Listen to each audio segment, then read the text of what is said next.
Gentlemen, I'd like to call the meeting to order. This is our council presentation ceremony, Wednesday, June 17th, approximately 5:10.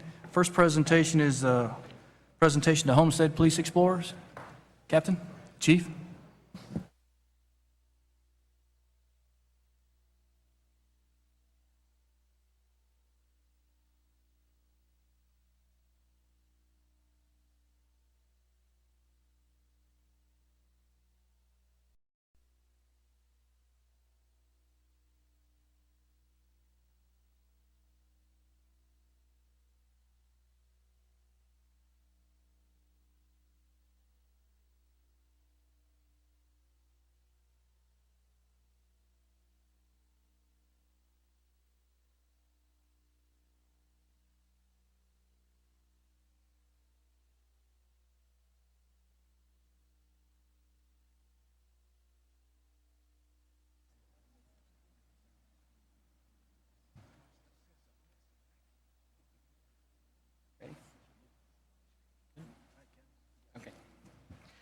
Good afternoon, everyone.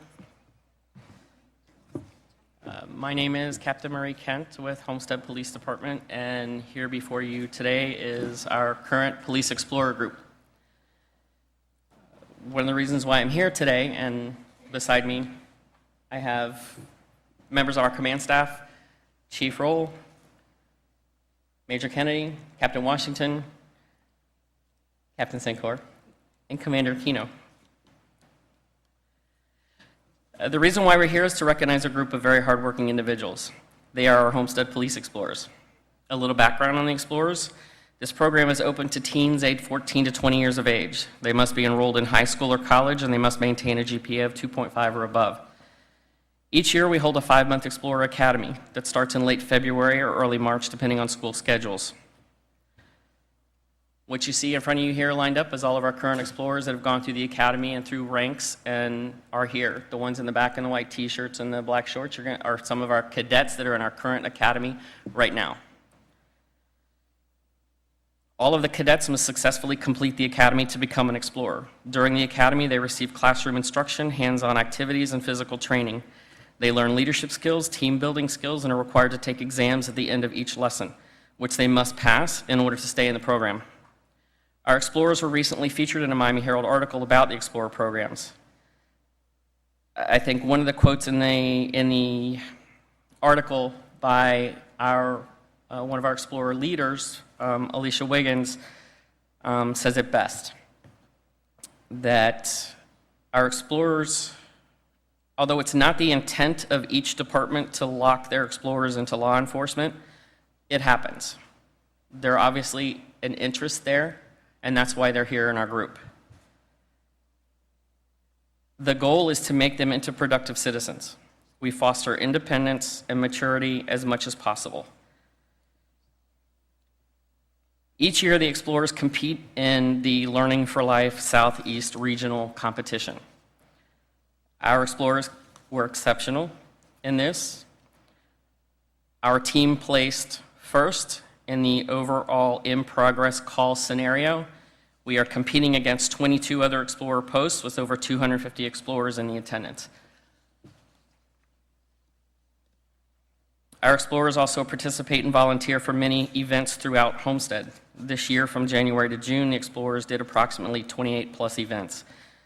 Some of them are the Military Appreciation Day, the Rotary Club Auction, the Women's Club Prayer Breakfast, and many more. Of course, the most recognizable one is the Honor Guard that presents the colors at each council meeting. We have several of our members that are seniors this year that will be presenting for the last time tonight, since they are all in our group of 6 graduating seniors that will be taking the next step towards their futures and are going to college. None of this would be possible without the continued support from Chief Roll and the command staff, and especially our Explorer program leaders. Officer Robbie Tate, Alicia Wiggins, and program volunteer Flora Arzuaga.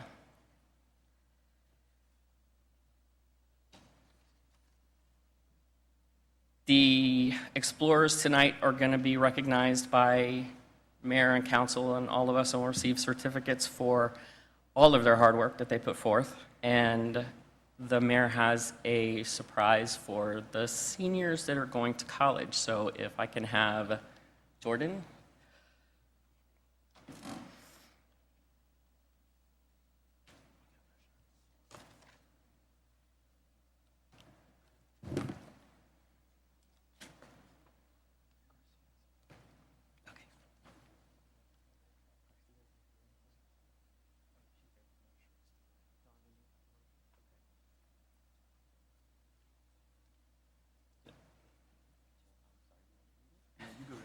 Okay.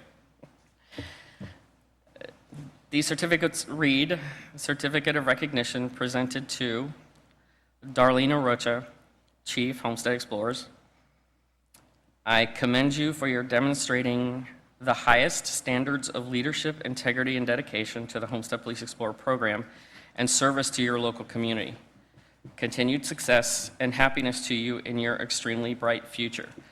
As she's handed this, I just wanted to tell you quickly, I'm going to let Jordan do it because I want to make sure that you're aware of each one of these kids' accomplishments with not just the Explorer program, but their accomplishments in school and their community. Because all the kids that you see here, they're kids from our community. They're kids from Homestead. They're our kids. Darlene is graduating from Robert Morgan Senior High School. She has a GPA of 4.5 in her top 10% of her class. She's our Explorer Chief. She will be leaving us to go to college.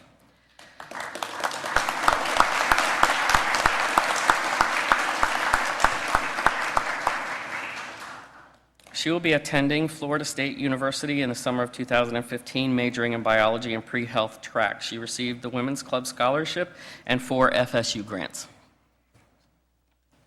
Congratulations, Darlene.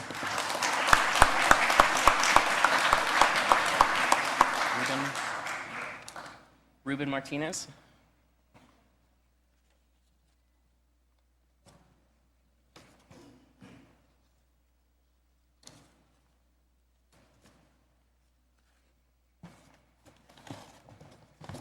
Hold on, I gotta get him here.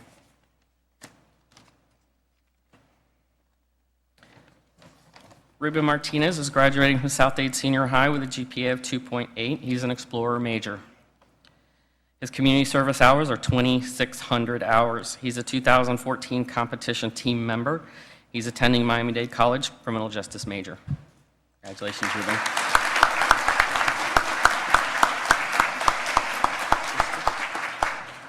Krister Martinez.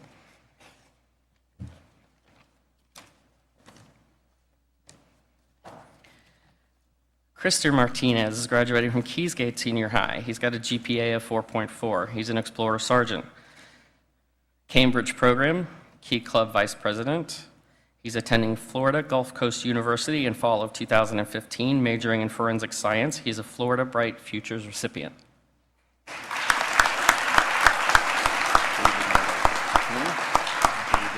Okay. David Miller.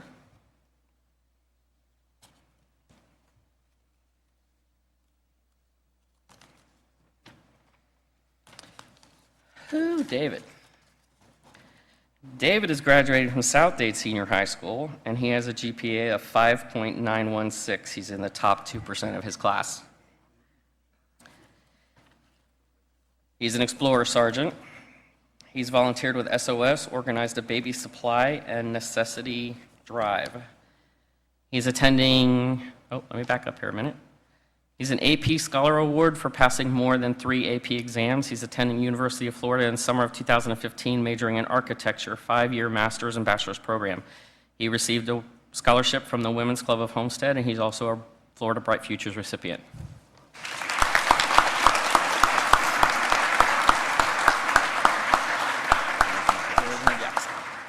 Charisma Jackson.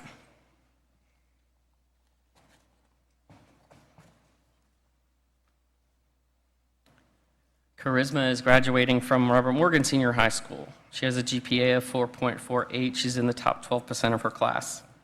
Her community service hours are 4,000.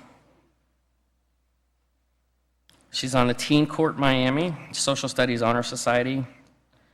She's attending Florida Agricultural Mechanical College in summer of 2015, majoring in nursing. She's a Silver Knights Award nominee in social science and a Kiwanis Club scholarship recipient.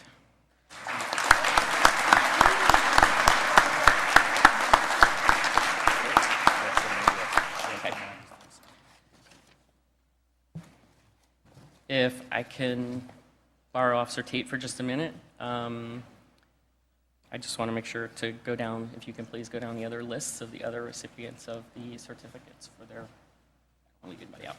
Hang on. Oh, you know what? Jennifer Rivera. Jennifer here? Jennifer's not here. Just say Jennifer Rivera. Jennifer Rivera? She's not here. Gabrielle Frankie. Major Gabrielle Frankie?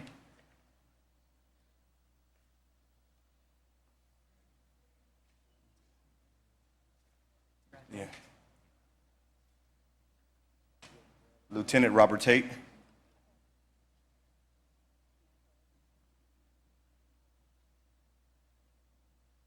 Sergeant Tanya Marone?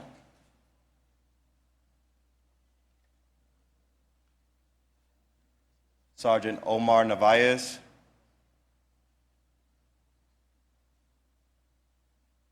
Explorer Contreras?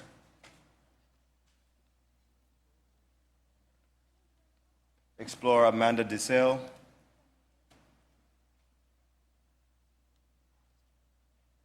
Explorer Dominique Farrell? Explorer Abraham Gaithan? And Explorer Brandon Hernandez. The other one up there. I think it's only one more that's not here.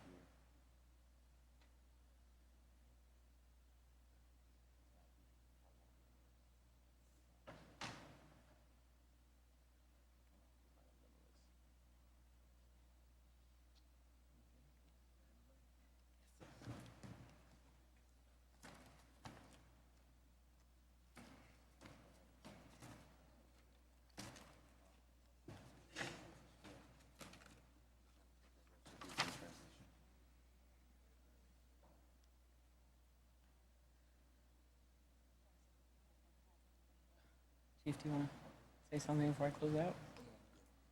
You're good? Okay. Tell them thanks. I will. In closing, I just want to say to everyone to please join me in saying thank you to all of you and congratulations to our 6 graduating seniors. Well done.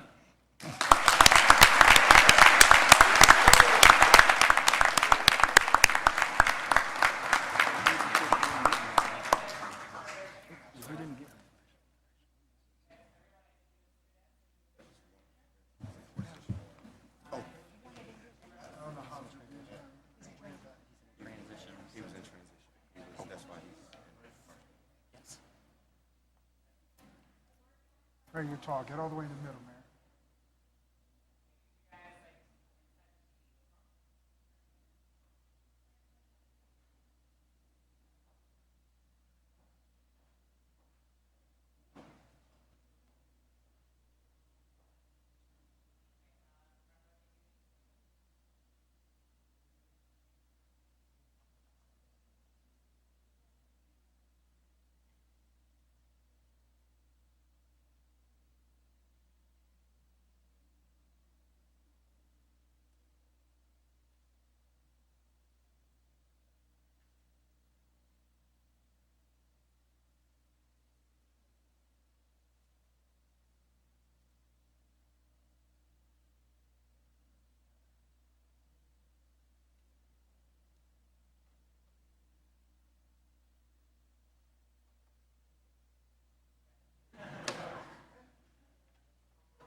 If I could have Officer Diener and Officer Anderson come up front, please.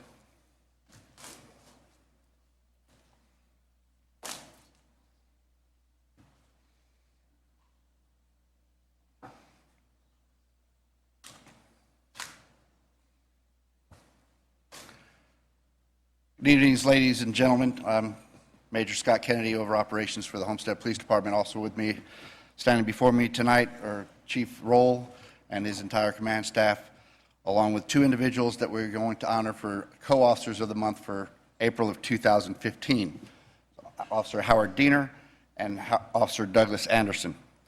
Officer Diener was hired as a reserve officer in 2003. Later in the same year, he became a Homestead police officer full-time in the Uniform Patrol Division. He's worked in the Narcotics Division, and he's presently back in the Uniform Patrol Division as a field training officer. Officer Anderson was hired as a full-time officer in September 2013. He works in the Uniform Patrol Division. Both of the officers are presently assigned to the afternoon shift, which is from 3 o'clock in the afternoon till 1 o'clock in the morning. On the 24th of April 2015, while on patrol, the two officers were dispatched to an area in the northwest section of Homestead in response to a female screaming for help. Upon arriving in the area, they discovered a female victim that had been brutally sexually battered, and they began to gather information on the crime that had just occurred, gathering information, evidence, and information on the subject involved. Subsequent information that they received, they were able to locate the subject walking a short distance from where the crime had actually occurred. They engaged in a brief foot chase. During that foot chase, the subject discarded a knife which he used to commit the sexual battery. Subject was apprehended, interviewed, and turned over to Miami-Dade Sexual Battery.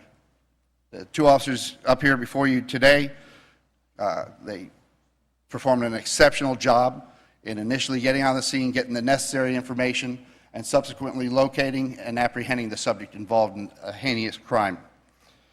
We honor these two officers here tonight, congratulate them for their efforts. They're very good officers. They're hardworking officers, such as the many others that we have here with our department. They have a great support team here to commend them for what they've accomplished, and I'd like to take a moment just to thank them for what they've done. So also,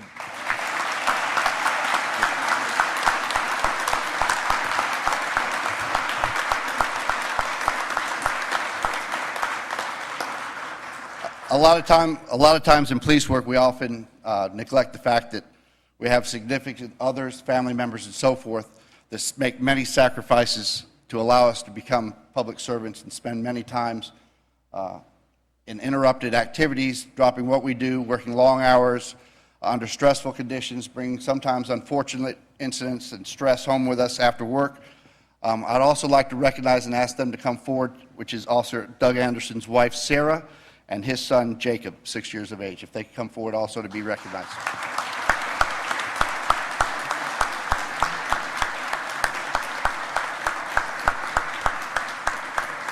Chief, you want to slow down? Yeah.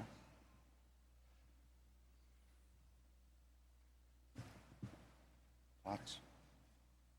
Plaques. So on behalf of the City of Homestead Police Department, the City Manager's Office, Mayor and Council, we'd like to present to Officer Howard Diener and Officer Doug Anderson a plaque for being Officer of the Month for April 2015. Thank you again for the job well done. Is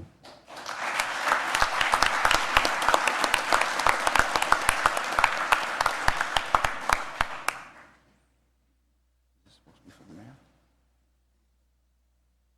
This one's Jeff? Okay.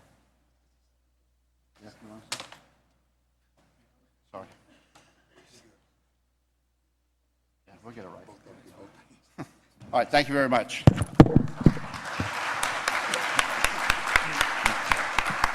Let me just say one thing. You know, tonight we'll go home and we'll lock our doors and we'll go to sleep and we'll feel safe. And it's because of what the men and women in your police department do, and I see our military, customs, you know, it's what you guys do in conjunction with our police department so we can go home at night and feel comfortable. And for us to be able to just give a little bit of an honor and gratitude back for what you do, congratulations to both, and keep doing the great job that you have been. Thank you very much.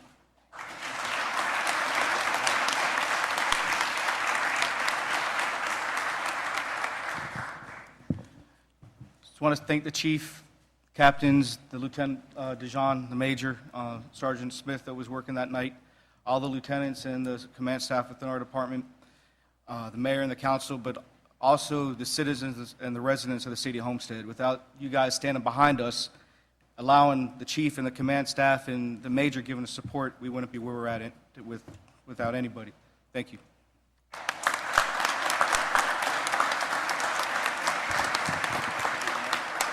Just quickly, I'd like to thank the chief, the command staff for giving me the opportunity, and providing us with the necessary equipment we need to do our job successfully, and the mayor and council for taking time out to recognize us. Thank you.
For the next presentation, I'd like to invite Colonel Davis up to the podium to do a special presentation to the police department for Homestead Police Department. Go ahead, Colonel Davis. First of all, Mr. Mayor, Mr. Vice Mayor, thank you so much for the opportunity to be here today. I think you all know Jessica and little Samantha here. We're here to make a presentation to our Homestead Police Department. I'm honored to be here today to make this presentation. As you know, as we're overseas in a combat zone, flying a flag over that overseas area is really our highest honor. And we reserve it for special people and special organizations, and that would be the Homestead Police Department. Before I deployed, I departed in October of 14. Before I left, I went by our police department. I said, hey, I'm leaving, and I'm going to be gone for 6 months. May I impose upon you, please, to just kind of keep an eye at the house. I'm not asking for any special watches, but as you have someone go by, would they please check on stuff? And boy, I got to tell you, we had lights in the evening flashing in our backyard. We had shift sergeants coming to the door on time to time, checking on the Davis home, and I just can't thank you enough. Because ultimately, with the Homestead Police Department, I had entrusted you with that moment with those things that are most important to me. And as I went overseas and I would talk to Jesse and I'd be hearing all the things that are going on, and even some of our neighbors were saying, boy, you see a lot of police at your house. Everything okay? It's like, yes, it is. It's just fine, and they can come anytime they want. So I hope, Chief, that you would come forward.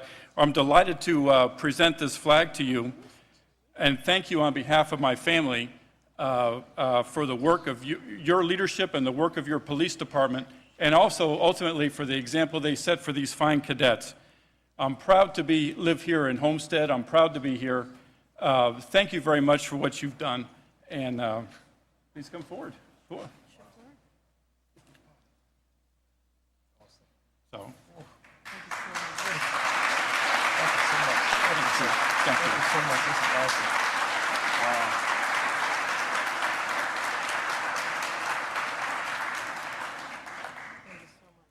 Well, first of all, I don't know what to say other than that.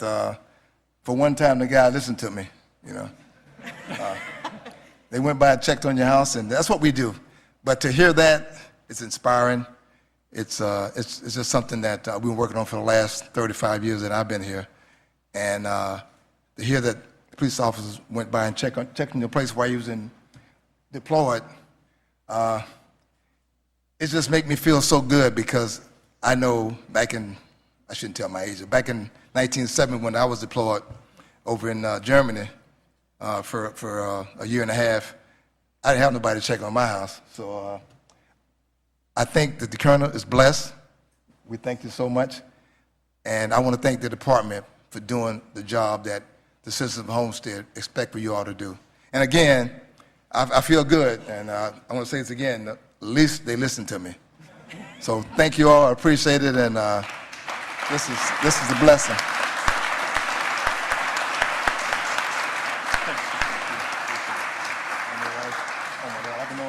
Thank you so much.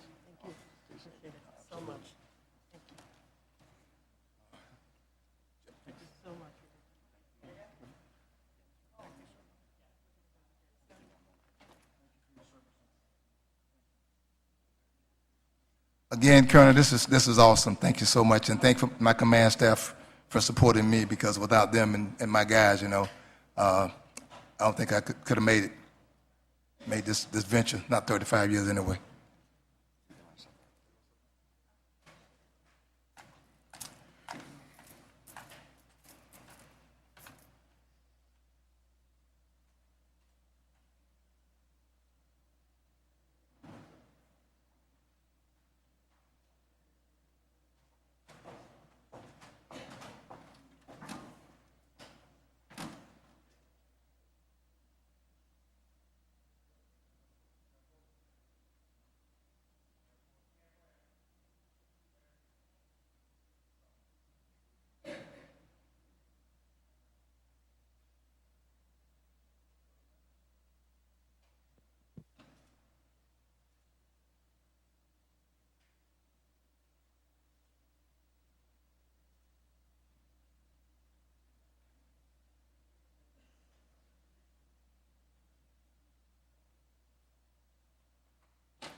I have the honor of presenting the next presentation, which is to the committee that helped put together the most recent Military Appreciation Day event. Approximately 2 weeks ago on May 30th, we had a grand event in which we thanked all of our military men and women for all their bravery and their sacrifice for us here at the city of Homestead, but nationwide and across the world. And it took 3 months of hard planning by this committee, who was very dedicated. Almost every Monday afternoon we met, made sure everything was working, made sure that everything was planned out. And so each one of these, whether it be the military units themselves that bought into the Military Appreciation Day, whether it be members of the Military Affairs Committee, the Homestead Chamber of Commerce, everybody worked together to really pull this off, to make sure we had the military displays. We had a military competition this year, which was a huge success.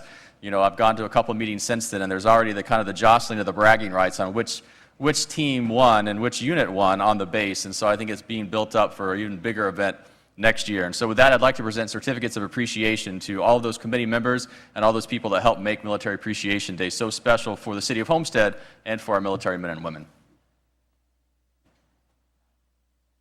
And so when I read your name, come on up here and I'll give you the certificate, and then we'll line up front for a photo. The first certificate of appreciation is for Mr. Timothy Norton. And it says, "We express our sincere appreciation for your important role in making Military Appreciation Day in Homestead on May 30th, 2015 a successful event. Thank you for your devoted support and honoring our armed forces and their families."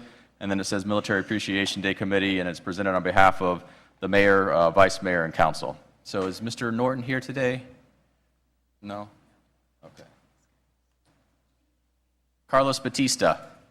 And Carlos Batista is from Value Place. They were the ones that sponsored the grand prize, a $1,200 cash prize to the winner of our military competition, which I know was very appreciated by that winning team. So thank you, Carlos, for your continued cooperation and participation in this event. Thank you. So. These are the people. Okay. Do you want to read their name? Oh, I will recommend that. Mr. Dale Machezik from the South Day News Leader. They were the ones that were responsible for putting together the trophy this year. We actually had a Centennial Cup, Homestead Reserve Base Cup that was presented to the winning team. They were instrumental in designing and creating that trophy. He's not here. I think he's coming later. Mr. Ron Mongol, if you'd come up.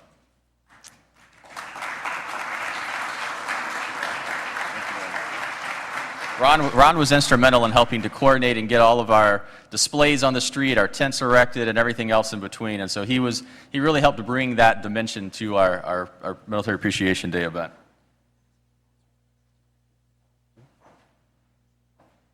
Mr. Chris Huss. Mr. Huss here? No? Deputy Director William Bill Avery.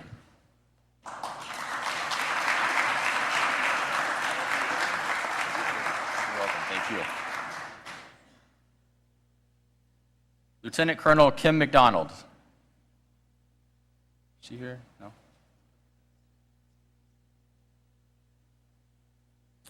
Lieutenant Colonel David Lionberger.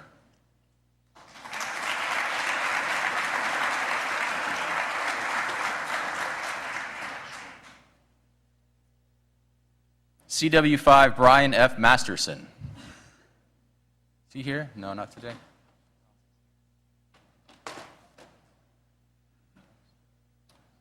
Colonel Elwin Rosinski.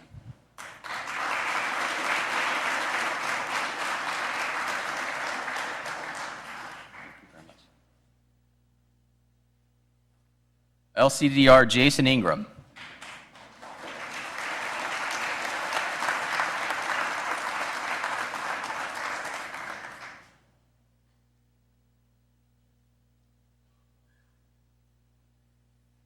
Ms. Rosa Brito from the Chamber of Commerce.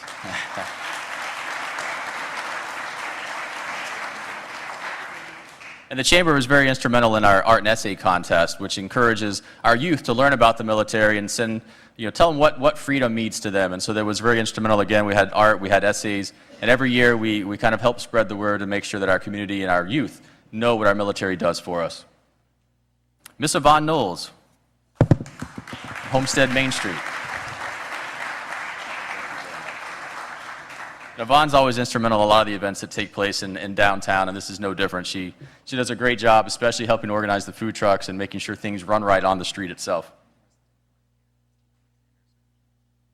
Okay, and then we have two others that aren't here. Steve Alexander and Scott Gentle were not able to make it. And Major David Martinez. I don't think they were there. Let's give everyone a round of applause for all of their efforts and all of their hard work.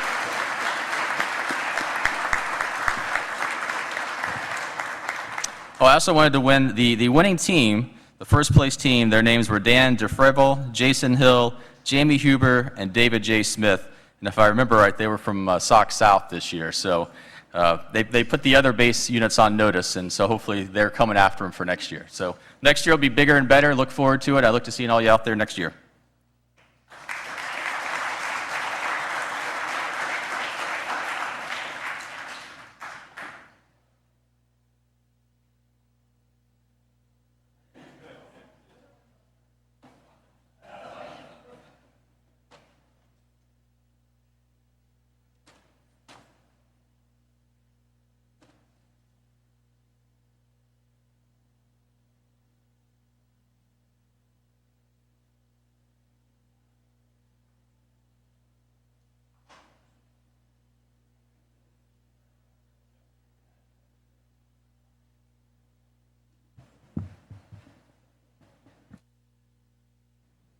Well, thank you, everyone. At this time, we're going to conclude the special presentation ceremony. Give us about 5 minutes. We'll go right into our CRA meeting. Thank you, everyone, for being here. And congratulations to everyone.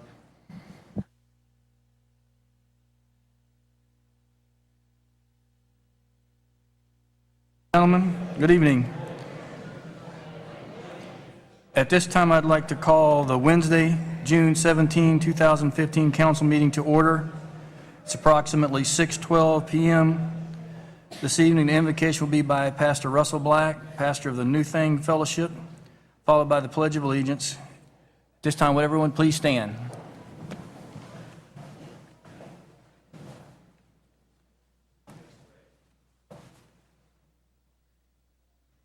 Let's pray. Praying out of 1 Timothy 2:1 and 2, it says, "First of all, then, I urge that entreaties and prayers and petitions and thanksgivings be made on behalf of all men, for kings and all who are in authority, so that we may lead a tranquil and quiet life in all godliness and dignity." Father God, we just come before you tonight, and we ask that you would bless this meeting, that you'd bless this commission, that you'd bless the mayor, the vice mayor, the city council, the public workers, the city staff, and we thank you for each and every one of them that are here to serve our city. We thank you for giving them wisdom. We thank you for being in control and in charge of this meeting tonight, that everything that happens tonight would give you glory. We thank you for this beautiful city, and we ask that you'd bless it. In Jesus' name we pray. Amen. Amen.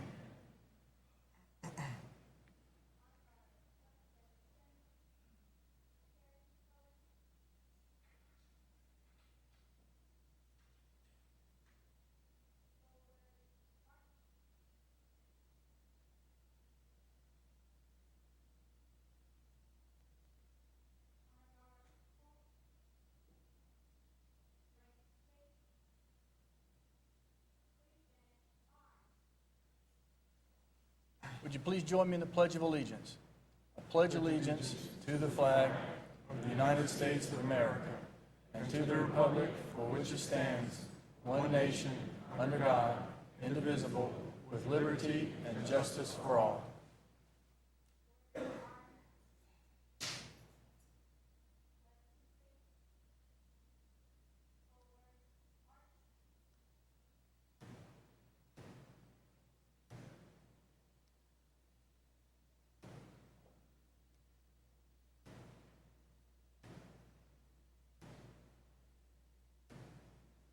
Thank you. You may be seated.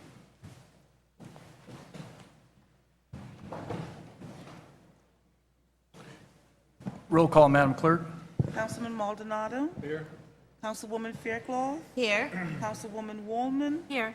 Vice Mayor Shelley. Here. Mayor Porter. Here. Item 3 is public comments. As we go into public comments, we do have some items on the agenda that maybe that someone would want to have a specific comment to. I would ask that you comment, if you don't mind, saving your public comment for that discussion on that particular line item. If you're not, you don't have something on the agenda, I'd like for you to please step forward at this time. Mr. Williams? Mayor, I just want to report that I'm here. My name was not called. Yes, sir. Thank you. At this time, you're welcome to come forward. Name and address for the record, please. Richard Medlock, Public Art Committee, 14305 Southwest 222 Street.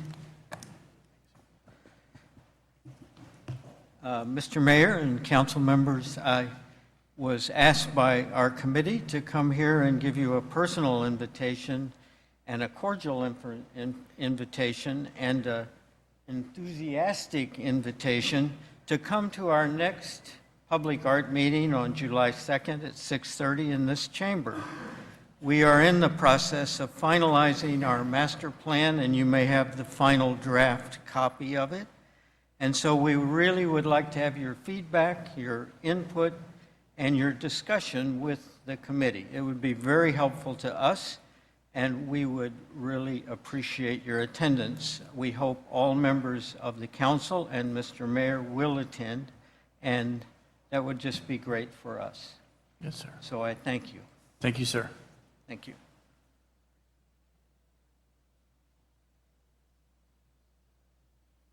Anyone else at this time? Public comment?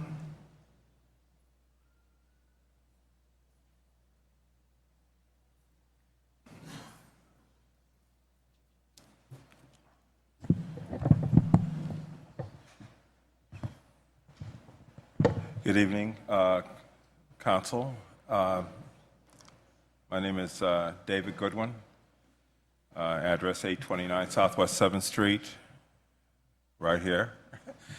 And I was here the last time there was a council meeting, and I expressed my level of frustration in dealing with code enforcement, and in lieu of some of the problems that I had in trying to get things rearranged after going through a foreclosure and just being out on the street. At that time,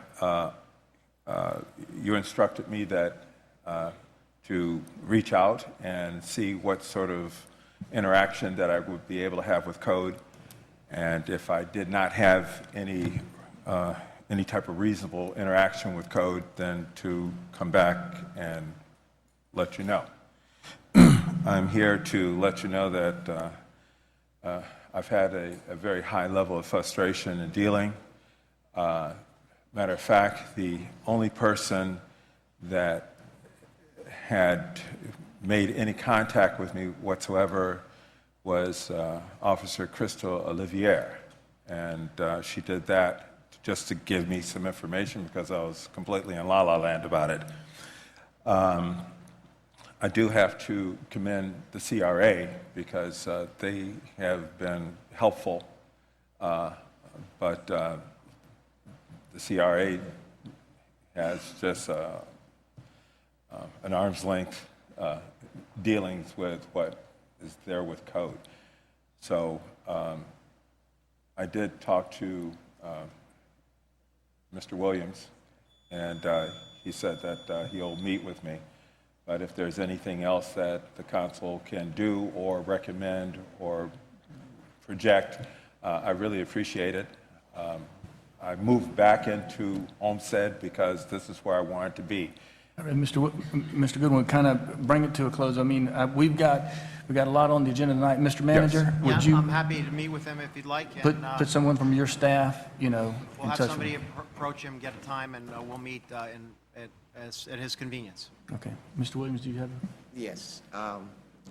If you don't mind, Mr. Manager, this is, I guess, his third time. But I'd like to, as I explained to him prior to the meeting starting, that I'll meet with him as well for code so that we can somehow remedy what his concerns are, at least kind of mitigate them to within our means. So, Mayor, I want to take the lead on this so that, I'm going to be really pissed if this doesn't work. John, we can hear you. It works. Okay. Thank you. I can barely hear you, Jeff. All right, so we're still in public comments. Mr. Goodwin, Mr. Williams has offered his services. The manager is obviously going to be involved as well, so let them take a look at it, okay? Okay, thank you ever so much. I really appreciate it. Yes, sir. Thank you. Okay, most certainly. And have a good evening. Good afternoon to everyone in their respective places. My name is Lynette Pope. This is like my third time showing up at a city council meeting, basically for the same issues that I've had before. I'm coming to you because I've sat here like all day and I've listened to all of the comments and all of the accolades of everything that's been going on in our city. And it breaks my heart because, again, all of the things that are going on over in the Northwest Side, there is nothing being done there. I've come, I've talked to, I've made phone calls, I've come and I stood up here, I've called the city manager's office, I've got up and I went to the mayor's office, and nothing is being done about the issue that I've addressed the last time I was here. Basically, things are getting worse in the Northwest Side, and we really need more officers over on that side, not just to drive around in the villages of Homestead. We need them in the Northwest Side as well. We need police officers there to be seen and not just over somewhere else patrolling the streets, because everyone on the Northwest Side of Homestead deserves just as much security and just as much protection as anyone else on the other sides of the cities. To me, it just seems to me again that this is the tale between two cities, because the northwest section of Homestead is not getting anything. The streets are a mess. The town is a mess.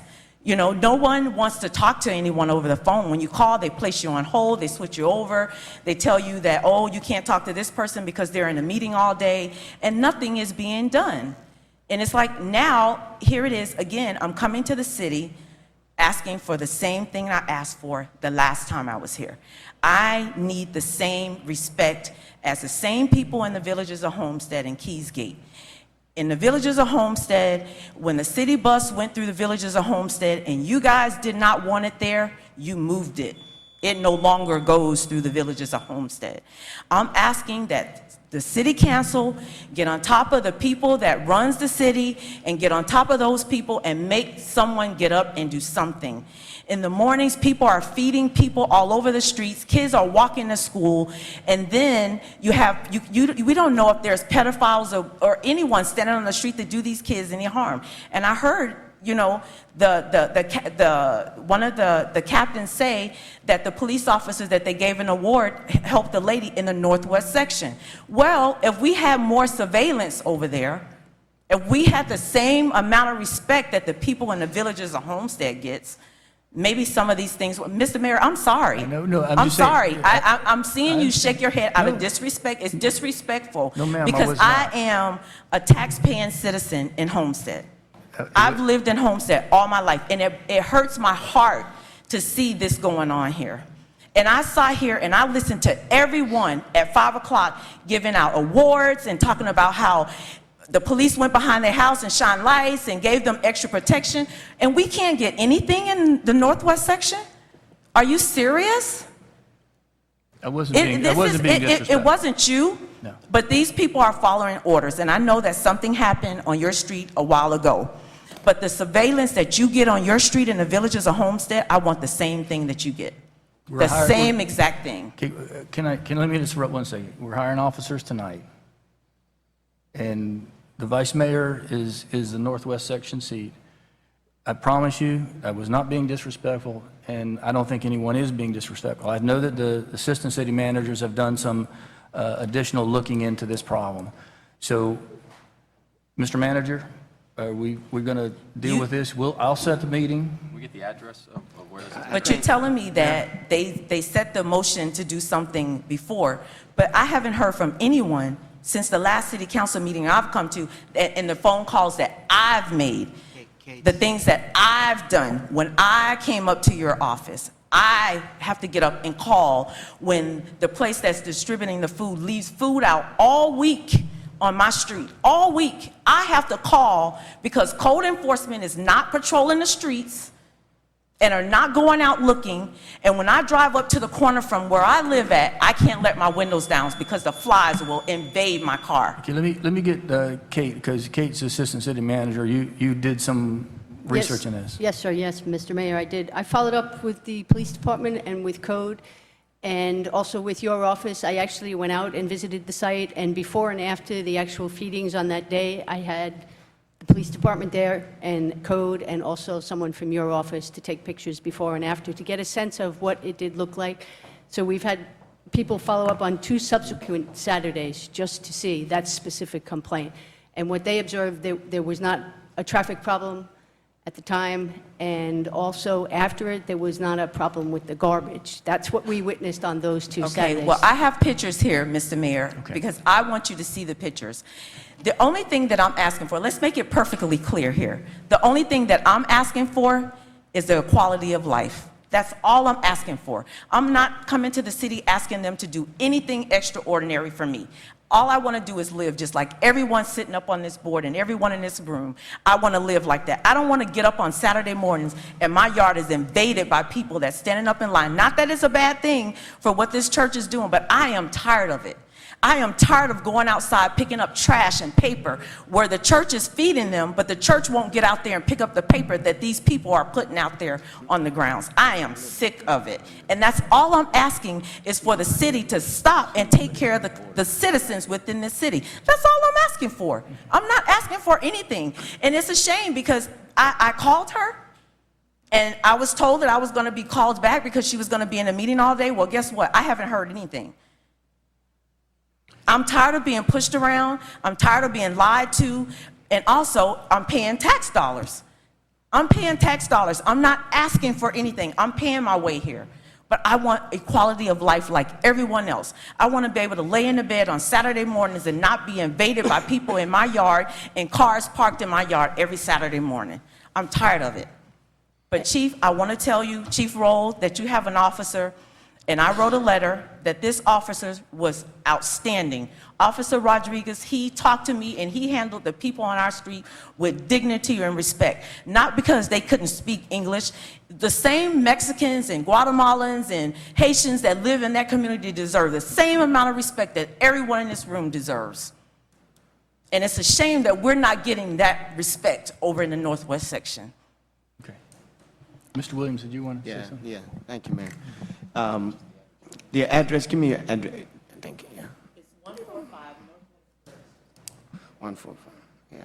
Mayor, this is actually in my area. Okay. I share the sign Northwest, even though it's Southwest. And as I share with her, your last name again is Ms. Pope, right? Before the meeting started, that I was unaware of the issue, and that to allow me to get with staff and Ms. Pope so that we can, I'm pretty sure we have an ordinance in place that when these feedings take place, and my understanding that they're happening every Saturday? Every Saturday morning. Every Saturday. How many people would you say attend? My street at 10. Let's try 6 o'clock in the morning. Okay. How many people would you say? They're waiting in line. Cars are everywhere. Okay. I don't even know how many cars are there. And the thing is, they're giving you reports based on them coming out for 5 minutes, taking a look at an issue and making a determination from that. Yeah. It takes longer than that to assess the problem and give you the correct details of what's going on. I don't want to see a police car or see someone come pulling up after 1 o'clock when the problem is from 6 o'clock in the morning and you're just there for 20 minutes or 5 minutes, and then you want to make an assessment, and then you come back and tell you guys that, oh, everything's okay and there's no cars in the road. Well, see, you were not there all day. Right.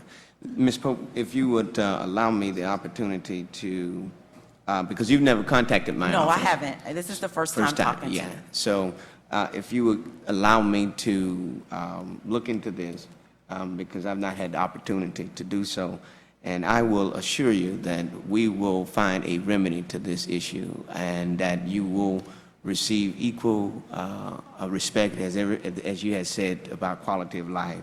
And let me be the first to apologize to you publicly for having to go through this. It is not the way we operate. I say we as the city of Homestead, and it's not something that we endorse or would ever endorse, me personally speaking for Jimmy.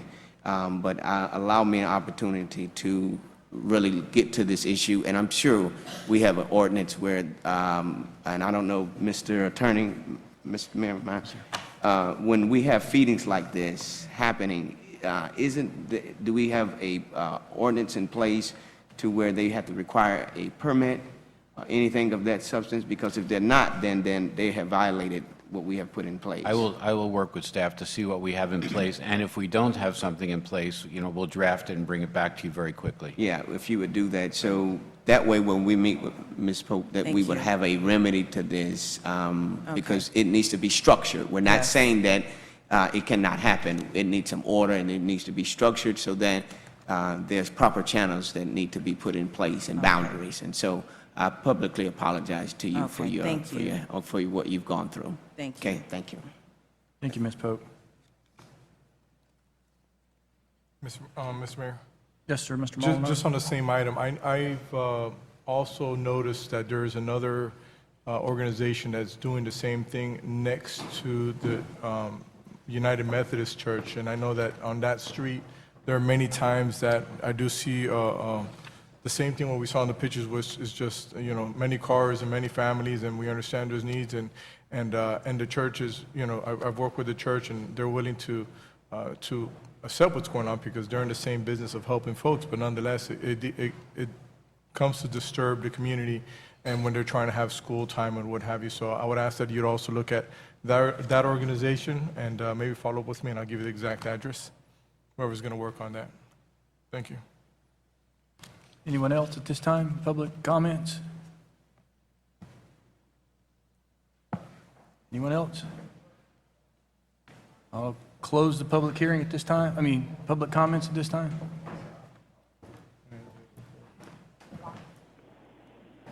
Okay,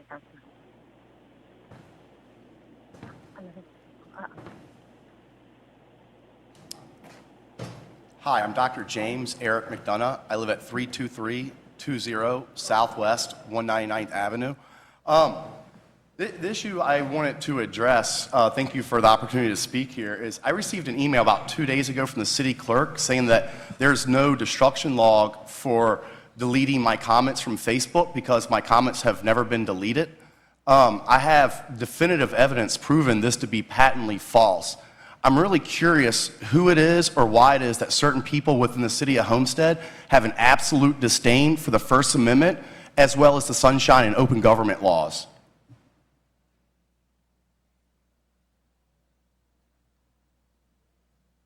Nobody would like to address deleting comments from public Facebook pages? Mayor Porter, your page was one of them. You have no control over what's posted and deleted on your page?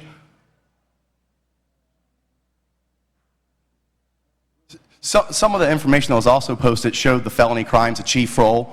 I thought you guys might want to be interested in this, but I guess nobody seems to care. Thank you very much for your time. Good evening. Thank you, sir. Any other public comments at this time? I'll close public comments. We'll move on in the agenda. We have a presentation swearing in of some 5 new police officers. Chief?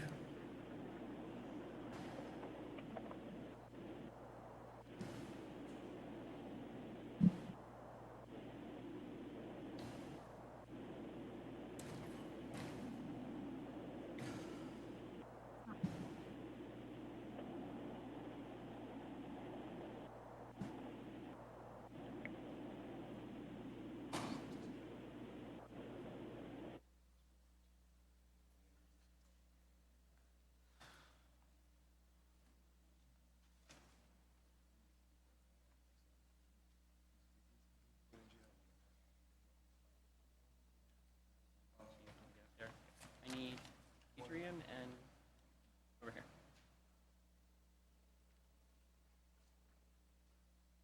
Thank you. Okay. You want them now or? Okay.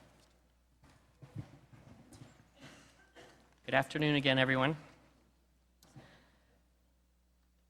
We're here today to swear in 2 new reserve officers to our reserve program and introduce you to 5 others that you'll be happy to see. A little background on the 2 that are here with me are Adrian Rodriguez. He speaks English and Spanish. He was born and raised in Miami, graduated from Miami Coral Park High School. He worked at Trailglades Range as an instructor and a safety officer, on and off seasonally. He's currently self-employed as his own company as an accountant and tax preparer. He graduated from the police academy in 2013, and he has an AA degree in criminal justice. He has family that's been very supportive, all of whom couldn't make it tonight. But we want to make sure that we acknowledge them because of their love and support that they show to the family. Mom, Idania Vegas, a nursing assistant. Dad, Gustavo Rodriguez. Excuse me, Dad, I'm sorry. He has a brother, Gustavo Rodriguez, and a younger brother, Gabriel Rodriguez. Dad's an accountant. I'm going to give you 2 guesses as to what the 2 other sons and brothers do. He has a girlfriend, Nicole Alvarez, who he would like to say thank you for all of your support during the time that he was in the school and in the academy. And his dad, Gustavo, will be pinning his badge on tonight. We'll bring you up here in just a minute. Tammy Williams Witter. She speaks English and some German. She was born in New Jersey and raised in Miami. She graduated from Miami Norland High School and then FIU with a bachelor's degree in criminal justice. She's a veteran of the armed forces. She was in the Army from 2002 to 2009, during which time she lived in Heidelberg, Germany for 3 years, hence the reason why she speaks a little bit of German. During her service in the Army, she received a number of awards and ribbons for her service. Just to name a couple, she had the Army Commendation Medal and the National Defense Service Medal. She has 2 children, Spencer, 14, and William, 10, both of whom are enjoying a summer vacation in Oklahoma. Her dad, Dwight Williams, is here. Mom, Linda Williams, who couldn't be here. Hey, Mom. 2 sisters, Lalisa Williams and Crystal Williams. Her dad, Dwight, will be penning her. At this time, I would like to bring up City Clerk. I'm not sure who's doing it. Oh, there you are. Elizabeth Sewell to administer the oath, and the dads, if you can come up, please.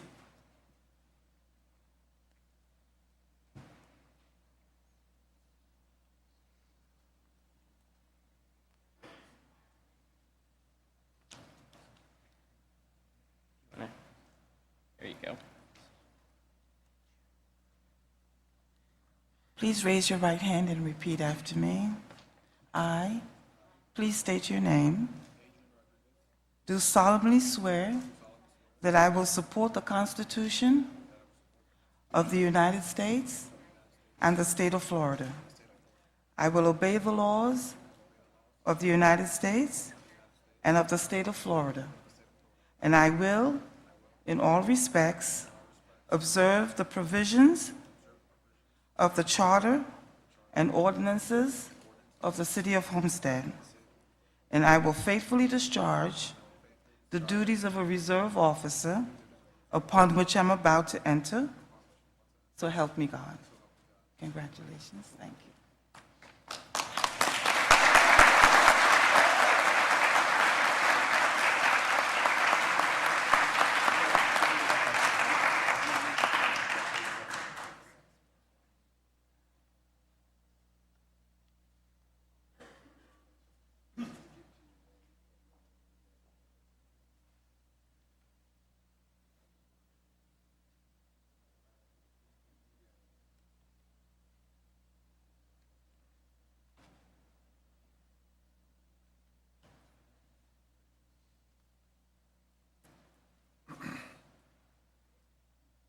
While they're printing the badges on behalf of Chief Rowe and to the mayor, council, city manager, he is following their directive by once again keeping all inclusive and diversity.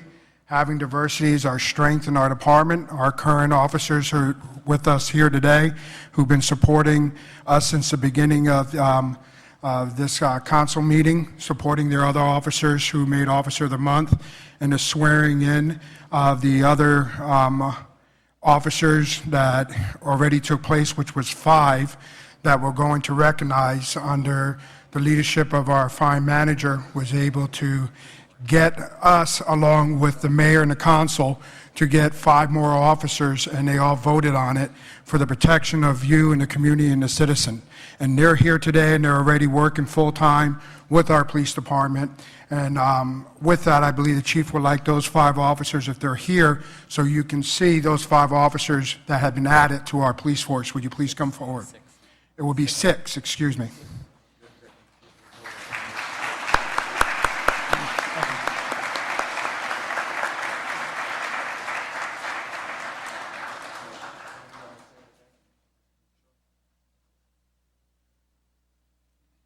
I'll keep it short. Just want to thank everybody. I'd like to thank my family and friends for all their support throughout this process. Most importantly, a big thanks to the Homestead Police Department for giving me this amazing opportunity. It's a great honor to be a member of this team. Thank you very much.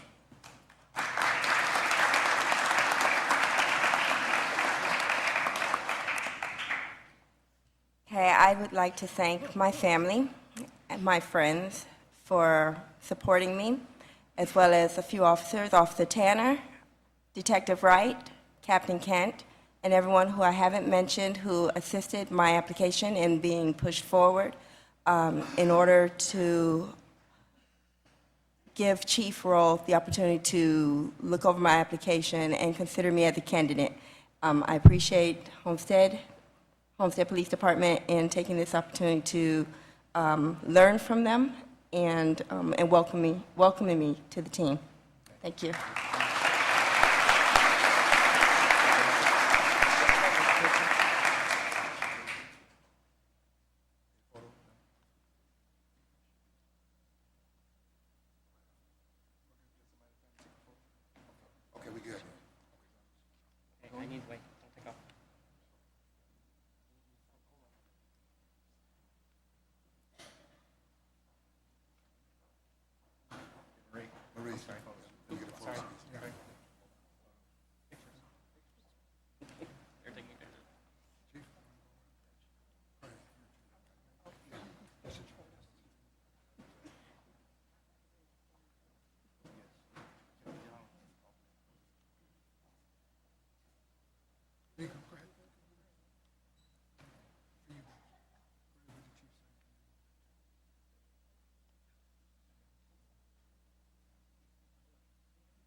you want us to stay there just for her dad? Because you can get them by themselves. By themselves.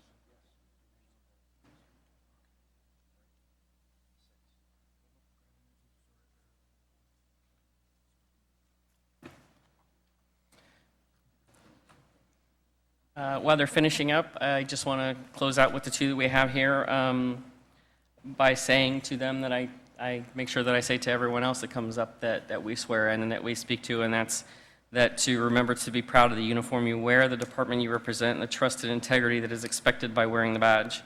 And congratulations to each of you, and welcome to the Homestead Police Department family.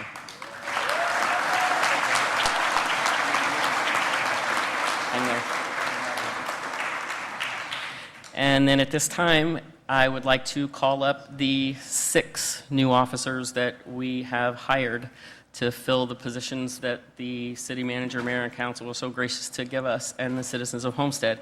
If I can have Ryan Colley, Lance Monaco, Natalie Baton, Lexus Guerrero, Shalisa Gilpin-Braithwaite, and Raul Rodriguez up front, please.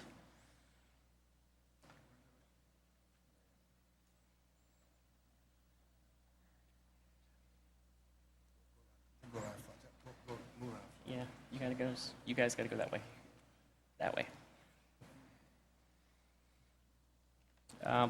Let Major Kennedy and the chief come up, but just really quick, in keeping with the ideas and the positive direction that we are going and continue to go in. The chief is very big on hiring from our reserve members and our reserve officers, and when they bring them in, to show that they do have opportunities to go to full-time. It's only been just a few short weeks that we got the approval to hire the positions, and every single one of the people that you see that are coming up here in full-time right now came directly from our reserve crews. So I'll turn it over to Chief.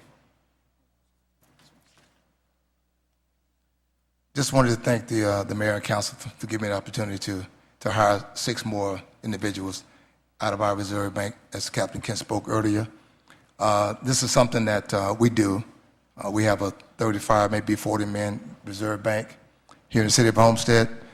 Normally, they work with us for 6 months to a year, sometime longer. We have people here who have been here 20 years, and some of them want to be police officers, some of them don't. But we do select from our reserves. We learn the people, they learn the city, they know us, and when we select these people, they do a wonderful job from the city of Homestead. And also, again, thank the citizens as well, because the people in the city of Homestead has spoken on many occasions. They give us so much support, it's unbelievable. So again, thank you all so much for supporting us and backing us. Really appreciate it. Mayor, city manager, and the council, thank you all so much for letting me do my job as a police chief in the city of Homestead, along with my command staff. Thank you so much. Appreciate it. Congratulations. Thank you all.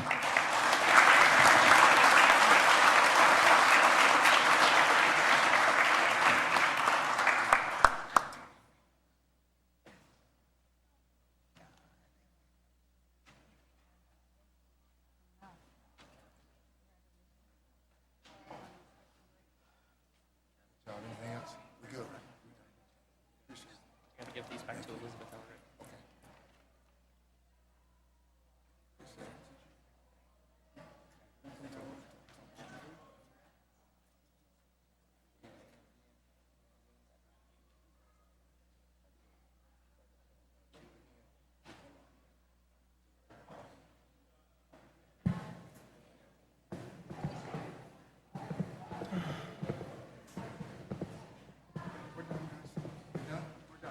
All right, thank you, Captain, Chief.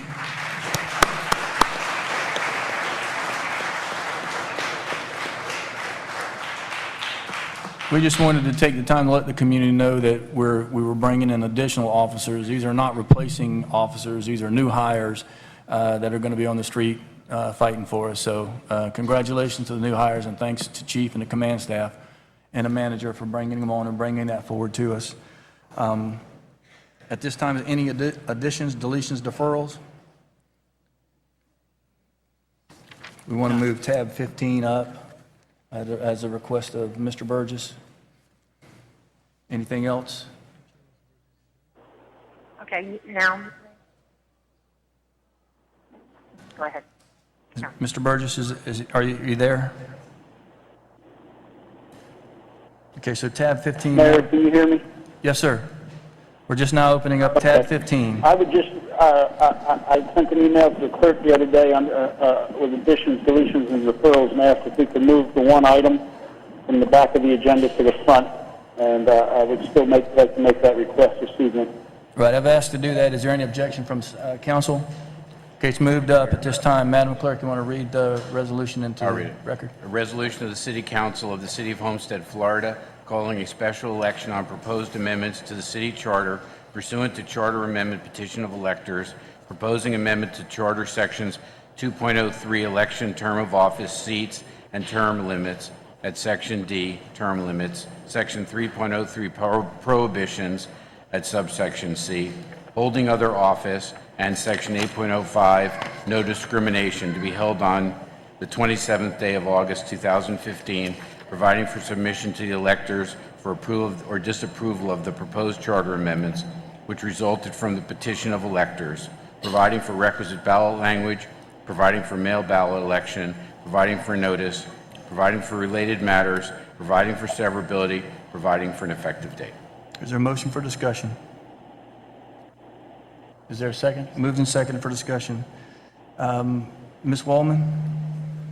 Mayor, I just wanted to make sure I checked with the city attorney to see if it's okay if I participate in this and if I vote. Right, we've discussed this earlier, and you do not have a conflict. There's several opinions on this subject, and we've also consulted with the State Commission on Ethics.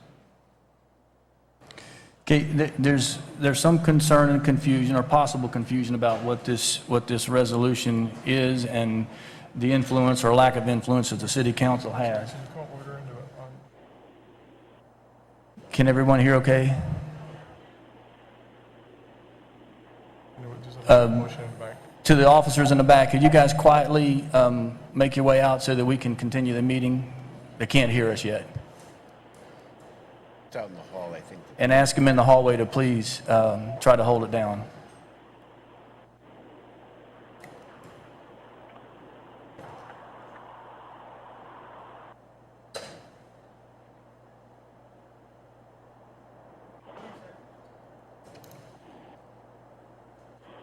Okay, Mr. Attorney, at this time, could you brief the council and the public on what this resolution is and what our role is in this resolution?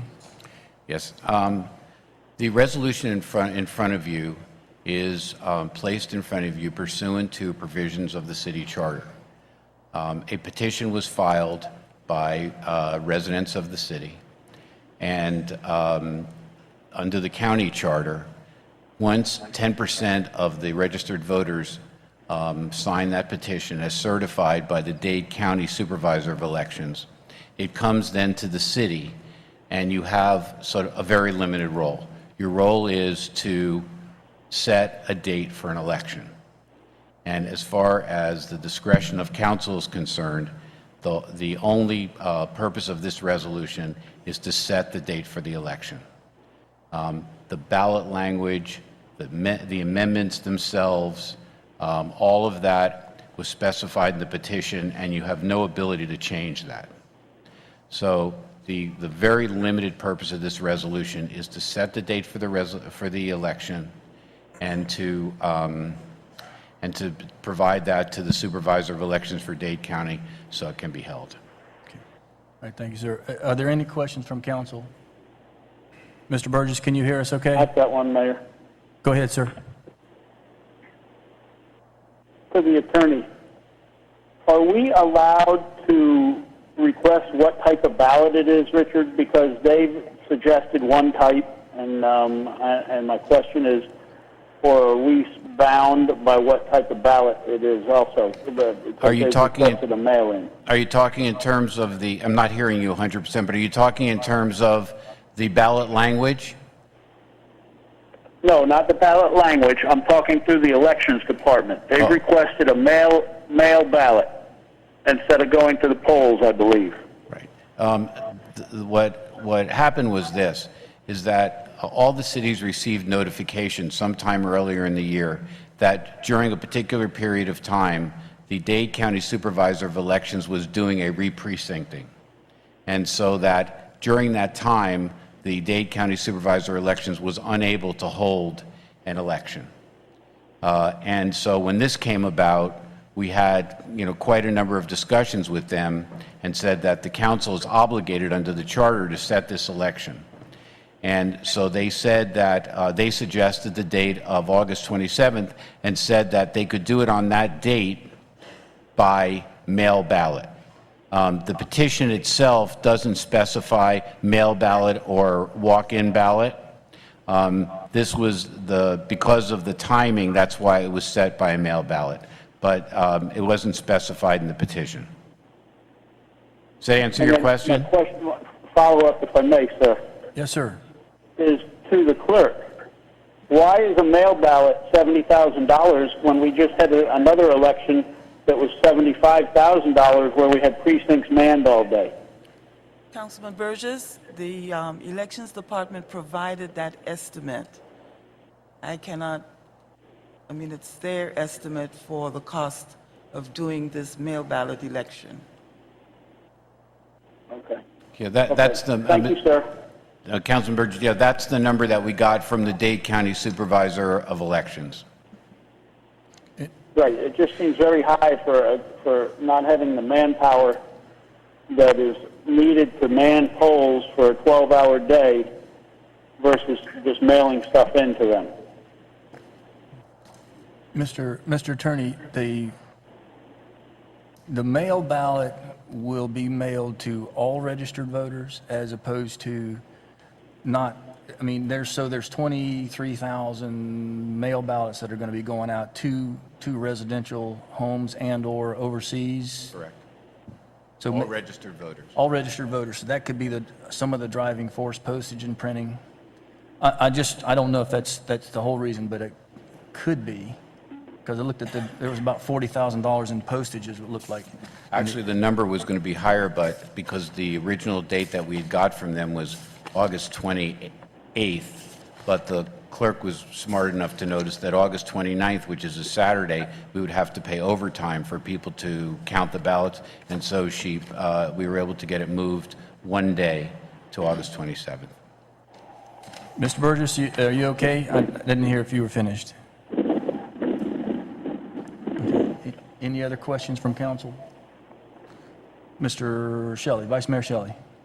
Thank you, Mayor. Just some follow-up questions to the city attorney. One to piggyback on what Councilman Burgess stated, and that is, I too would prefer this to be a typical, regular voting process that we've always experienced here in the city of Homestead. This mail-out ballot is something that I don't think I've seen us do, at least since I've been in the city. And so it's just, I'm not as comfortable with that. I'd prefer it to be a normal course of procedure, so it'd be good for us to maybe see if we could put a little bit more pressure on them for that particular date to have a regular process, if at all possible. So I just want to put that on the record. That's a concern of mine, and to the extent it can be addressed, that would be nice.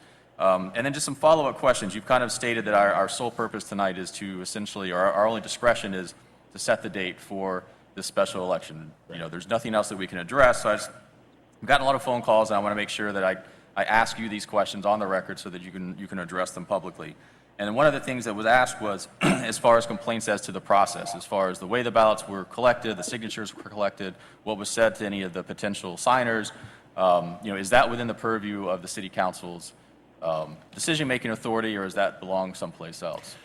Our code provides that the supervisor of elections is the one that reviews the signatures and certifies the petition. So that's that part of it. It's specified. That's their obligation. With respect to the other sort of peripheral issues dealing with how the petitions were collected and what was said to people and so forth, and I've heard quite a bit about this. We don't have a procedure in our code, and there is nothing in the county code that applies to us that deals with this issue. So that if there are concerns about how the petitions were collected, that would ultimately have to be dealt with by the courts or by other authorities, not by the city council. Okay. And then another question that was asked was, as far as the proposed language is 3 questions combined into essentially one answer. So all 3 items are yes or no, up and down for all 3. So the question was, can the questions themselves be split up so that they're put on a ballot, but each question gets to be voted on individually in case the public decides they like one part but not another part? Under the state law dealing with constitutional amendments and other things, there is a one question, one ballot rule. The Florida Supreme Court has ruled that you can, for municipal, county and municipal elections, you can combine them. I would say that it might not be the way that we would choose to do it, but the way that our code reads is that if someone submits a petition and it has just sort of some general language in it, like, we'd like to amend the city charter to prohibit discrimination against veterans, something like that. Under that, the city attorney's office is directed to then draft the actual charter amendments and also to draft the ballot language. But but there is no similar authority when ballot language and the charter amendments are given to us. And this petition contained both the actual charter language with cross-throughs and so forth, the way that we do it, and also contained specific ballot language. And it was, there's 2 parts to the ballot language, both of which we got. One is the title, which has to be 15 or less words, and the other part is the ballot question that needs to be 75 or less words. And both of those were provided to us within the correct number of, within the correct numbers. Okay, so the opinion is that we cannot, as a council, make the decision to then bifurcate these into 3 separate. They have to go in the form in which they were submitted, I guess. Is that what I make sure about? The code could have been written in a different way to provide us with that authority, but the way the code is written, there is no authority for that. Okay, thank you. That's all I have right now, Mayor. Mr. Williams? Yes, thank you so much, Mayor, and I too share the sentiment of my colleague that phone calls and emails and on this item has really just been overwhelming, to say the least. And my questions to the attorney, and Richard, you and I have had conversation on the phone about all of this, so this is no news, nothing new I'm throwing out at you. And I think in true transparency and trying to understand the whole concept of it is the moment that the petitions are given to the clerk, what is the process from then?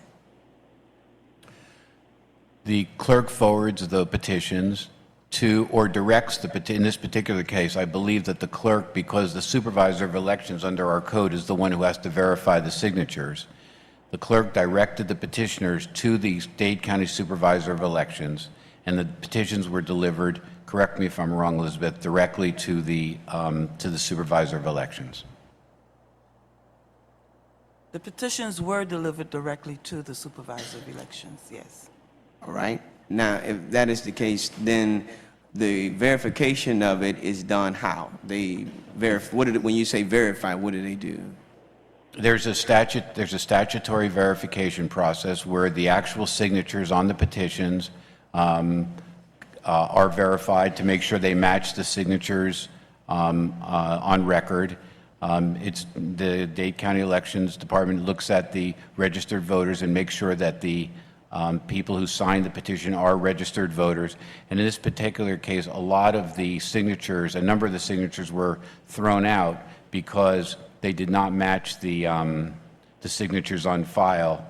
I frankly think that's because, people's signatures change over time, but they were rather strict in terms of... Now, that's in your opinion? Absolutely, Mike. Okay, say it now. My signature has changed.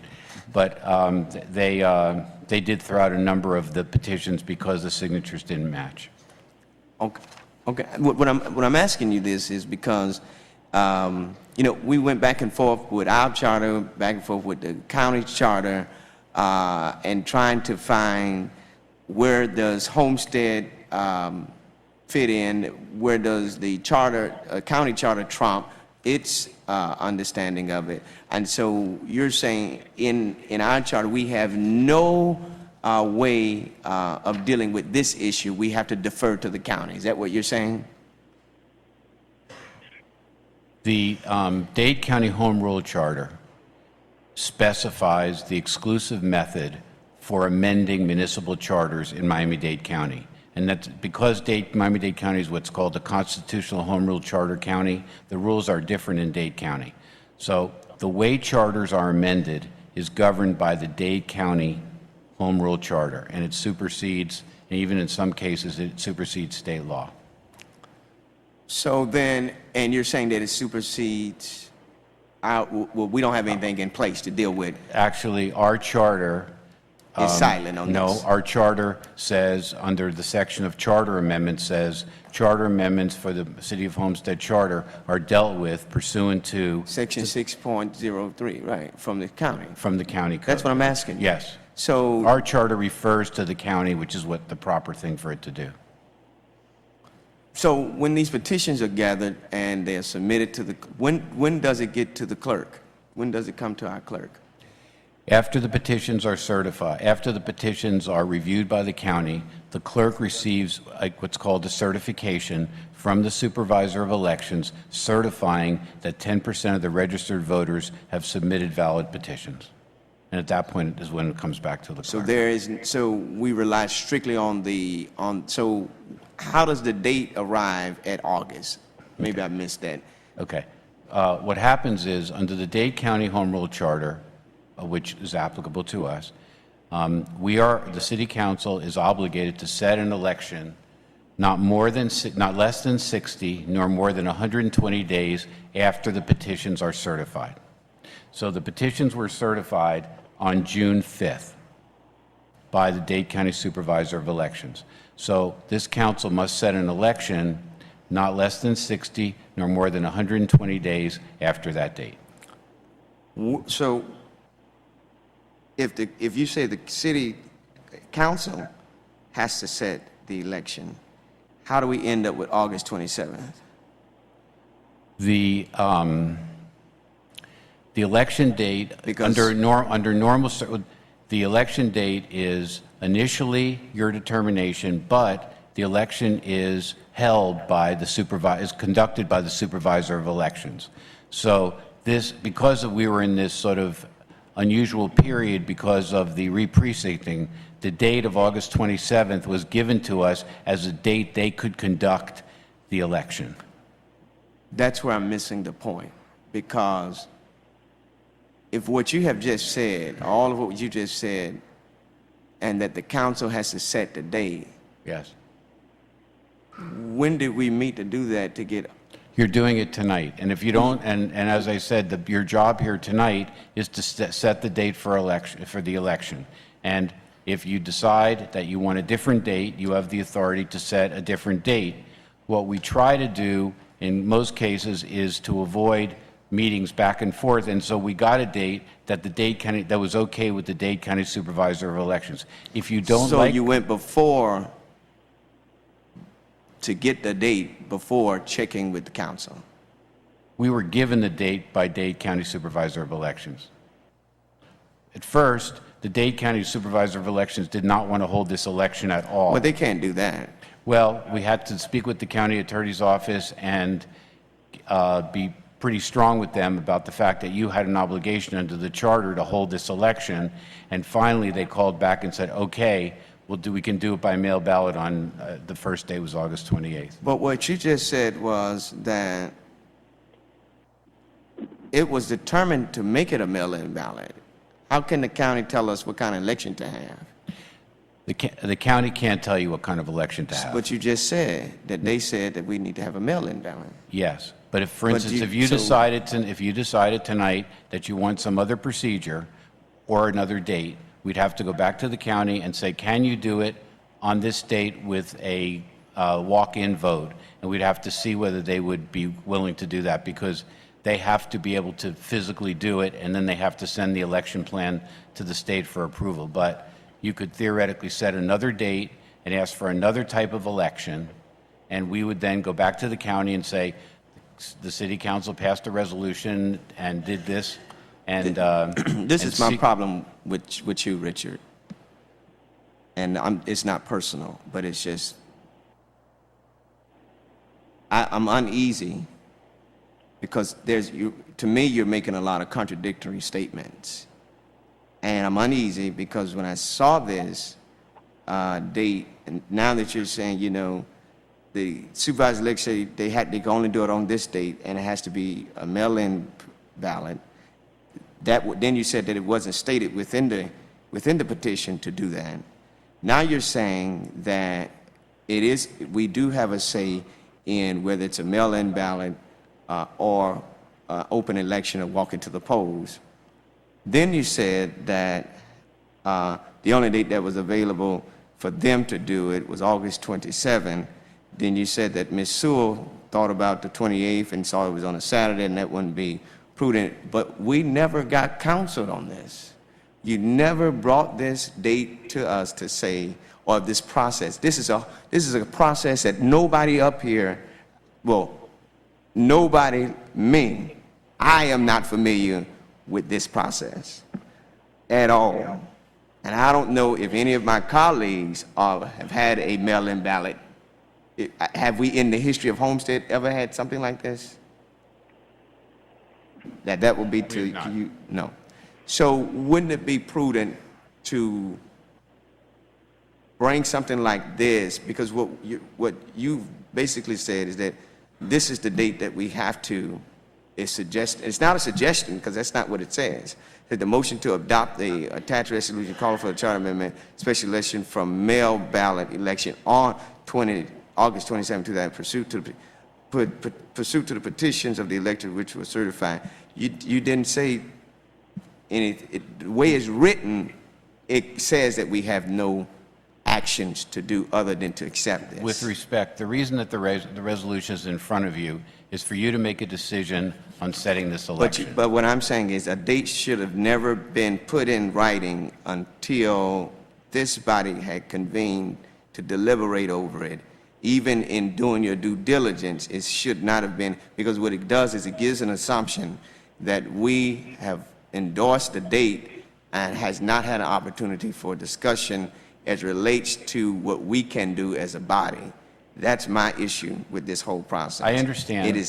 I understand what you're saying. Let me finish. Sure. Thank you. And I'm only speaking for Jimmy Williams, that I'm not bullied, and I'm not fearful.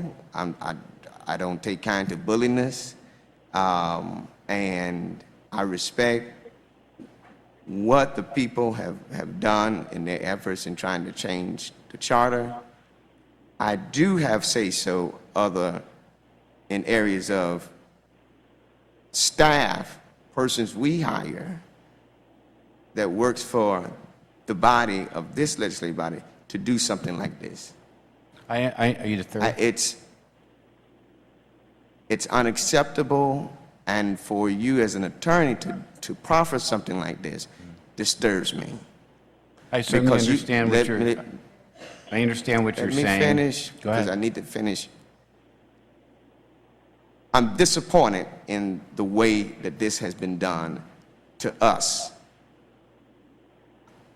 I'm not saying that the will of the people have done anything wrong. I'm saying the process in which our persons have proffered this is a disappointment, and it's not fair to us to do this and put us in a position like this to be able to do this, and it's not right. I'm overly disappointed because this should have been really carefully done with not any preconceived notions that this is a swallow date, and how it's been presented to us is this is a swallow date. We must do this on this date, and that's not fair to us. I'm just talking about me. It's not fair to me to do that without giving us opportunity. Now you're saying we have opportunity, but you've already put this in writing to the public, and we've not agreed on it. And so I would have preferred that you brought us all of what you've done and then allowed us to deliberate on the date and then go back to the clerk of the county elections and say, this is what we have discussed. But let me tell you, I'm getting just conflicting statements from the supervisor of election, from my legal counsel, and it's not concise. And so I need to put on the record that I have no problem with what the people have done. I have a problem with the process. And I don't think it's right. I don't think it's fair to us. It puts us in a position to where it's an all or nothing as it relates to the date. And I'll reserve the rest of my comments, Mr. Mayor, until after my colleagues have spoken. Mr. Mayor, if you don't mind if I Yes, sir. respond. Mr. Attorney, go ahead. First of all, Council Williams, I certainly understand what you're saying, but just to make it clear on a going forward basis so you know what's in front of you. The resolutions under Florida law need to be presented in writing. And so we had scheduled, we put this on the agenda as a resolution. The council has, within the parameters that I've expressed, the council has the authority to change the date or to suggest another date to the supervisor of elections and to request a different type of election. The process from that point would be that we would go back to the supervisor of elections and say, can you do it on this date with this type of election? If they say yes, then that's fine, and then when they send that to the state, and it's generally approved, and we would have it the way that you've approved it. If not, and they say no, then we need to come back to you, and then we would say, well, they can't do that. Based on what you said, I don't think that you would want me even to have them to suggest other dates, but maybe you do.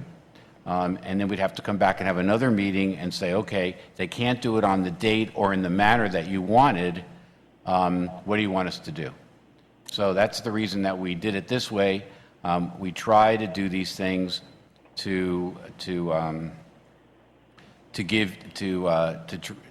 try to satisfy our obligations under the charter.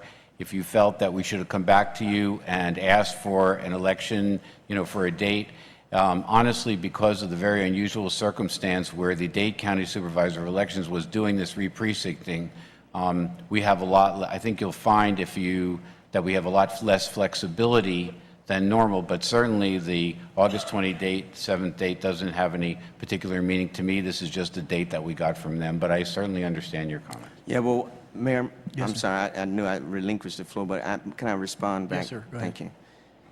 Richard, my problem is not in your resolution. My problem is the date. My problem is the process. My problem is the not conferring with this body, this legislative body, on a suggestion of a date, not to go and preempt to do this and then put it in writing, and then on the advice of counsel, on you, saying that we have no other recourse other than to change the date. Now you're saying we do have a recourse. The second option, it could be a walk-in ballot or, a regular kind of election. There's a process by which we have done before. So I'm not really comfortable with your advice at this point in time because you've convoluted a lot of the statements and what you've said. I don't feel comfortable with your advice because to date, what I'm hearing is something totally different than what you and I talked about before. And so I hate you put me into this kind of positions to be very critical of you because I like you as a person, but this has brought different ideologies of your position and your credibility at this point in time. And I don't have credibility in this item as you have counseled me on, because now you're saying something different. So, Mayor, with that, I relinquish the floor. Ms. Fairclough? Thank you, Mayor. Clearly, we've been put into a tight spot. And my concern is with the process as well.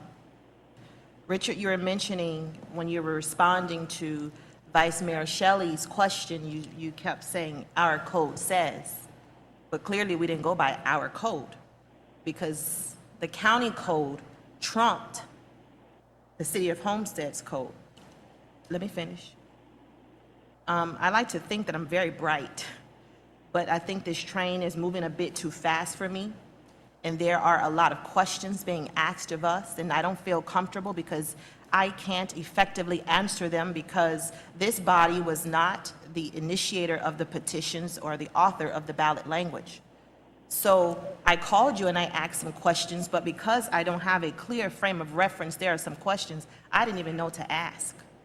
So how come the county charter trumped the city charter? Can you, I guess, explain that again with specificity? And where the county charter is silent, where does the city charter kicks in?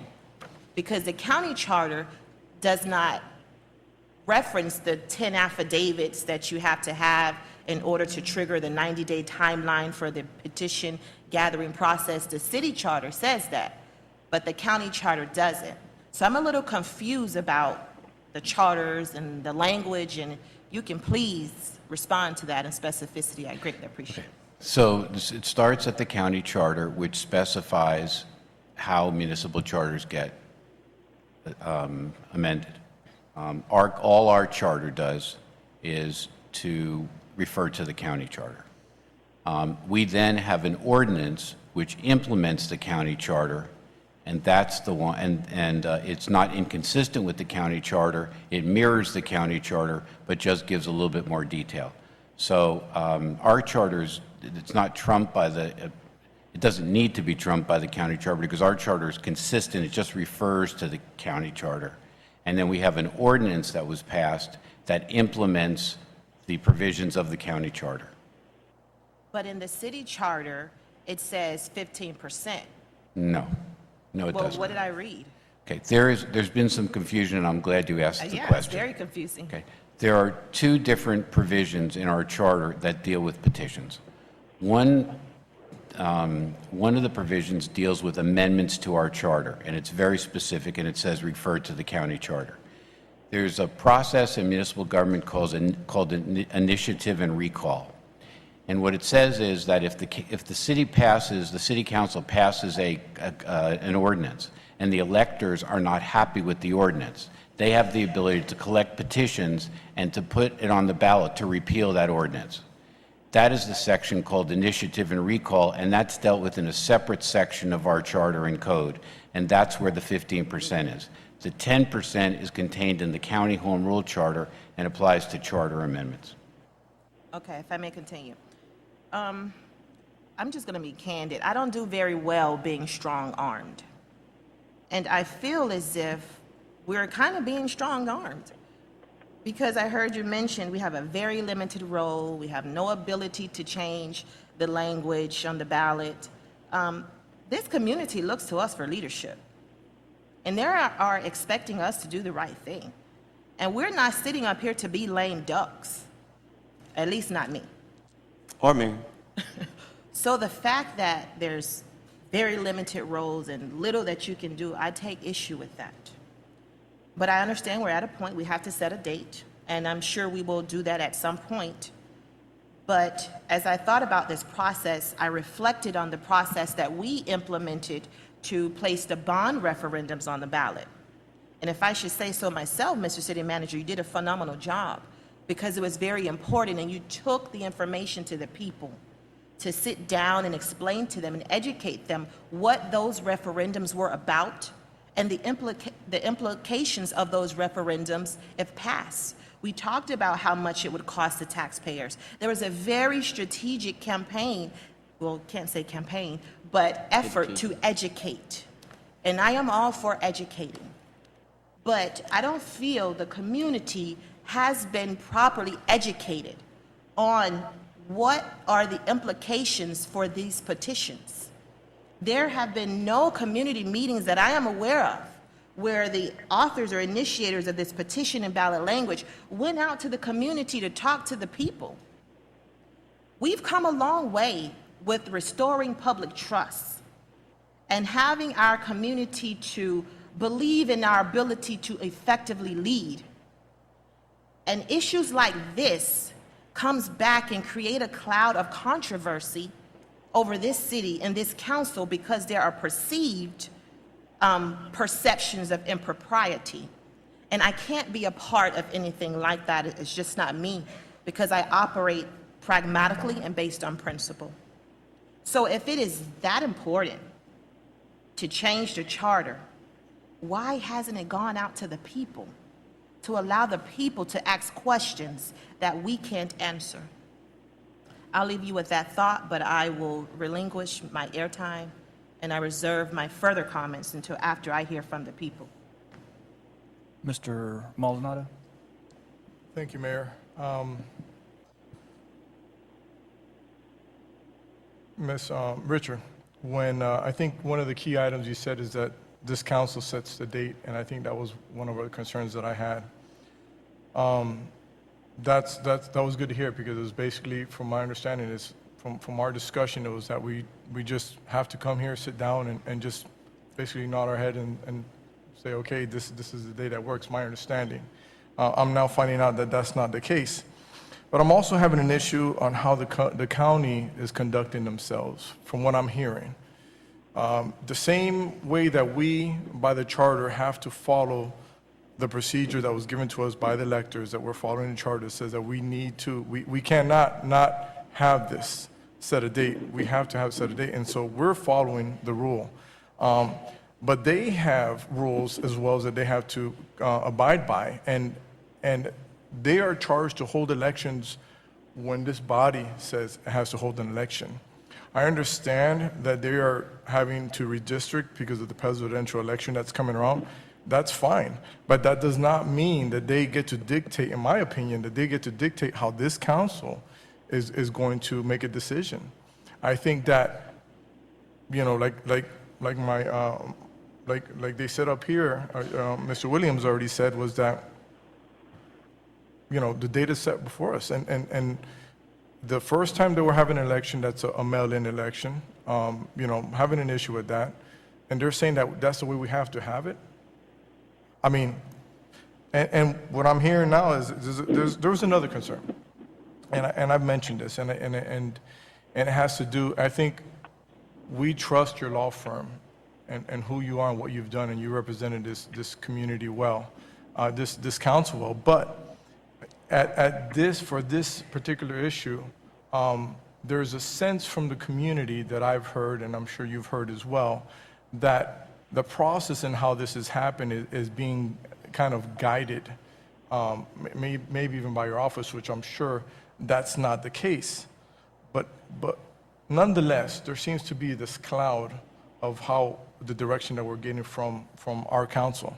I spoke with Ms. Sewell and the process and trying to understand some of the questions that were there. And she basically said, well, as soon as I got the call from the Department of Elections, I called your office, I spoke to David Waplin, and basically they took it from there. And, you know, she's making sure that she's doing the job according to our lawyers that are representing us. But there seems to be this kind of cloud that there's a little bit of a conspiracy in the process, and there has to be a way that we need to figure out how we're going to remove that cloud. And because we want, nonetheless, that this process be as clear, as transparent as possible. So that's just a thought that I have. What decisions we take in order to remedy that is something that I'll leave for a later discussion. And that's it for right now. I'm just going to hold off with those two items. I have more, but we'll go back to that later. Any other questions from council? It's going to be a public hearing, so anyone, I'm sorry. Ms. Wallman? Mayor? I recognize Ms. Wallman. I'll come right back to you, Mr. Burgess. Thank you, sir. Just get me in the queue, please. Yes, sir. My question was, has there been a prize obtained for walk-up actual, there's no price that you know of? No. And you haven't? Can't hear you. Oh, I'm sorry. I asked if there was a prize that had been obtained for a regular walk-in election rather than a mail-in election. We have a quote for the primary election, which is coming up on October 6th, and that's over 100,000. And this one was 70? This is a little over 70,000, yes. Okay. And did you ask for the date, Elizabeth, or was that just the date that was given to you? That was the date that was given to me. And then I was told that the canvassing would be the very next day. The very next day would be a Saturday, and I was advised that the overtime was not included in this estimate. Can you explain what canvassing means? Canvassing means certifying the results of the election officially. Okay. So the canvassing board meets, and they certify the election results. Okay. So you never asked for a date? This was just the date that was given? Yes. Okay, I thank did you. not ask for a date, no. All right, thank you. Mr. Burgess? You there, Mr. Burgess? Yes. Go ahead, sir. Thank you, sir. Richard, would this be considered an initiative ballot?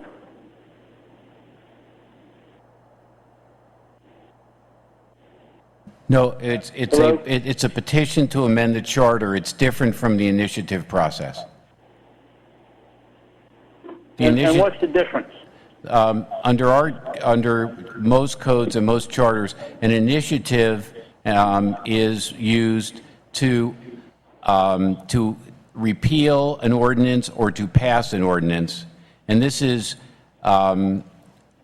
is really a petition, and that's why it comes under a separate section of our process. Some might call it an initiative, but it doesn't. An initiative process is for amending an ordinance or repealing an ordinance. Now, is that a legal opinion, or is that your firm's opinion? No, that's a legal. Our city. It's almost in every city code. Basically, there's a initiative process. There's an initiative process to amend ordinances, and that's in our code. And it says if you want to amend an ordinance or repeal an ordinance. So that's when that term is used. This is a petition, and it's clear in our charter that it's a different process from the initiative process. Okay, because that was a question that was brought to me about what is this categorized? Because if it was an initiative petition, then the county and the state both deal with that and say that you're not allowed to quote unquote log roll different questions all into one. And I think that's one of the problems that I see with this initiative that's been brought forward, or this petition that's been brought forward, is because no matter how I feel about it, if it goes down, then it's going to make us look bad to the military. And the military is such a big part of Homestead, and economically and fundamentally. So I just think it's really bad the way that this was all brought to us in one lump sum. And I also think that, that it really is going to have some ramifications in the end to the military and a BRAC that could come down here in the future if we have things that discriminate or show or say that we don't want to make sure discrimination isn't upheld against the military.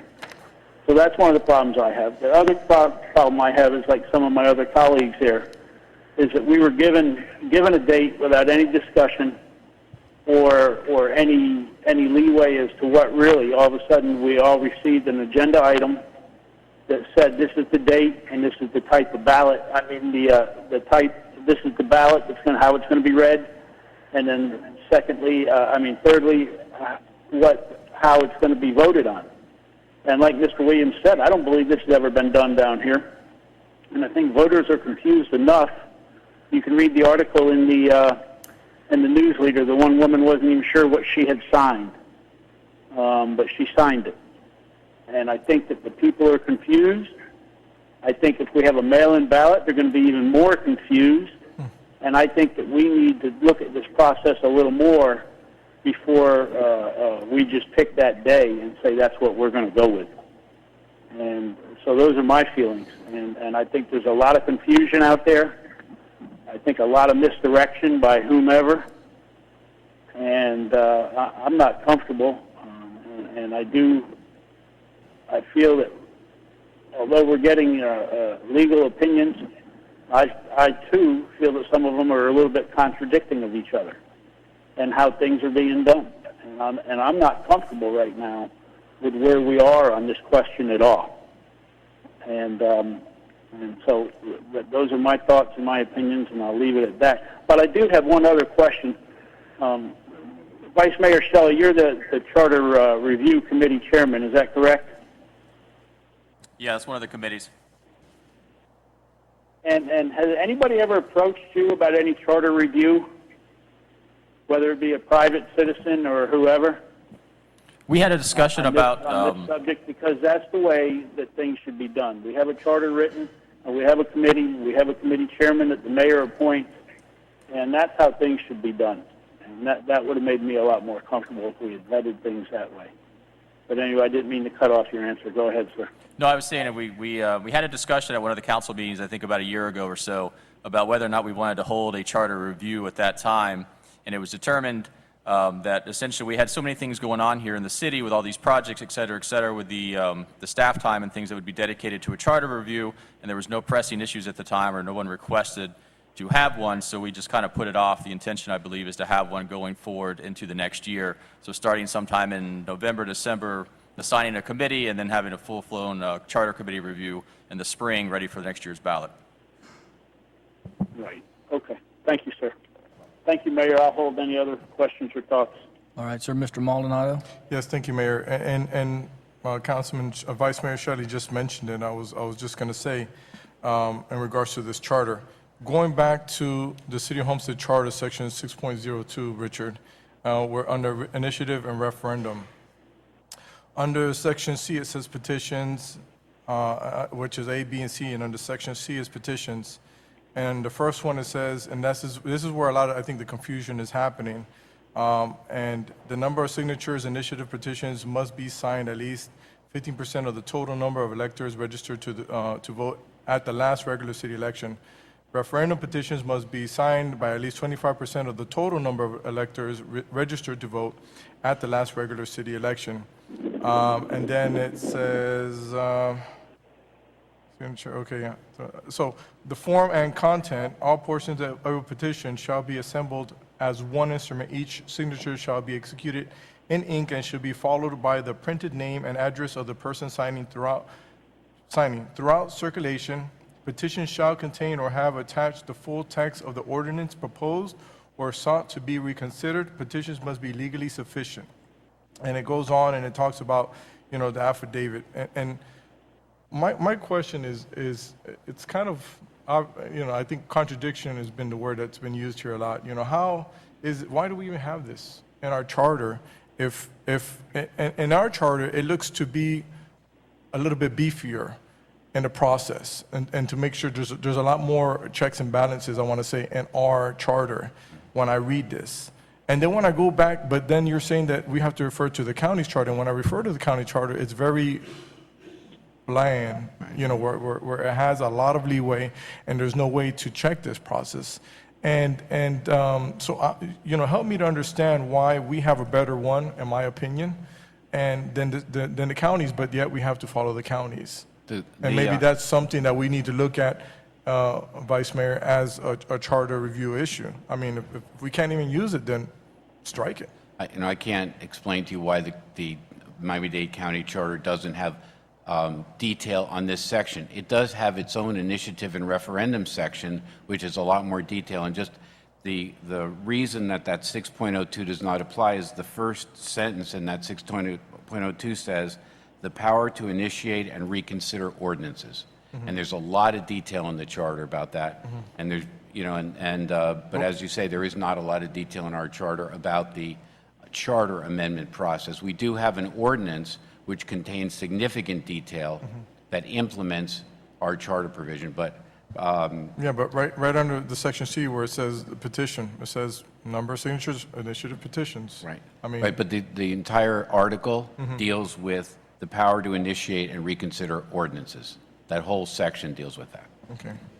Confusing, but. Mr. Williams? Thank you so much, Mayor. Again, and this is where, is this question written to say that the city of Homestead should not discriminate against veterans for employment or as a city, or is it saying that the entire community of Homestead should not discriminate? Which is it? Is it saying that the city for employment, or within the ramification of the population of the people? Again, I did not write this charter language. This is what we received, but I'm reading the section, and it says, the city shall not adopt any ordinance, resolution, measure, or policy, or otherwise discriminate against any person due to religion, color, etc., honorably discharge veteran status, U.S. military. So I would read it to say the city, meaning the city of Homestead. As an employer? In any way. It could be in housing, it could be in grant programs, it could be in anything that the city does they cannot discriminate against. That's the way I would interpret what they've proposed. So do we have any record of any discrimination for veterans at all within the city? I wouldn't know. I don't know. My lead-up question is, are the petitioners who did this here tonight to answer the questions? Are there petitioners here tonight who've got this on the ballot? Are they here tonight to answer questions? Is there anybody who wrote this up here to answer questions that the council has for the people? There's nobody here that put this together here to speak up, to talk about what they have written for us.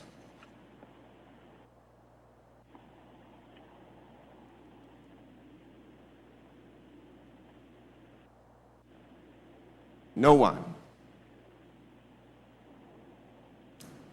Okay.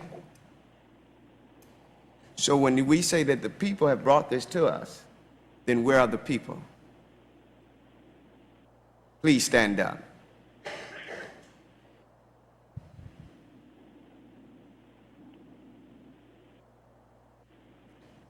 My point is this, is that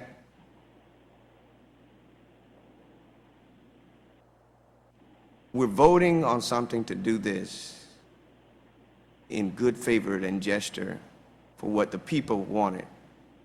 And this was the opportunity for us to meet the people and ask them, what do they mean by certain language in here? What do they mean by this? What do they mean by that, dealing with veterans?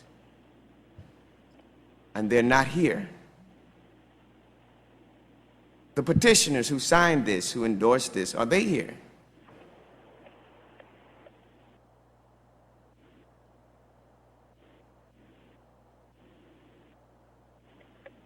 Not one person who signed a petition and endorsed this, are they here?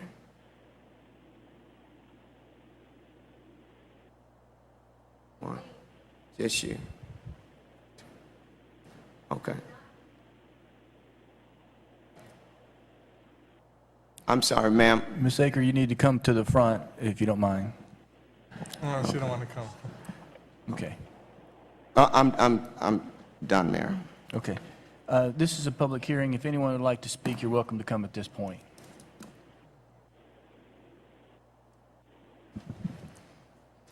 Good evening, Mayor and Council. Good evening, Commissioner. Get myself set up here. I have a little outline in a packet. Well, I will say my name is Linda Bell.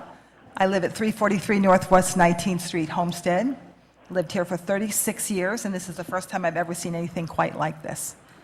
As I was listening, I was quite shocked because I've had no less than 5 conversations with the Miami-Dade County Division of Elections, the Supervisor of Election, the Deputy Supervisor of Elections, as well as those who handle the ballots and the certification.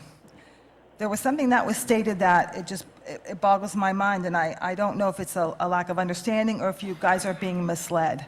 The Supervisor of Elections for the City of Homestead is your clerk. The Supervisor of Elections for Miami-Dade County non-municipal elections, for all of the elections, but for those that are in Miami-Dade County, that is Penelope Townsley. So the one who would implement your elections in the City of Homestead is your clerk, and that's Ms. Sewell. with consultation with the attorney, Mr. Weiss. So also something that was stated that I really feel like needs clarification is Miami-Dade County did not select the date. They did not. I've spoken with them on 5 different occasions. What they did is they gave you the first available date. They did not tell you the date you could have it. They only instructed you on the dates that you could not have it. And the reason why the push is on to get it by August the 27th or 28th is because qualifying opens up on August the 29th and closes in September, and then that way the one person that this is intended to benefit can qualify to run. That's the whole reason why you have the fake military issue, the fake hiring issue, so that one particular council person can run for re-election who's termed out. Because this petition applies to nobody else sitting up there. Nobody can this apply to except for one person. And trying to not make this a personal issue, because this is not about a person. This is about policy. This is about right and wrong, and we need to stand up for right and wrong in the city. By the way, I have to tell you, there's a benefit to not being an elected official anymore because you get to stand up and speak your mind. And also, I have a lot more time on my hands lately, so I've been able to do lots and lots and lots of studying on city charter versus county charter and state law and what's been going on there. And so there are some contradictions. And Mr. Mayor, with your permission, or I'll ask through you, I heard the city attorney say that he consulted with the State Ethics Commission on whether Ms. Waldman should recuse herself. Did Mr. Weiss consult with Miami-Dade County Ethics Department? Yes, I did. Because this fails the test. When I sat up there and I was being sued and I was entitled to an attorney, I was entitled by this city's code, I was entitled to an attorney, and I was told that you told me to vacate the premises because I would benefit. And if there's any type of a benefit, direct benefit, that I would have to vacate myself. There is a direct benefit that can apply to nobody else sitting up there. And I have to tell you, I feel very badly for the rest of you sitting up there. My heart goes out to you. I'm praying for wisdom on your parts because I feel like you've been put in a terrible, terrible situation that you should have never been put in. I also would like to thank the clerk's office yesterday for being so kind to me. I asked if I could have copies of the petitions that had been sent back from Miami-Dade County Division of Elections, and I was told it would cost me $700. So I came in and took pictures with my phone. And so I thank you and appreciate your kindness. I was told I would have exactly 30 minutes. If I went past 30 minutes, I would be charged. I'm not quite sure that that's accurate, but I was treated very, very kindly, took my pictures, and left. So the city being the supervisor of elections, the only thing that the Miami-Dade County Supervisor of Elections is in charge of is certifying the signatures, not the language, not the process, not the date. There was some things that were stated in writing in the agenda item last week that were blatantly and patently false. And I'm a little challenged by that because it says the county supervisor of elections selected August 27th and the mail ballot method as voting as compatible. That is not a correct statement because I've spoken with them. And then if you look over on page 2, it says the county election system is scheduled to undergo an election precinct boundary review. They're in a re-precincting process from June to September, which will temporarily curtail its ability to conduct elections. Now, here's the truth, but has arranged to set aside and approve Thursday, August the 27th. Let me repeat, they did not select the date. The city selected the date. Supervisor of elections does not have the right to tell you what date you may have your election. They only have the right to tell you what date you may not have the election. There's a tremendous difference in that. So I'm afraid you have been misled on that. So I wanted to be very clear on that. Now, I certainly just want to stick to the facts, and that's what I'm going to work hard to do, is just stick to the facts. We have, there are flaws in petition processes that are certainly not fatal, and then there are flaws that are fatal.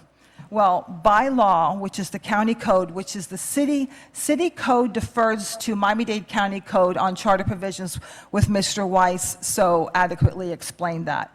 So the county charter governs how the municipal charter as far as rules. So they have to follow the rules for that process. So one of the main rules that cannot be violated, this is a fatal flaw if it's violated, is the triple language issue, the triple language rule. I have looked at all of the petitions. They are not in 3 languages. They are in 1 language. They're in English only. And it says that the title and text shall be in English, Spanish, and Creole of the ordinance or the charter provision sought to be enacted or repealed. Disqualification of forms. And then it says within 15 days, excluding weekends and legal holidays of the date of filing a petition, initiative, or referendum. The supervisor of elections, or in the case of recall, the clerk of the circuit court shall disqualify the following petition forms. A, those that do not include in English, in Spanish, and Creole the title and text of the ordinance or the charter provision sought to be enacted or repealed. There's another provision that has that as well, and it has it under item 3, and this is Miami-Dade County, 2007, disqualification of forms, and it says that they must include county charter rules that apply to charter revisions within the Miami-Dade County chart, within the City of Homestead's charter. They have to include English, Spanish, and Creole, the title and text. Now, what's interesting to me is that in this document, and they even very, very specifically say, and I'd like to read that to you, in the whereas clause from Miami-Dade County, whereas the board desires to eliminate the potential for any voter fraud in the gathering of signatures or on petitions for initiative or referendum and recall by making certain that all petitions are capable of being understood in English, Spanish, and Creole speaking electors. No matter how you look at it, this is a petition. So that right there disqualifies the ballots. Now, because only the signatures are certified by Miami-Dade County, the minute the box of ballots arrive in Miami-Dade County I'm back in Miami-Dade County days. The minute the boxes of the petitions that have been accepted and rejected arrive back to our city clerk's desk, that's the date that she begins to look at those, and she looks at whether there are any anomalies or any problems. So these ballots need to be disqualified because none of them are written in 3 languages. How did the Creole speakers who signed these petitions understood what they read? How did the Spanish speaking, and there are many Haitian people who sign these forms, and there are many Hispanic, elderly Hispanic. How did they know what they were signing if they were supposed to read it and they couldn't read it in their own language?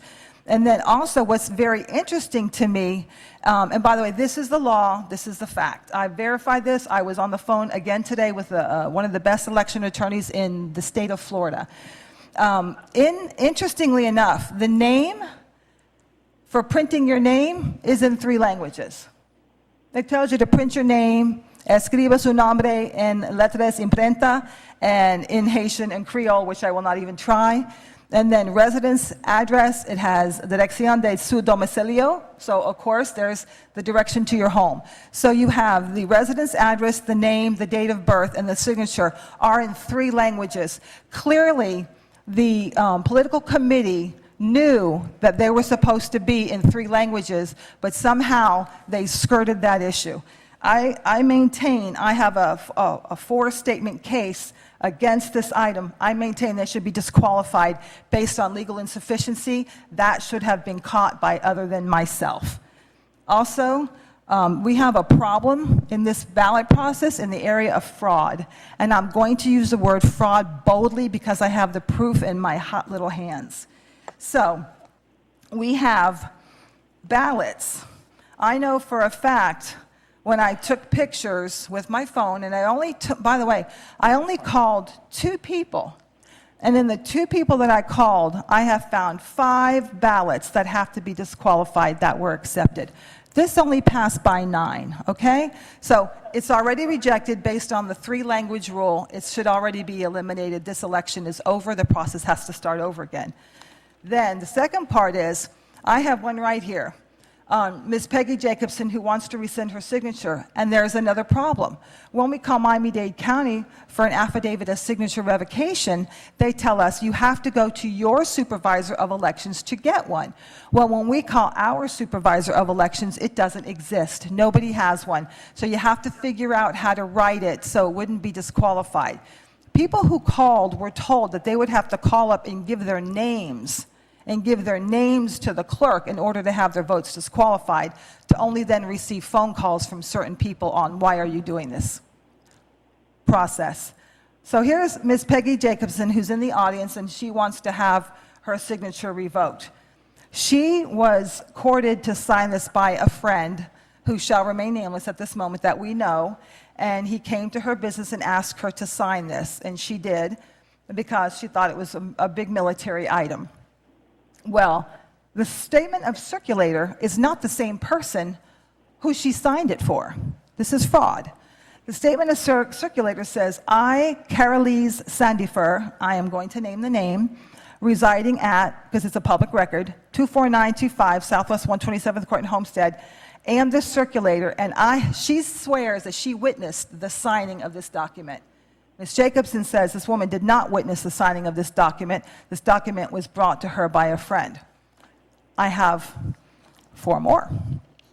So I made one phone call to my friend, because when I saw her signature, I was very surprised. So I called her and asked her, and she's a former councilwoman, and I have her permission, and she sent me an email. Former Councilwoman Nazi Sierra. She was courted and asked to sign it by Councilwoman Waldman and her husband Merv, and personally.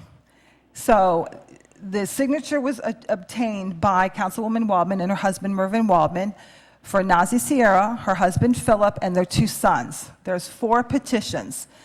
Well, when you look at the circulator portion once again, like I said, I'm just trying to stick to the facts, folks. I'm not trying to indict anybody. I'm just trying to be truthful and get to the bottom of this. When you look at the circulator on Nazaria Ramallah Sierra and her husband, I couldn't find the 2 boys yet because I was going through hundreds and hundreds of them, and I was only given a certain amount of time to take pictures with my telephone.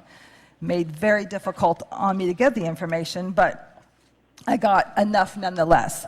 So on 2 people that I called, just 2 that I called and spoke with, we have five fraudulent petitions where the circulator says, I, Yasmin Cuellar, residing at this address, I am the circulator of this foregoing document containing 1 petition signature obtained on this date.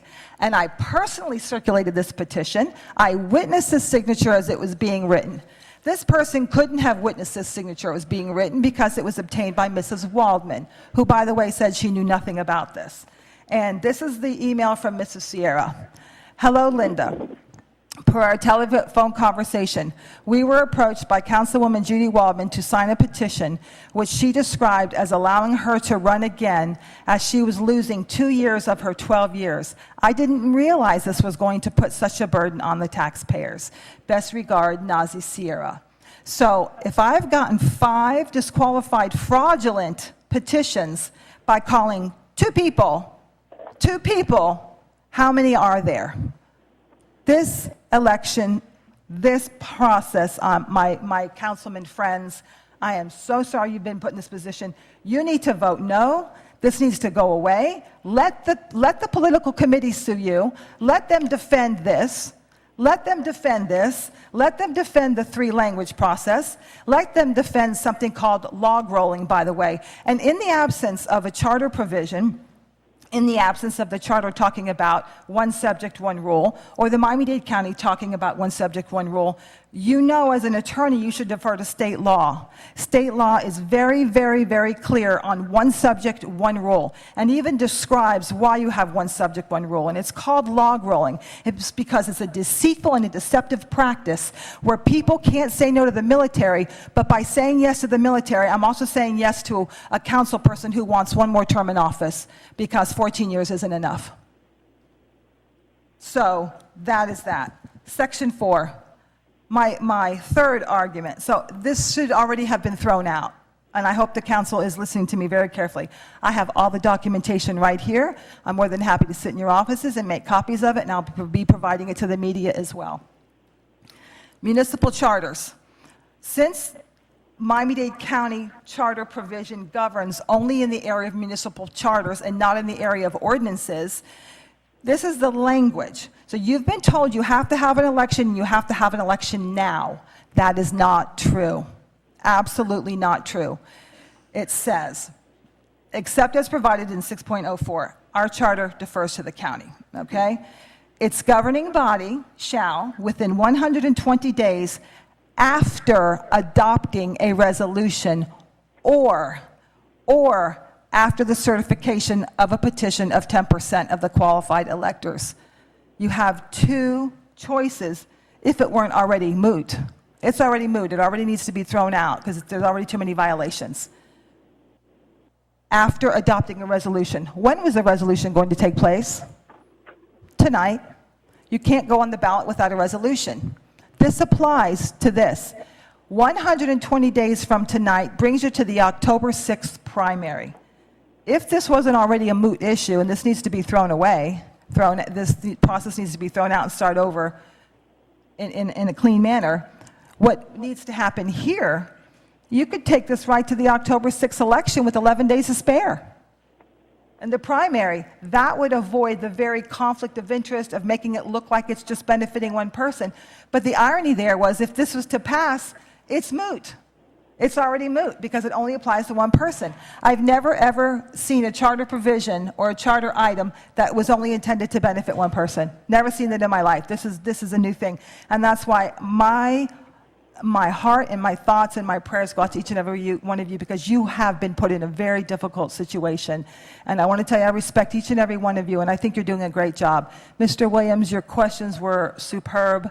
Ms. Faircloth, amazing as usual, So I just want to tell you that I have all the documentation. And here's the state opinion on log rolling or on the one subject, one rule.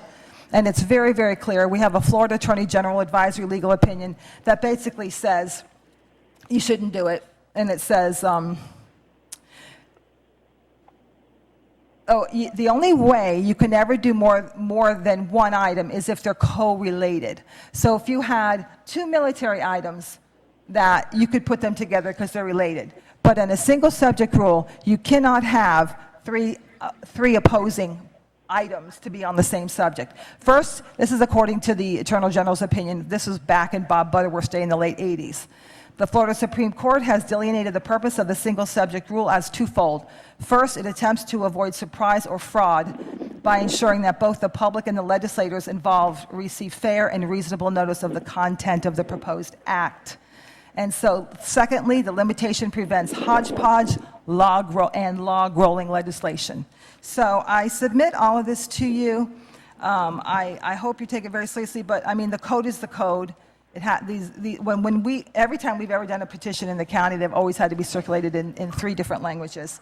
So I submit that to you. There's also been so many other questions, but on the item itself and on the language itself and the positioning of the talking points, how it says the final item is going to be the housekeeping item, but it's the first item on the actual ballot. So there's real conflicting. People are conflicting and confused. So I thank you so much for your time. Again, good luck to all of you. I wish you well. Thank you. Anyone else? Mr. Losner. Thank you, Mr. Mayor and Council. You know, it kind of occurred to me that those of you on the dais and in the audience who know the rough and tumble history between Ms. Bell and I must be thinking, politics really makes strange bedfellows. So you know what? Tonight, it's not about politics, it's not about emotion, and it's not about philosophy. It's strict legal interpretation and requirements that you've been boxed in to meet. I've gone on the record in a huge op-ed where clearly I've laid out the case that this petition initiative is a huge fraud committed upon 2,300 voters of this community. And I would like to address Ms. Fairclough's concern is that How did this happen without community input? Well, the basic answer, Ms. Faircloth, is it proves that if you have enough money to hire enough people to create fraudulent talking points, you can go out and put public officials who try to do a good job and earn the public trust in an untenable position. But let's get back to the legal aspect of it. I would suggest to you that this matter is not yet ripe for the adoption of a resolution to set an election date. Ms. Bell, a few minutes ago, cited you to Section 12-23 of the Miami-Dade County Code governing petitions and initiatives. Well, in addition to setting forth the requirements of the three language that clearly none of the bodies of the petitions meet, it also seems to provide for disqualification of signatures within 15 business days of the filing of the petition if a signer under certain parameters wishes to withdraw his or her signature. It's important to keep in mind that this is only before you by a margin of 9 signatures. 9 signatures are putting this city to the test, or the task, of potentially having a very expensive and unnecessary, practically unnecessary election. Okay, so according to the receipts that I've obtained from the county supervisor election, the last batch of 49 petitions was filed on June 5th, 2015. So if that's the date of filing, the 15 business day window for people to come in and withdraw or disqualify their signatures is still open. If the date of filing is deemed to be the date that it comes to the clerk's office as the local supervisor of elections, that 15 business day window didn't open until Monday morning.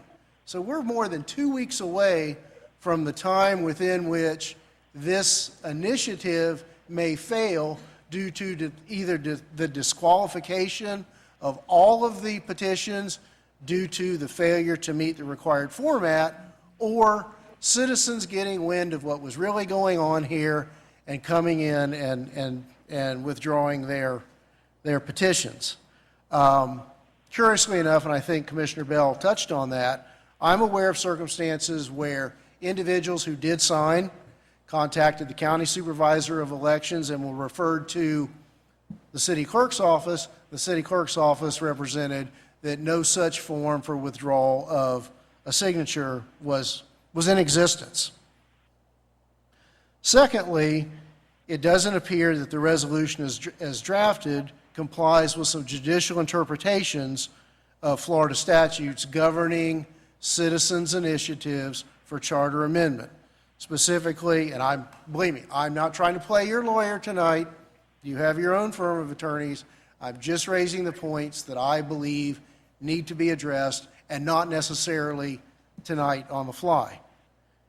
But there's been a judicial interpretation in the Miami Beach case 2 years ago of Florida Statutes 101.161 requiring the city to frame ballot questions in a manner that accurately communicate their true effect and conveys the material terms.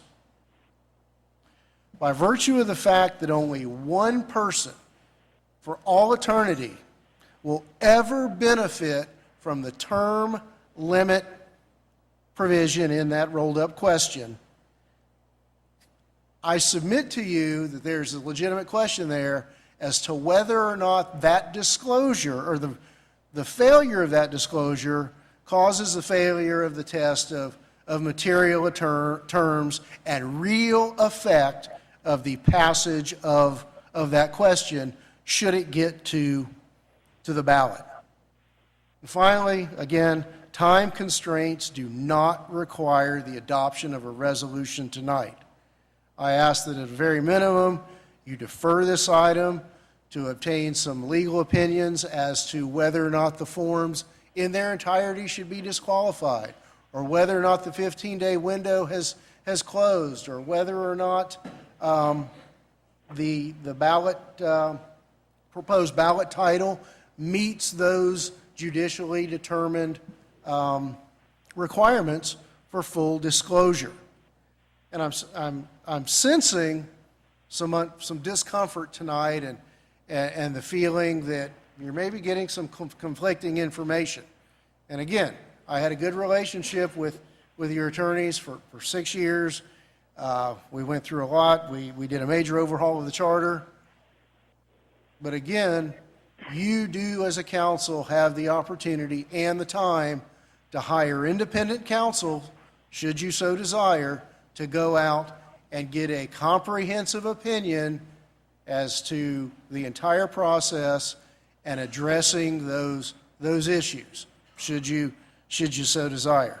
But finally, if this does go forward, I would ask you that you conduct it as a live election, because in my view, a mail-in election poses too great of a risk of voter fraud, and that's untenable for anything.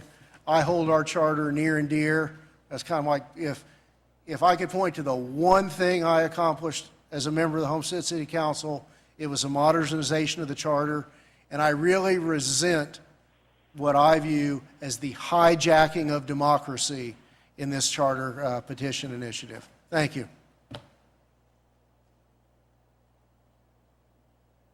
Mr. Bell? Thank you, Mayor and Council. My name is Mark Bell. I live at 343 Northwest 19th Street, Homestead, Florida. I'm going to leave all the legal mumbo-jumbo to the lawyers and my wife. I'm just going to present to you ordinary citizen business owner. I think Mr. Williams addressed it perfectly. Who's the people that initiated this? Where are they at in this audience? They're not here. It's a political committee out of Coral Gables dictating to our Homestead mayor and council what you guys need to do in the city of Homestead. They are boxed you into having an election that's going to cost the taxpayers minimum $70,000. Not one person is here to represent that petition. I don't even think anybody at Homestead came up with the idea. I don't know about you guys. My opinion is, why is somebody from another city, a political committee, telling us what we need to do, what needs to be on our charter, when we need to have an election? Now, one legal question I know I'm not allowed to ask questions to, but Mr. Weiss, the county elections said they certify signatures only. They said they're, like, we hired them out, they certified signatures, then the petition need to be certified. That was done when and by who? Has Ms. Sewell certified the petitions?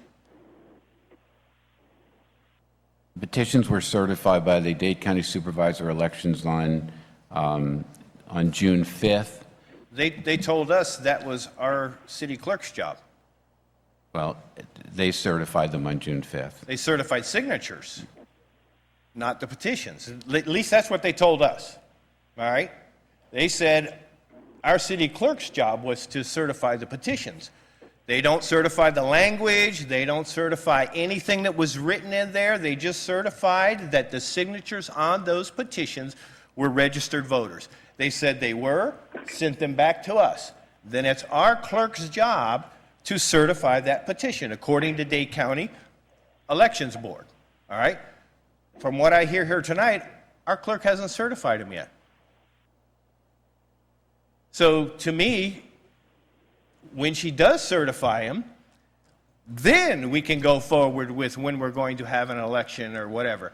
But in all this, to me, there's too much mud that we're trudging through here. I would throw the whole thing out.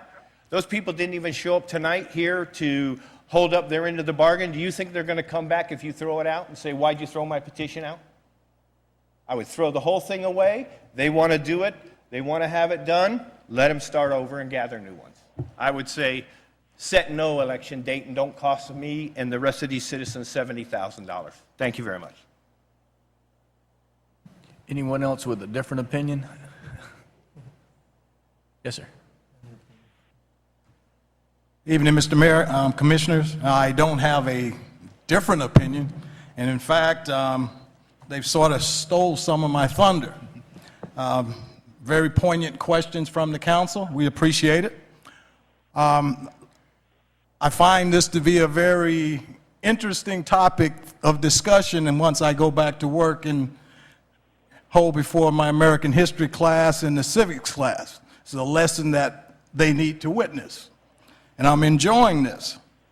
However, when it comes to our democratic process and the Constitution and the flag that we all hold dear, I find it rather confusing as to why one would want to serve his or her own best interests and throw away the interests and integrity of our democracy. If we look at the news leader and we look at the number of signatures that were collected, it's a very small number in proportion to our population. 129 of those were duplicates. Anytime you duplicate a legal document, you're trying intentionally to deceive someone. 129 were thrown out. No, I'm sorry, there were 129 duplicates. 925 of the applications were thrown out. It didn't specify directly why they were thrown out, and if the Department of Election was only looking at the signatures, then the signatures were the reasons why they threw it out. I ask again, is this a way of which we're trying to deceive the citizens of Homestead? With the small number of signatures that they obtained, which were only 9 more than was required. I can remember way back when I was a young man, about 25 years old, I circulated a petition to change the city government. Not this city government, but the city of Florida City's city government. I circulated a petition, and that petition stated clearly as to what my intent was. It was to move the city from a strong mayor form of government to a commission mayor form of government and have a city manager. It was stated clearly on the application. It passed. The people wanted change. Not a one of those signatures, not a one was thrown out. I remember the city attorney looking at the petition and then responding. It is very clear, he said, as to what the intent was. In this case, the intent is not clear. The petition has 3 parts. It has one part that I think is its intent, and then it has 2 other parts. One of the parts was talking about lobbying after one has served office or has worked for the city. Well, there are conditions that are in the state government, or the state constitution. There are conditions that are in the federal constitution that you have to wait a while after you leave office in order to lobby on behalf of the city or state or federal government after you have served in office. And most people would agree with that. Then there was another provision. It referred to veterans being discriminated against. And it's unfortunate that none of those people who circulated the petition are here to tell us about the discrimination that is going on within our community as it relates to our heroes, our veterans. If there's a law to be passed, then something must have taken place before you pass the law. In other words, there wouldn't be a need for a law if nothing was going wrong. So if it is something going wrong in our community where individuals who I have taught, who are now in the armed service, many of whom have gone to Afghanistan, Iraq, who have come back, who are going to have problems for the rest of their life because they served our country. And if those individuals are being discriminated against, call out the militia. And we need to make sure that any employer or any individual who is discriminating against our veterans is dealt with by the public in a public forum so that we could bring to light how they're treating our heroes. And the third part of the petition refers to term limits. The people of Homestead are angry at the fact that we had to hear and endure over the last 2-3 years allegations of corruption within our midst. And it wasn't pleasant. And I empathize with those who were being accused and those who had to make the decisions on what to do and how to lead our city. So with that said, I think there should be term limits. Term limits has always been a part of our democracy. Our first Constitution, Articles of Confederation, allowed the presidents to serve one term, 1 year. And after that, he had to he moved out of office. The second Constitution that we had, and most people don't know that there were two. The second Constitution allowed for term limits later. It started out with George Washington, who removed himself from office. He said he would not run for a third term. Why? Because he understood that in which they fought for in the Revolution was something that he was not going to be a part of. He was not going to fight for something and then allow himself to just stay in office, even though he could have. And all of the presidents after that followed his precedents. So what I'm saying, ladies and gentlemen, that the city of Homestead and the people in their infinite wisdom put into place term limits for its mayor as well as its council, so that individuals who were in office understood that if they want to do good by the city, then they had to get into office, do the job, and then move on. What the city ordinance doesn't dismiss is an individual running for a higher office. And in fact, we want individuals with experience to move on to higher office. We don't want them to linger in the same place. Why? Because habit has it that when individuals remain in a place for too long, they become more susceptible to things that are not in the best interest of the community. I thank you very much. My name is Willie Wamble, 1111 Adams Avenue, Unit L. Thank you, sir. Thank you. Vice Mayor. Do we have any more comments? I'm gonna hear the public and then I'll speak after Okay. that. Stephen McDuffie, 139 Southeast 36th Avenue. Thank you, council. Thank you, Mayor, for having this public comment section. I'm a millennial. I'm the next generation of this town. My children and my future children will be the ones coming in to this hallowed house to do the people's business. And the people's business was back in 2002 to 2003 when they had passed the ordinance or the charter change. At over 70% voted for term limits. The people have spoken on this issue. I'm the son of 2 U.S. military veterans, both Air Force. My dad even had a little stint here at Homestead Air Base. What I find after working in federal congressional office is the fact that federal law already does not allow for discrimination for veterans or military active duty. So the number one talking point on the moving forward for the charter petition, when they were going out to get the signatures, I have it right here, I can give you each a copy of it. It said, one adds military personnel acting or honorably discharged to the list of categories the city cannot discriminate against when considering employment or grants or events or any other type of government activity. Federal law, state law, and county law already supersede municipal law. To the second item, that should just be common sense.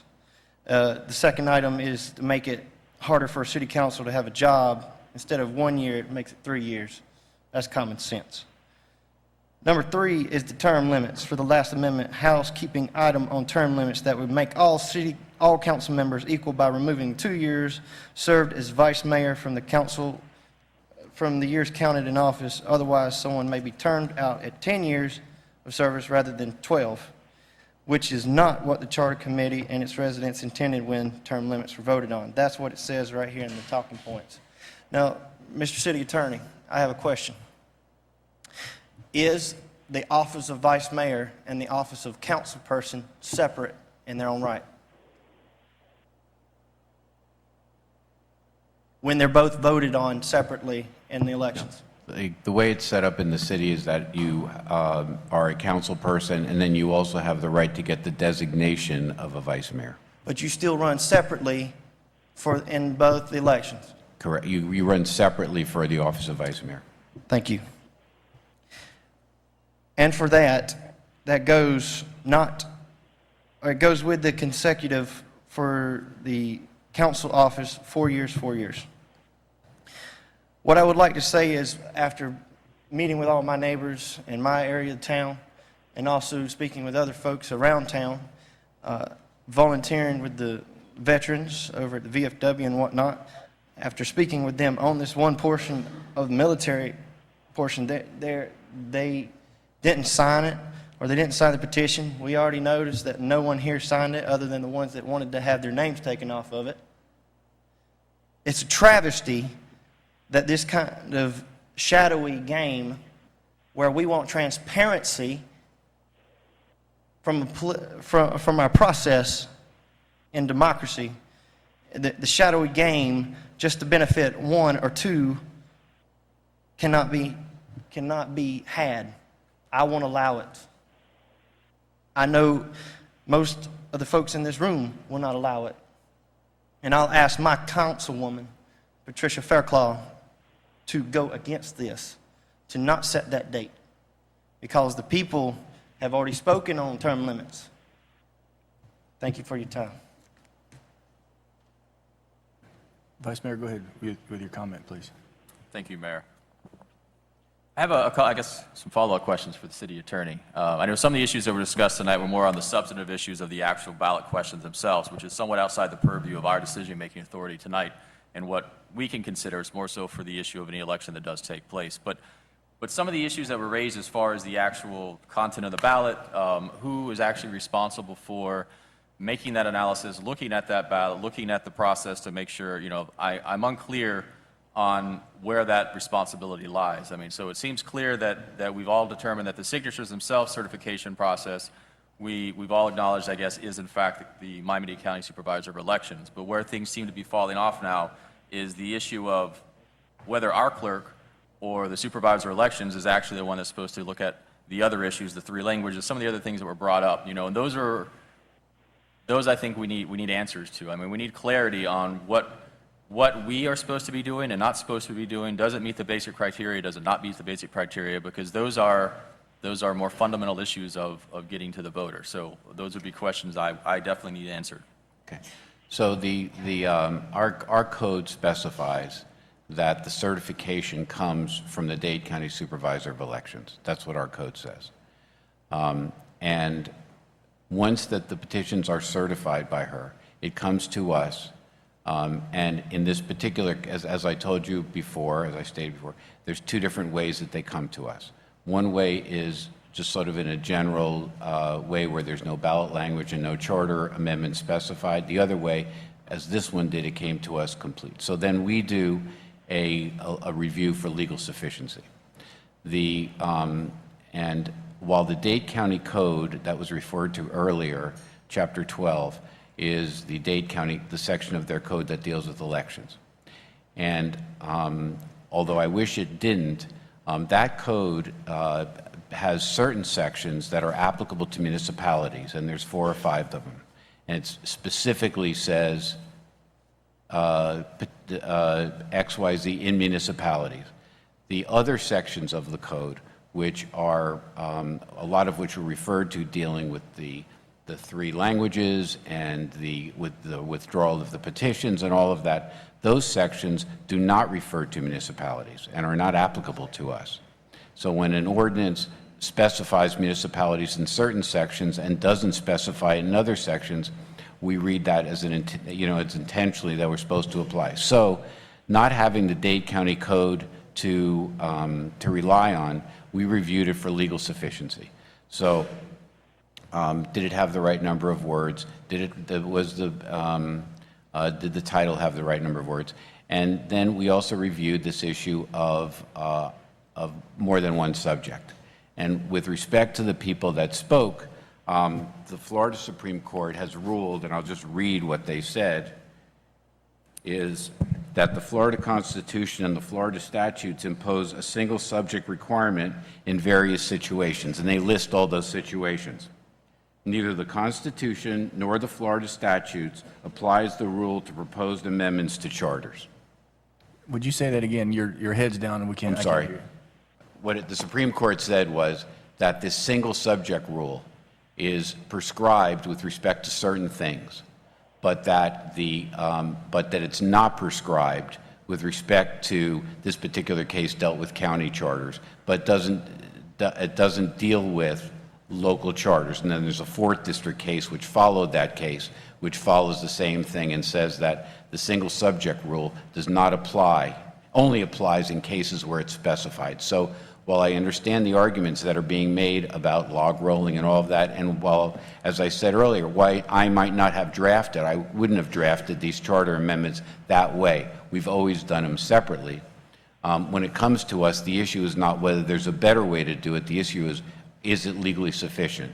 And because there's no law, there's no requirement that it be a single subject, we approved it. So our role was basically to look at the petition, say, was it legally sufficient under case law, because we don't have any specific rules to apply by. And that was the role of the city. And then once it was deemed to be legally sufficient, then it came to you. And then at that point, there's been a lot of discussion about the date and so forth. But as I've explained to each of you and said earlier, your obligation is not to set it on the 27th or the 20th, but to set it not less than 60, nor more than 120 days after certification, which is between August 4th and October 3rd. That's the window. And then I have a follow-up question that relates to that window, because the issue was raised that there was an and or there was an or, so it was after adopting a resolution or certification. Right. There's 2 ways that things get on the ballot. One is you adopt a resolution. Another one's by petition. And the second clause of that section deals with when you have a certification of 10%, which is what we were operating under. And that's why the clock starts to run at the date of certification. All right, I think that's all I have for right now. Richard, let me ask you a question. The penalty, obviously there's a question of who's responsible for certifying. The penalty part of it obviously would fall on the council the city, if in fact we don't follow the rules. Again, and I'm referring to your. I understand what you're saying. So let's assume that the council said, no, we're not going to put this petition forward based on whatever criteria. Where does that put the city? So you could have a couple of different results. Number one, there might not be any effect of that at all, because nobody might file suit to enforce it. So in other words, if nothing is done by the people who filed the petition and they say, okay, they didn't do it, we're done, then there's no real penalty to it. In other words, nobody's going to get thrown in jail or be fined or anything. It's basically not following the charter, and if nobody enforces it, then it just sort of goes away. If the petitioner's committee or someone else says you didn't do the duty that you had under the charter, then they would file suit against the city. They could file suit against the city, and they would file what's called a mandamus action, which basically says you have a legal duty to do something, you need to do it. And then a judge would look at that and say, do you have a legal duty to put this on the ballot? And would make a decision.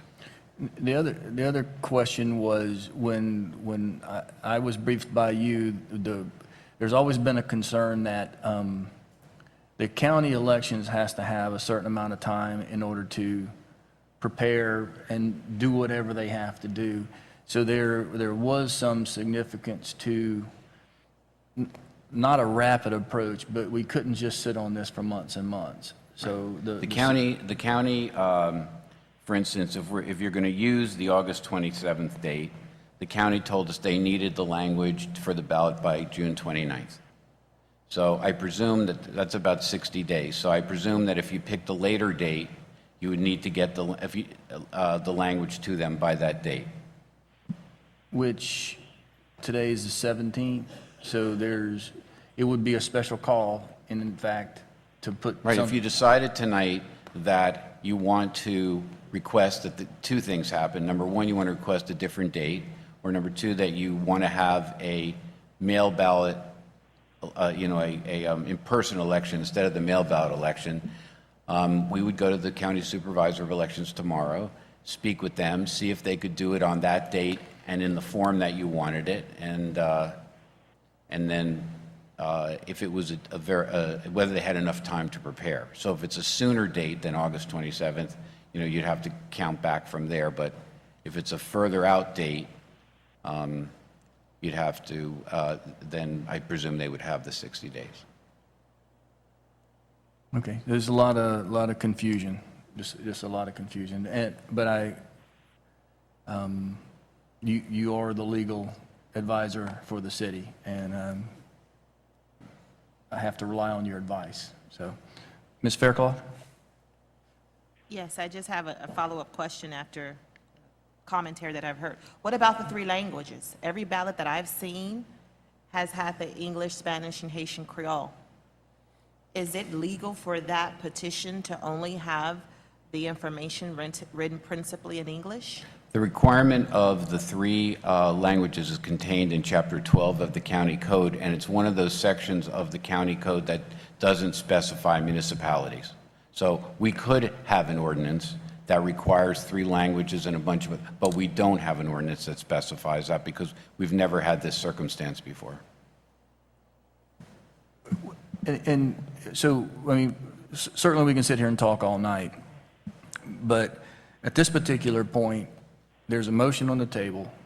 There's a lot of confusion. If there's some sort of subsequent motion to move this farther down the road, we've got to always be aware of the fact that it could be in some sort of a special call.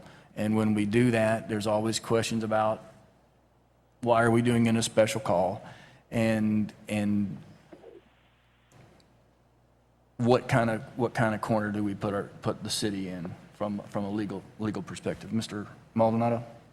Thank you, Mayor. I think my concern, and I know that we had this, and I couldn't make it to the special call meeting that we had, which was on our cal, wasn't able to make it, and consequently, it was all canceled, and so we're following up with that.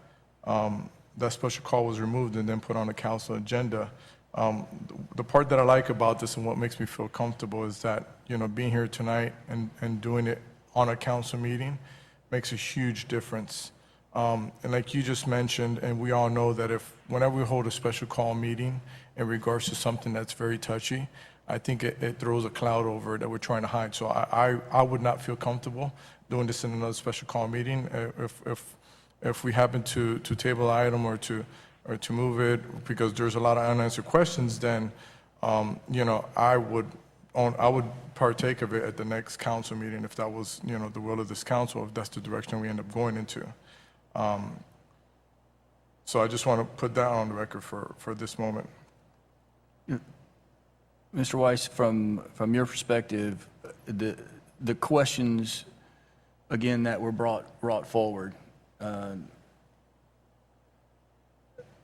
what time frame would there be so that there could be more clarity to the council? Meaning to answer those questions, if, proper or improper, right or wrong, for those questions to be answered, what time frame would that take you legally, or to compile that data so that the council would feel better or worse about the position?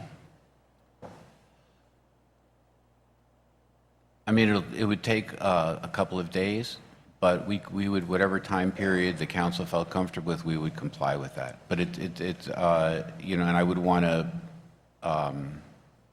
be very clear on the questions that you wanted answered to make sure that you got what you asked for.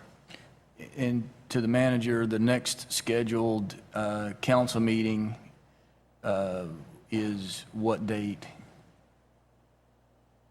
Council meeting or COW, which? Council meeting. July 15th, Mr. Mayor. I'm sorry? July 15th? July 15th. So window-wise, what does that do to us with that, with the qualification of the certification of, and the 60, 90 day, 61 day? Okay, so the only limitation you have on when you set the election is between August 4th and October 3rd. You have until October 3rd to set the election. So those are the dates. And then you'd have to, it looks like the supervisor of elections needs 60 days. So if I think you have, if you did it on July, 17th? 15th. July 15th, so August 15th, September 15th would probably be the earliest date that you could hold the election. They might be able to do it slightly faster, but I think that's the time frame. And as far as qualification is concerned, when is the qualification? Qualification is between August 31st and September 4th. So that would, in essence, put this special question after the qualifying? Yes. Okay. All right. Any comments, questions from council? We have a motion on the table as is for approval. Roll call, Madam Clerk. John there? John, are you still on the phone? Mr. Burgess? I'm still here, if that's what you're asking. Yes, sir. I didn't know if you were still there. Vice Mayor, and then Mr. Burgess, I guess. Did you want to speak, Mr. Burgess? No, yeah, if I could, yes. Please go right ahead, and then we'll go down the roll. Okay. I agree that there's a lot of confusion and a lot of things that I would like to get a little bit clearer on from our attorney. And so therefore, I agree with what Mr. Maldonado said, to take it to the next council meeting. That'll give Richard plenty of time to answer, and that'll give us plenty of time to get the answers out to the public who brought these answers forward tonight, not just the council. Because I think we need to educate the entire population on their questions that were raised tonight and the concerns that were brought forward at public comment. So that would be my suggestion and what my thinkings are. Thank you, sir. Yes, sir. Vice Mayor, then Mr. Williams. Yeah, my biggest thing on this one is I think the type of the election. So, as far as the motion that's sitting here as we sit here right now, for me, it would be critical to make every effort possible and deliver that message to Miami-Dade County Supervisor of Elections that we want a regular, as we've always done it here in the city of Homestead, election process versus this mail-in ballot thing, because I think that is very unusual and it's a little scary, I think, for the community to see something new and different to that effect. So that would be one thing that I would want to make sure that we kind of made clear and send a strong message to Miami-Dade County that that's what we want, and make sure we can try to get that. Well, as best as possible. we could also inquire as to if the council feels that way, the first day that they could hold a regular election, because at some point this re-precincting is going to be done, and if it's over within the period that we have, then you could have a regular election, an in-person election within that time, and also comply with the charter. Okay. And then as far as I'm okay with what's being proposed, the majority of whatever the council would like to do as far as making sure we can get clear answers, because I want to make sure we make this decision and we make the right decision. The only thing I guess I would discuss when it comes to the qualifying process is that ultimately, regardless of whether I agree or disagree with the questions being asked, in regards to the process, 2,300 people have signed something asking to make decisions on something.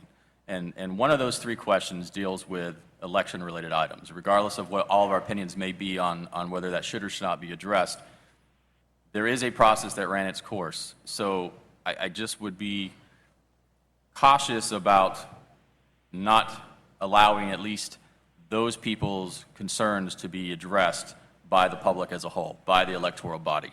That would be my only cautionary statement to say, is that, regardless of whether we agree or disagree with the questions being asked, I don't know why these people signed it. I don't know what issue motivated these people to sign it, whether it was question 1, question 2, or question 3.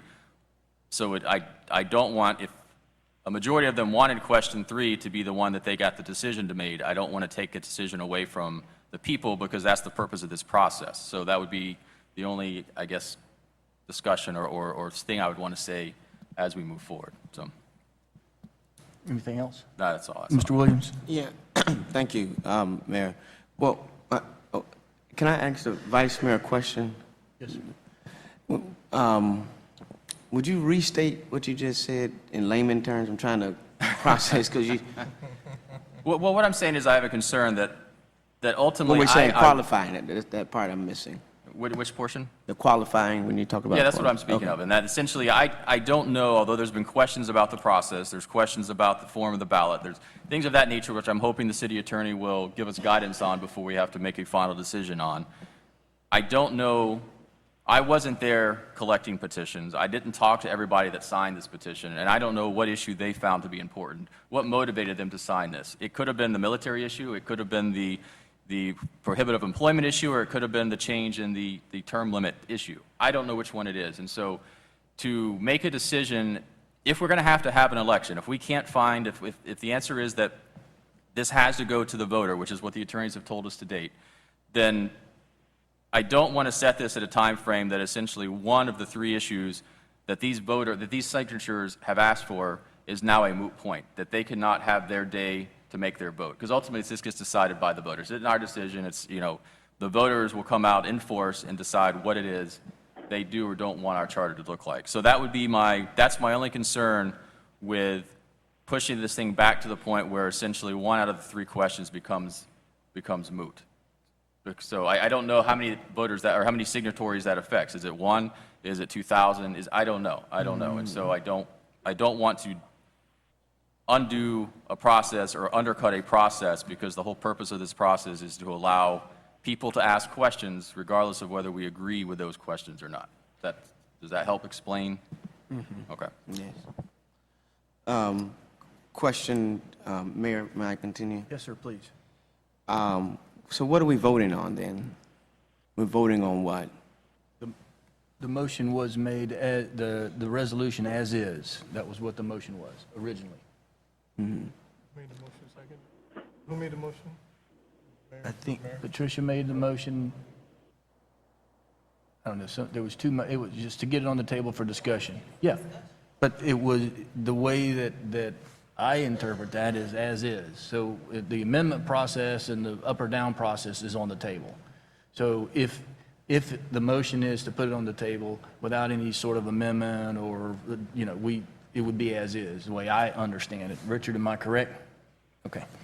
So that's what's on the table, Mr. Right, Williams. unless there's an amendment to the resolution or some other motion. Right, exactly.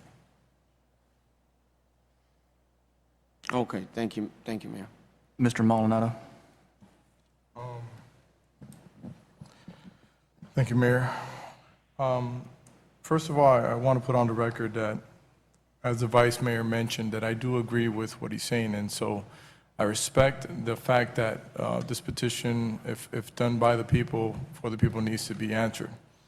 At the same time, because I understand that the military is a part of this, and like Vice Mayor said, that we don't know what part is important for who, so we know, and this community knows, that the military is a part of that. And there's a discussion, we have a whole discussion which has been spoken about already here. So the second thing I would like to happen is the process to take its course. Mr. Lausner had mentioned something that made a good point, in which there's a period of 15 days that if everyone wants to pull their petition, that they're allowed to do that. I want to make sure that our citizens do have that fair process. I also would like for, through the mayor, through the manager, to make sure that if, what's the process in letting them get public records? Because I don't want any cloud that, and I'm sure the clerk's office, nor the manager's office, nor we do want anyone thinking that we hindered the process. I think we're all clear on that. And so it's important for that process to play out. So if Richard or the manager, how do we allow anyone to look into us with the time that they would require in fairness? So any of the petitions are public records. I know that we got them in paper. Did we get a disc of the petitions? I was going to, and that was going to be another question, We did not receive a disc from the Okay, county. well, we They came in could paper find out form. tomorrow why we don't have, to get those petitions on a disc Yeah, so that people can look at them. and you know me, I'm a technology person. Right. I mean, if it's 4,000 petitions, I mean, they could theoretically, even if the county doesn't do it, we could scan them, put them on a disc, and make it available to the public. Yeah, I think that's something that we should let happen. I would like to ask the manager, moving forward, Mr. Manager, through the mayor to the manager, to make sure that you're part of this process and we're talking to the election department. I think there's this confusion that we're having that we don't have a say, and I know that you're going to go back and figure out what type of election, when can we have the election, and all the questions that this council has. I'd like for you to make sure that you reach out to everyone and make sure that whatever question they have would get answered, and that you would take that question over to the election department and get it answered, and make sure that it's done. I would ask that for you. I'm happy to do that if that's what everybody wants, but I Well, will I mean- say that the manager has typically not been involved in anything involving the election process. So I'll do it if you want me to, but I just want to make sure in the future, if somebody asks me, then I guess that'll be the precedent. Well, I'll leave it to this council. But I guess the idea of it is that we trust you, and I think 2 eyes are better than one. And not to say we're not trusting Richard, but I'm just saying 2 eyes are better than one. And so if maybe you're part of this process. I'll do it whatever would you all help ask out. me to do, as long as I just wanted to raise that as that's somewhat Well, I'll just throw it out there for uncharted consideration. I'll just put it out there for something that came to my mind. That's it for right now. Mr. Williams? Yes. I humbly disagree with my brother here for a second. I know you would. Because that is the clerk's job. Yeah. And so, in all due respect, I think you've raised a very valid question, but then... The point is just 2 eyes better than one. Right, I agree. Okay. I agree with you. All right. But I think in the segregation of duties, which Fair. we hired, Fair. clerk, and this is not beat up on the clerk day, and this whole process is a very stressful, trying, and process. And I'm not sure if our clerk had the experience in handling this particular issue like this. I could be, am I misspeaking, Ms. Sue? Do you have the experience to have dealt with the issue like this today? Councilman Williams, I've done many elections, but I have never done an initiative. Like this? Okay. My, I was working with the attorney's office to handle the process. right, and that's what my whole thing was, is that I never heard the voice of the clerks responding to any of what was said, which in fairness, you should be able to respond to what the process is. And if we are incorrect, I lean towards your expertise as our city clerk, which you've done a great job thus far.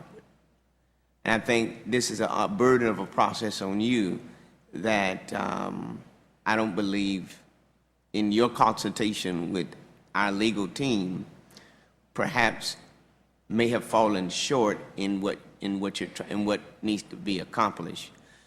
So my question is, and my last question is, if we have determined that the signatures of the petitions are only certified by the county elections department, just signature based, right? Is that right? When they say they certify, they only certify the signatures. Is that correct? Yes or no? Yes, Right. sir. Then when it hits your desk, what do you do? Then the process goes how? How does the process work? At that point, since I had the number of signatures required, I contacted the attorney, and we worked on bringing the item forward to you. So you did not really validate what was on the petition to make sure that it fell in sync with what you knew or what the real advice of the attorneys were?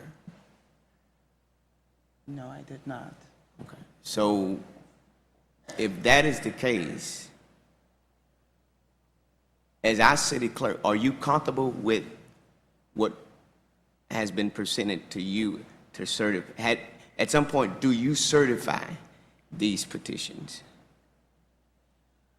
Not for signature based, that's the county, but to meet whatever other thresholds that need to be met within the process. I was working along with the city attorney's office in regards to this process. I thought that everything that needed to be done was completed, as far as I knew. Okay.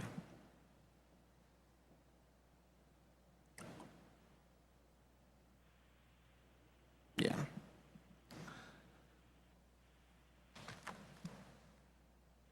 This issue is a very tough one because we look to staff and legal opinion to guide us in a direction that is right. And I believe what I'm hearing, unbeknownst to the city clerk, is that she really relied upon 90% or more on the advice of the attorney because it was not familiar to her or through her experience, which is no fault of hers. She did what's in her preview to do what she thought was in the best interest. At this point in time, we're asking that now we look at are we asking through your motion, who made the motion was for discussion. So now on the Robert Rules of Order, what do we do now? If it was just a motion for discussion, what do we do now? Mr. Attorney, the way that I... you have to verify, because the way I understand it, the motion is for this in its current form, subject to up or down vote, subject to amendments. So, I mean, at its current, where we are currently, we've got a motion and a second for this item as it is stated, subject to any changes up or down. We can call a vote on this as it is, vote it up or down. There could be a motion to defer. There could be a motion to amend. But right now, what's on the table, what's on the floor, is this as it currently, in its current form. Is that okay, Mr. Williams? I'm just there's a lot that moving parts here, and we're saying that some of the colleagues saying they need more answers and time, and so what does that? I guess what I'm asking is where are we? What are we asking for? I can call the roll, and you can vote it up or down. There could be a subsequent motion. There could be a motion to defer. Right, but what are we voting up or down? We're voting, that's what I'm saying. This resolution, as it is stated, with the date attached to it, with everything as it currently is in front of you in your packet.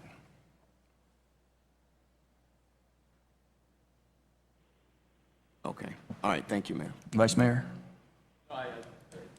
If that's the motion that's on the table, though, I do feel strongly about trying to make sure it's a walk-in regular. So I would amend the motion to state that we request a walk-in regular election process.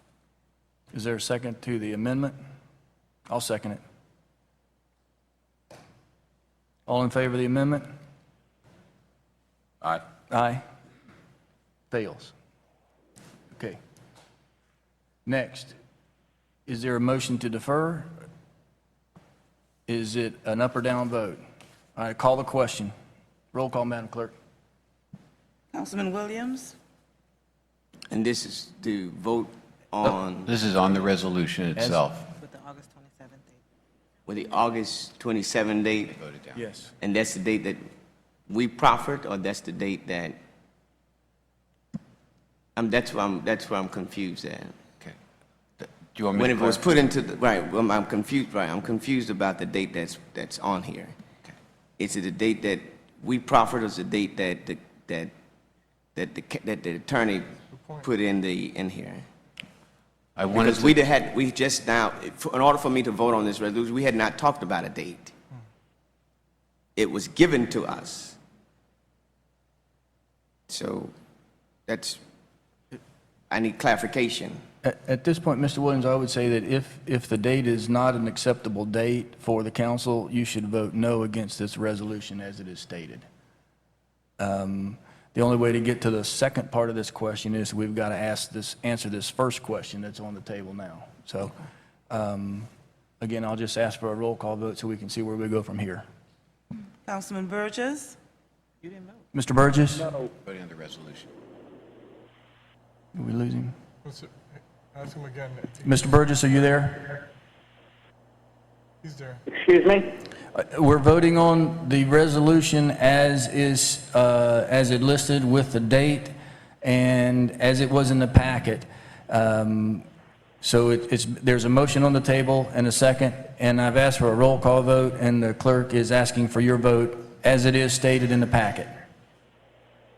Yeah, and I voted no because I believe there's still too many questions out there on the floor.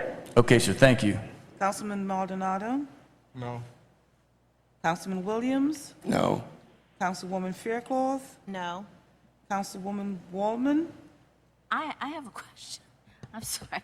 This doesn't have anything to do with when we then vote for the amendment No, that the Mr. Shelley... amendment that put forth? Mr. Shelley was voted down. So this is on the resolution as it was presented in the agenda booklet. Oh, so Mr. Shelley's amendment was voted down? Yes, it was. Oh, okay, so the question then to me is... The resolution As itself. is stated in the packet. All right, no. Vice Mayor Shelley? No. Mayor Porter? No. Is there a second, is there a subsequent motion? Motion failed. We have like a discussion, or we have to make a motion? Richard, have to make we're in a a quagmire here. Okay. This So failed. you have, Make a motion. the resolution has been voted down, and you have a petition in front of you. And so you have several options. One is the option that we talked about earlier, which is you received a petition, and for a bunch of reasons, many reasons, you don't feel like it was valid or whatever, and you're just not going to put it on the ballot. That's one, which we've discussed earlier, is one of the options. The other thing you can do is to direct the staff to put you could have a discussion about an alternate date, and direct staff, and frankly, I'd prefer to be out of it at this point and let the clerk deal with it. I think that we tried to work with staff, tried to be helpful. We know the people at the county, and so we tried to, try to work as a team. And just for the record, the 27th date was suggested by the county. It came from the county. We did not come up with that date. So I just wanted to, but anyway, you could direct the staff you could come up with a date, have a discussion about an alternate date and an alternate election method, and direct staff to go to the county supervisor of elections and say, we would like to have this on an alternate date and in an alternate method, and the staff would do that. And if they accept your date, well, then we would bring it back, tell us when to bring it back to you. If you want it on the regular meeting on the 15th, we'll do it on the 15th. Or if the county says no, that date doesn't work, or it doesn't work with the method that you've chosen, I don't think you have, then you can hear it again on the 15th, or you could have a special meeting to discuss it. So, but I do think you should have a discussion about what you want to do with this, and then have a motion to follow that. So you take some action or no action. If you take no action, it's basically, you're not putting it on the agenda, and then we've discussed what may or may not happen. Mr. Williams? Mayor, so question to the attorney. Are you saying you're removing yourself from the process and we need another attorney? No, I'm just saying that in terms of that's setting, what you just what I'm said. setting is setting the date, in terms of setting the date with respect to the county. I think that your suggestion of having the clerk deal with the county on that is appropriate. It is her job as the supervisor, the city supervisor of elections. That's what I was saying. Oh, okay. All right. Thank you. Mr. Maldonado? I'll cancel for right now. One thing that I would like for us to consider the fact that there, whether we like it or not, like the Vice Mayor said, there are 2,300 plus and odd signatures that are asking for this.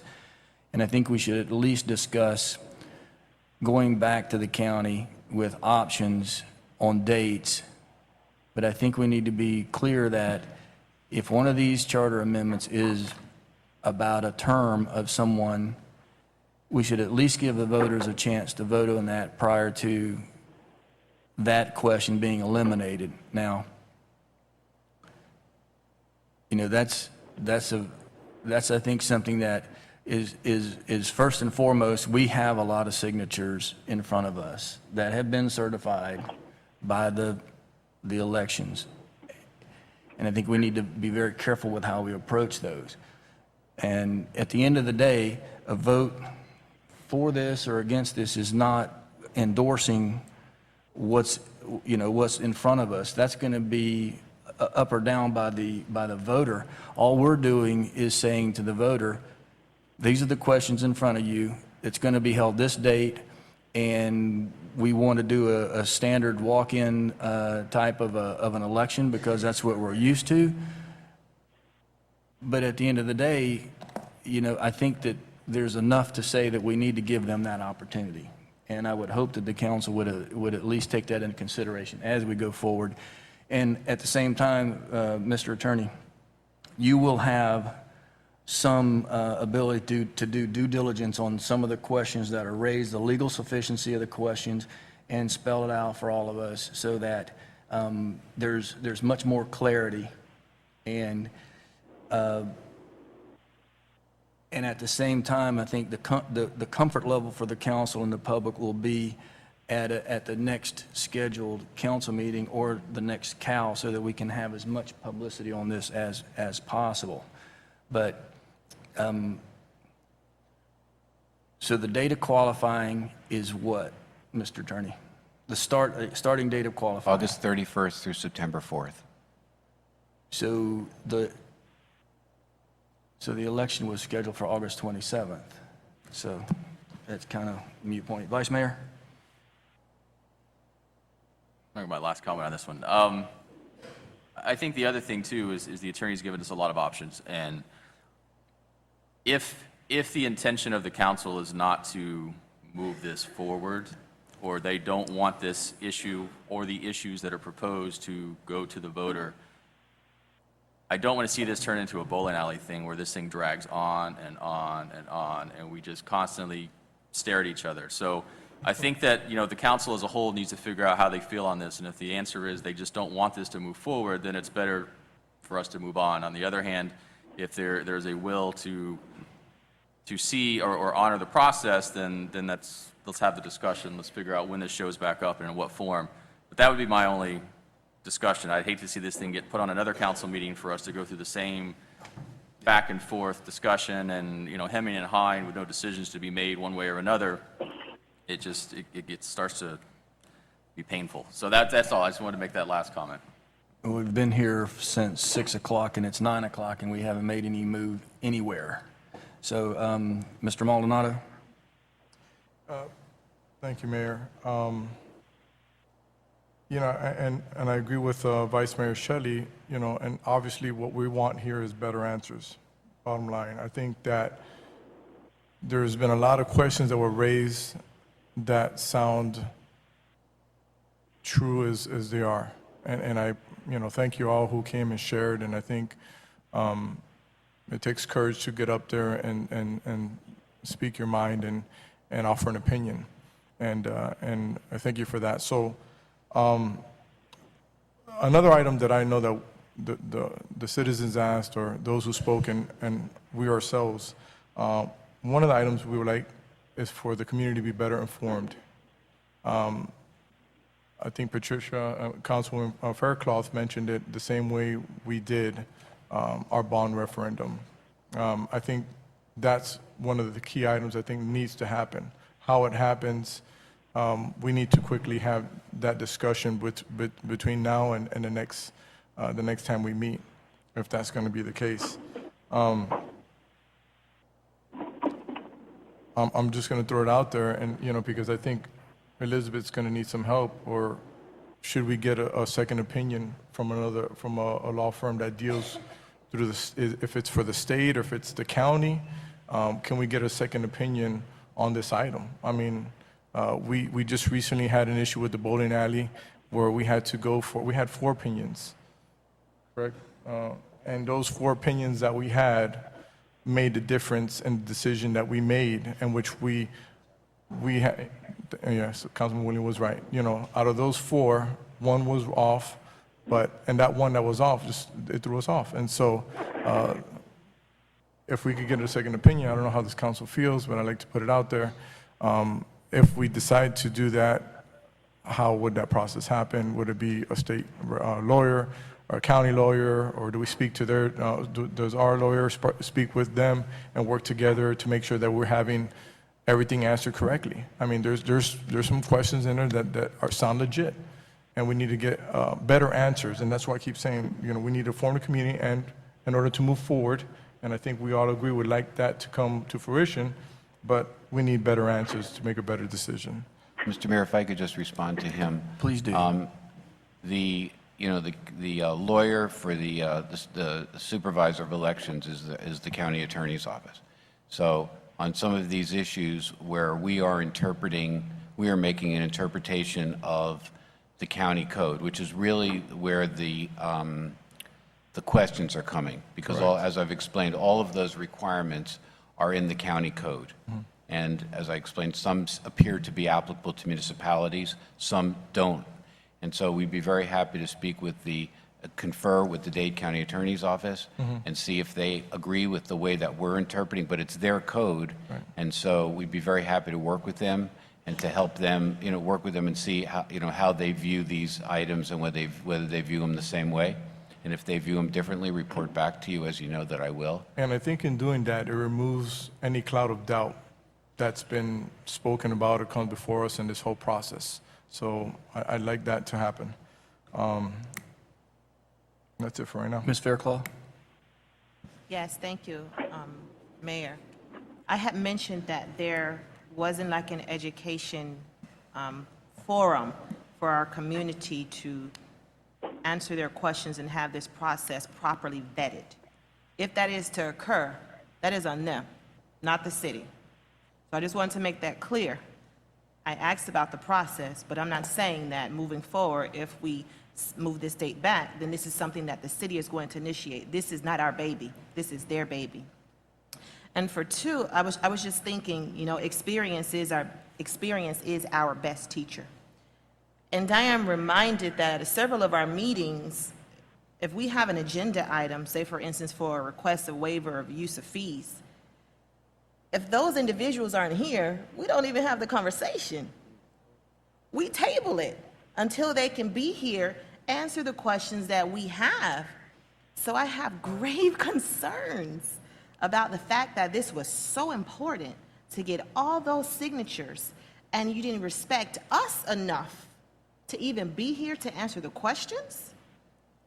I'm very concerned about that. So I don't know how we're going to move forward. I say we table this until they come back and have a conversation with us, because we have done it before. for a waiver of use of fees. We don't even talk about it.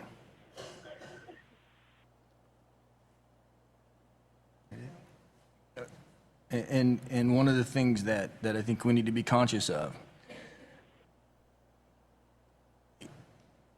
we will make it about the city by going the route that we're going, because right now the process is not under, we didn't initiate it, we're not policing it, we're not responsible for a lot of things, but by not addressing and not, is my opinion, by not getting this in front of the voters as the petitioners, which appear to be appropriate signatures, which appear to be certified.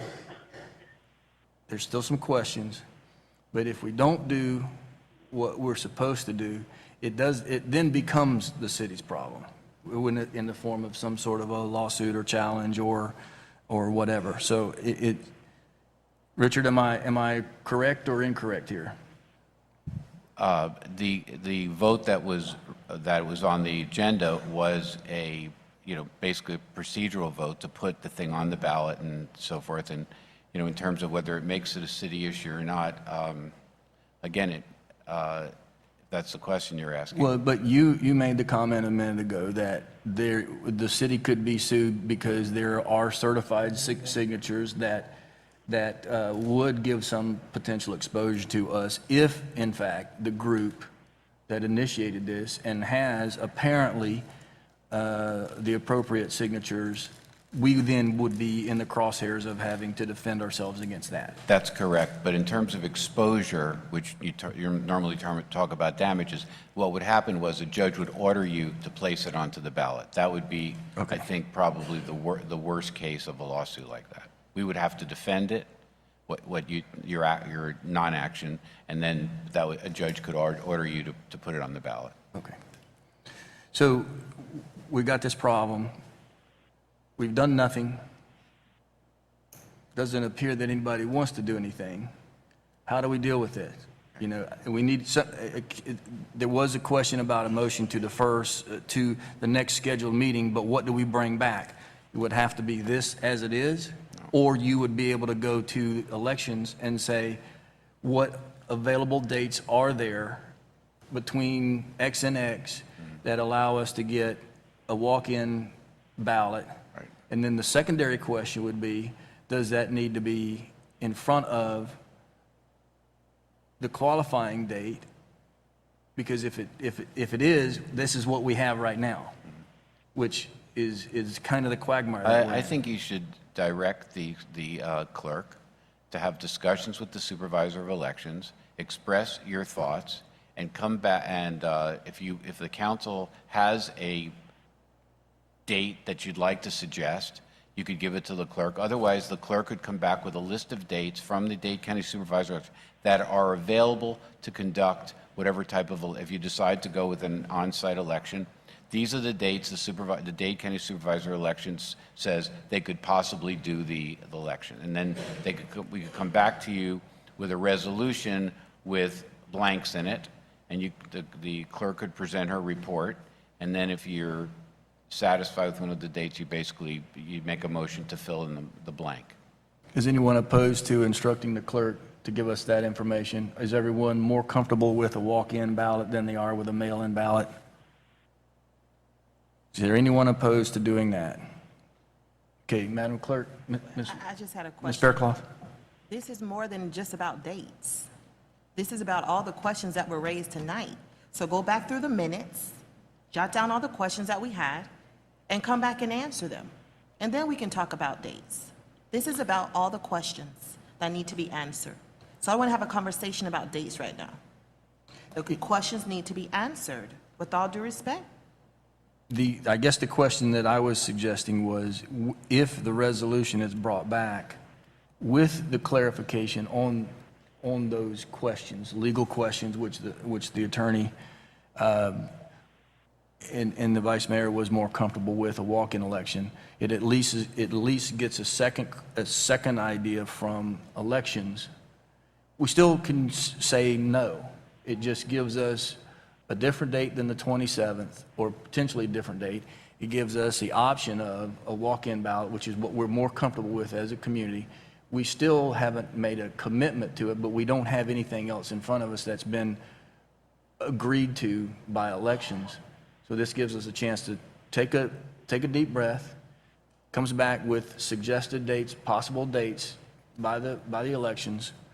The attorney can get clarification on the questions that were brought forward today, and we'll do it at the next council meeting so that there will be no question of surprise, but we'll get to the bottom of this and make a decision to move forward or not.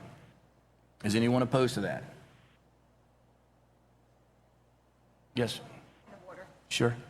I asked a question and it hasn't been answered. What about, I have six right here petitions where they don't want they want to revoke their signature, and it's within the time period. That brings it down to a plus of only 3. Plus, nobody's addressed the fact that there's 5 ballots here that were fraudulently certified. No one's addressed that. Right. Where's the form? How does someone withdraw their vote? When does the clock start ticking? Because the ballots did not arrive to City Hall until Friday. So the clock should have started ticking on Monday because they're batch numbered and dated. So there's so many questions out there. And one more point of order question on, we can't have it as a municipality both ways. If we say that we defer to the charter, we refer to Miami-Dade County for the rulemaking on charters, and I have a paper that says municipal charters, and it says that you can select your date 120 days after adopting a resolution. That's in municipal charters, which is what we're governing ourselves by, but we're going to ignore that tonight. We're also going to ignore the fact that 3 languages is a county rule. We're deferring to the county. We don't have a rule, but we defer to the county on this, but now we're not deferring to the county, now we're deferring to the city. You can't have it both ways. Thank you. And I think that the position that you're in, Richard, is to deal with those questions so that when we come back, there's clarity. You are the attorney. You are our attorney. So. Right, and I think that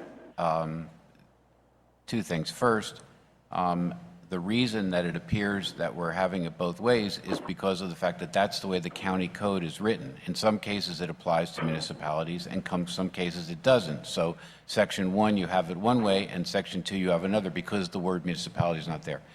But the second issue which is raised is, what is the city's position regarding withdrawal of petitions? And we've not really dealt with that. Again, the provision in the county code that deals with withdrawal of petitions is one of those sections that doesn't mention municipalities. But I do feel that we don't have an ordinance that deals with withdrawal of petitions. But it seems that if there's real concern about how these petitions were gotten, that the council could basically sort of ad hoc establish a procedure for withdrawal of these petitions. I think you'd then have to, maybe set a date or something, and then you've got to give the petitioners then the ability to come in and supplement their petitions. In other words, let's say they eliminate a lot of them. You've got to give them some time to work it out, to supplement. But I think you could direct the clerk to establish a form within some reasonable period of time after today's date, where these petitions could be withdrawn if people want to withdraw them. I agree. Mr. Maldonado, you got the floor. Yeah, thank you. I agree with that. I think that's the way, and I had asked for that. I wanted to make sure that, I had mentioned 15 days were stated, and when does that happen? Again, so if you're saying we don't have it established, then I agree with making sure that our city clerk's office. I think you should I think if you want to establish a process like that, there should be a motion establishing a date.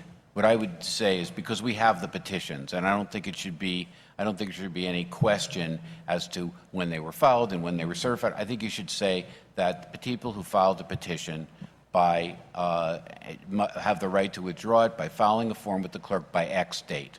And that way people know exactly, they don't have to count days, and it's not confusing, and there's obviously enough confusion in this process. So state a date and say that people who filed the petition have the right to withdraw it by this date, by filing a form that's established by the clerk. I think that is will give them fair opportunity to withdraw petitions, and then the petitioners then, if they want to, can react to that, or they can do nothing, and it just dies. So we need to make that motion. Yes. I would make the motion as stated, and we'd have to pick a date. Need a date. Pick a date. Give 15 people a days from reasonable today? amount of- 15 days from 15 days today. from today? 15 days from today.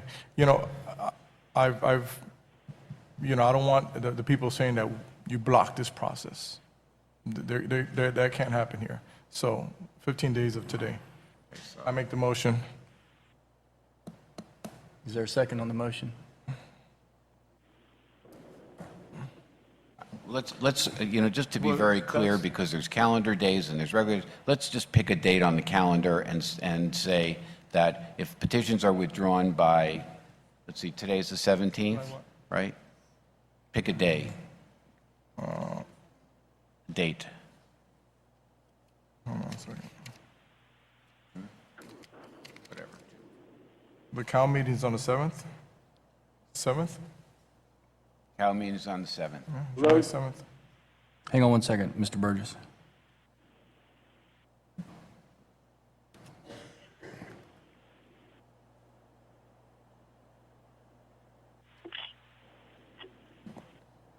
What's your date? 7th. July The 7th. motion is to have that date certain the 7th and have a form. And at the 7th, right? Start now and end on the 7th, July 7th.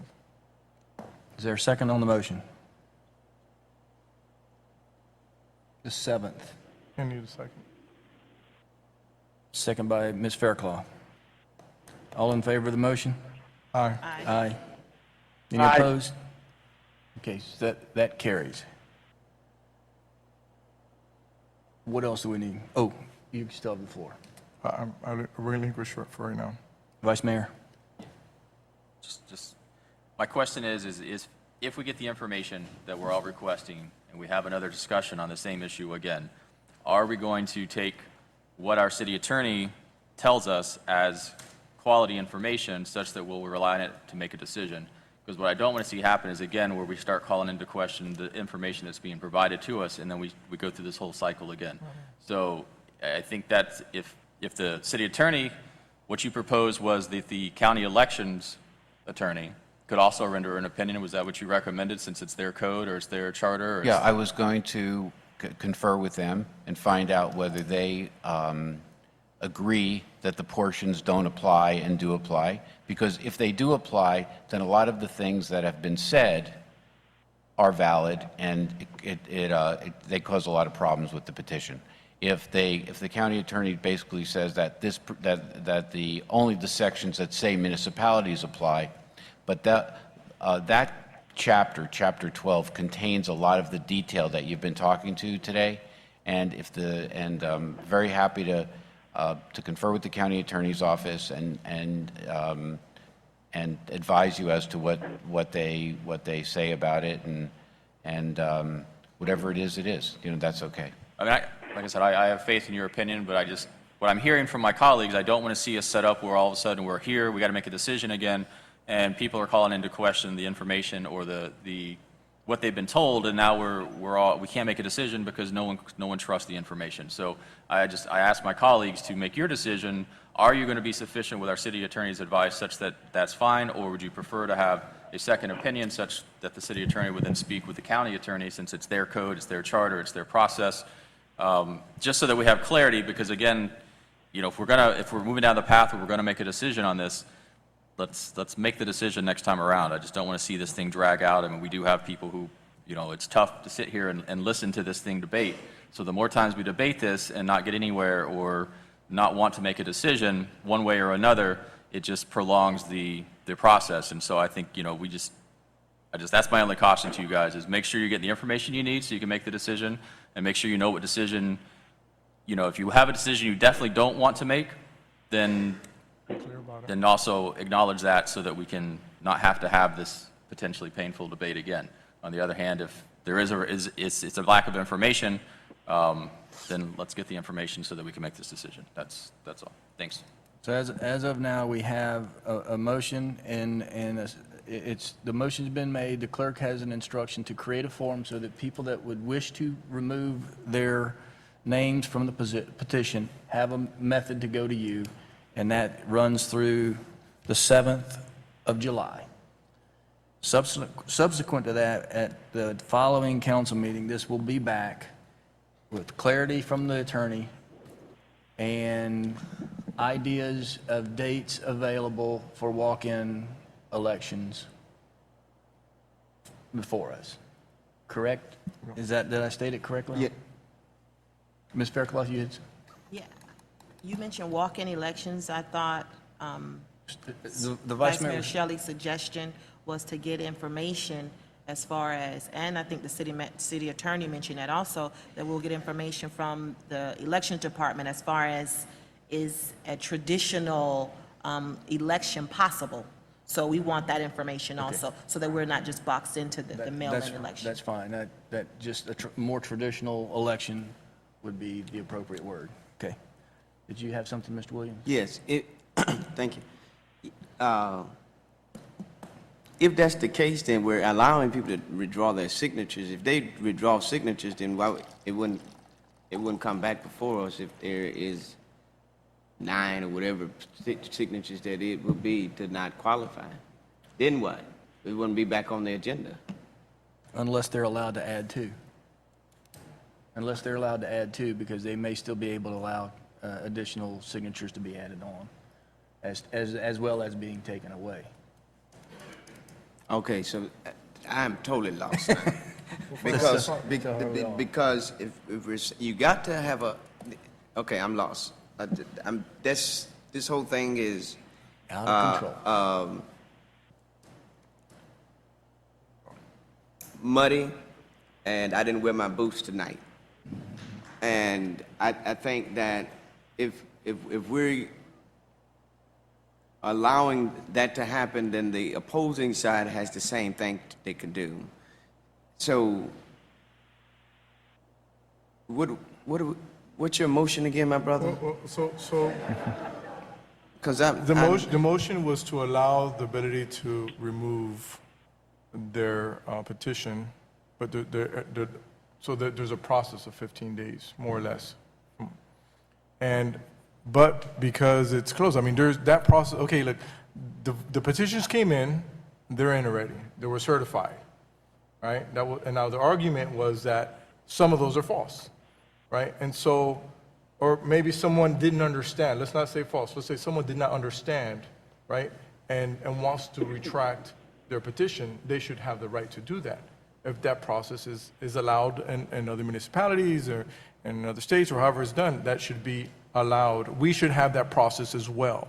For us not to have the process to say, sorry, we don't have the process, you can't do it, is not fair. That's the only point I'm trying to make. Now, I'm not saying that they could add on, you know, the mayor mentioned that. I just mentioned that if the petitions are in and there's a 15-day period in which they could withdraw it by law, you know, as stated, and that's the answers that you guys are going to find out, then that process should be allowed. And since we don't have that in our charter right now, we made a motion to add 15 days so that that is allowed to happen. We have to create a process because it's not in our system. Right, and if it helps, Okay. if enough signatures are withdrawn, then you're off deadline. Then there's no pressure on the council then to set a special election because they don't have enough signatures. And the time clock doesn't run until they start the whole the process again, which is start submitting signatures to the supervisor of elections.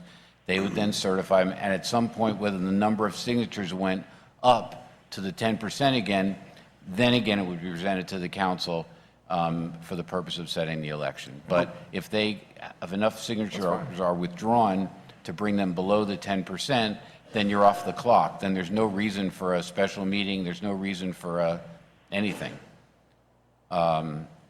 until the petitioners then bring it back up to 10% if they choose to do that. But you're done, really. That's fine. Okay, all right. Mr. Lossner. Thank you, Mr. Mayor.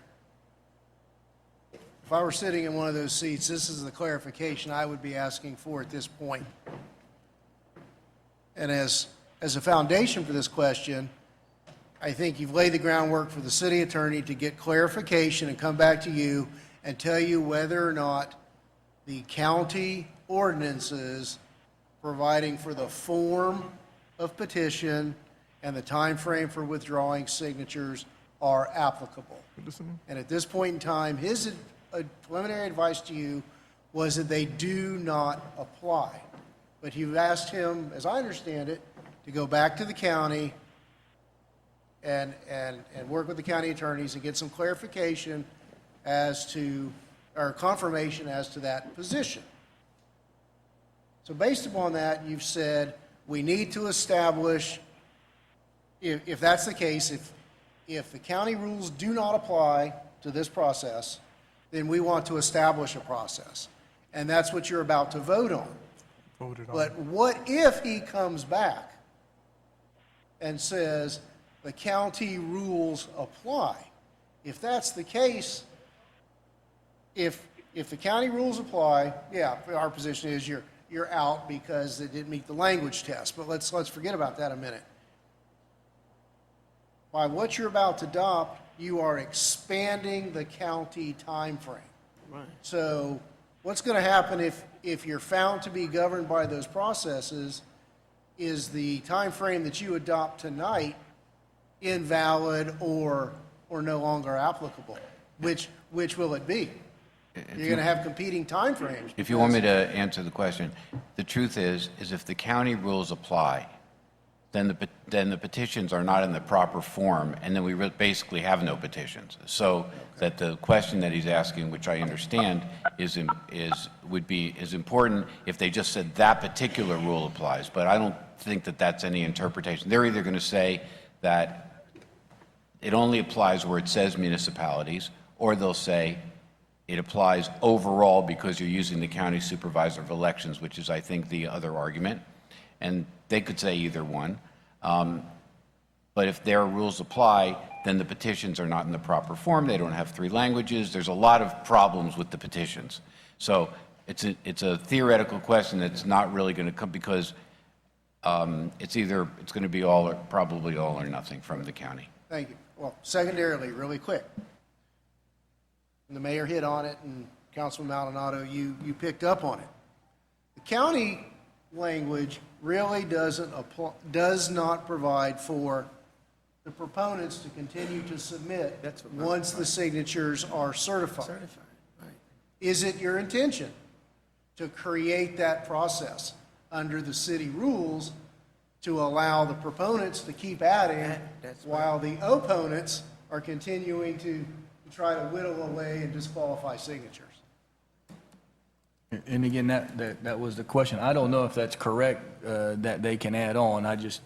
No, I think that to be fair, that if you're going to allow, under the county process, for instance, in the process that they just went through, if there were not enough signatures, the county would notify them that these certain signatures have been thrown out, and they had the ability to supplement.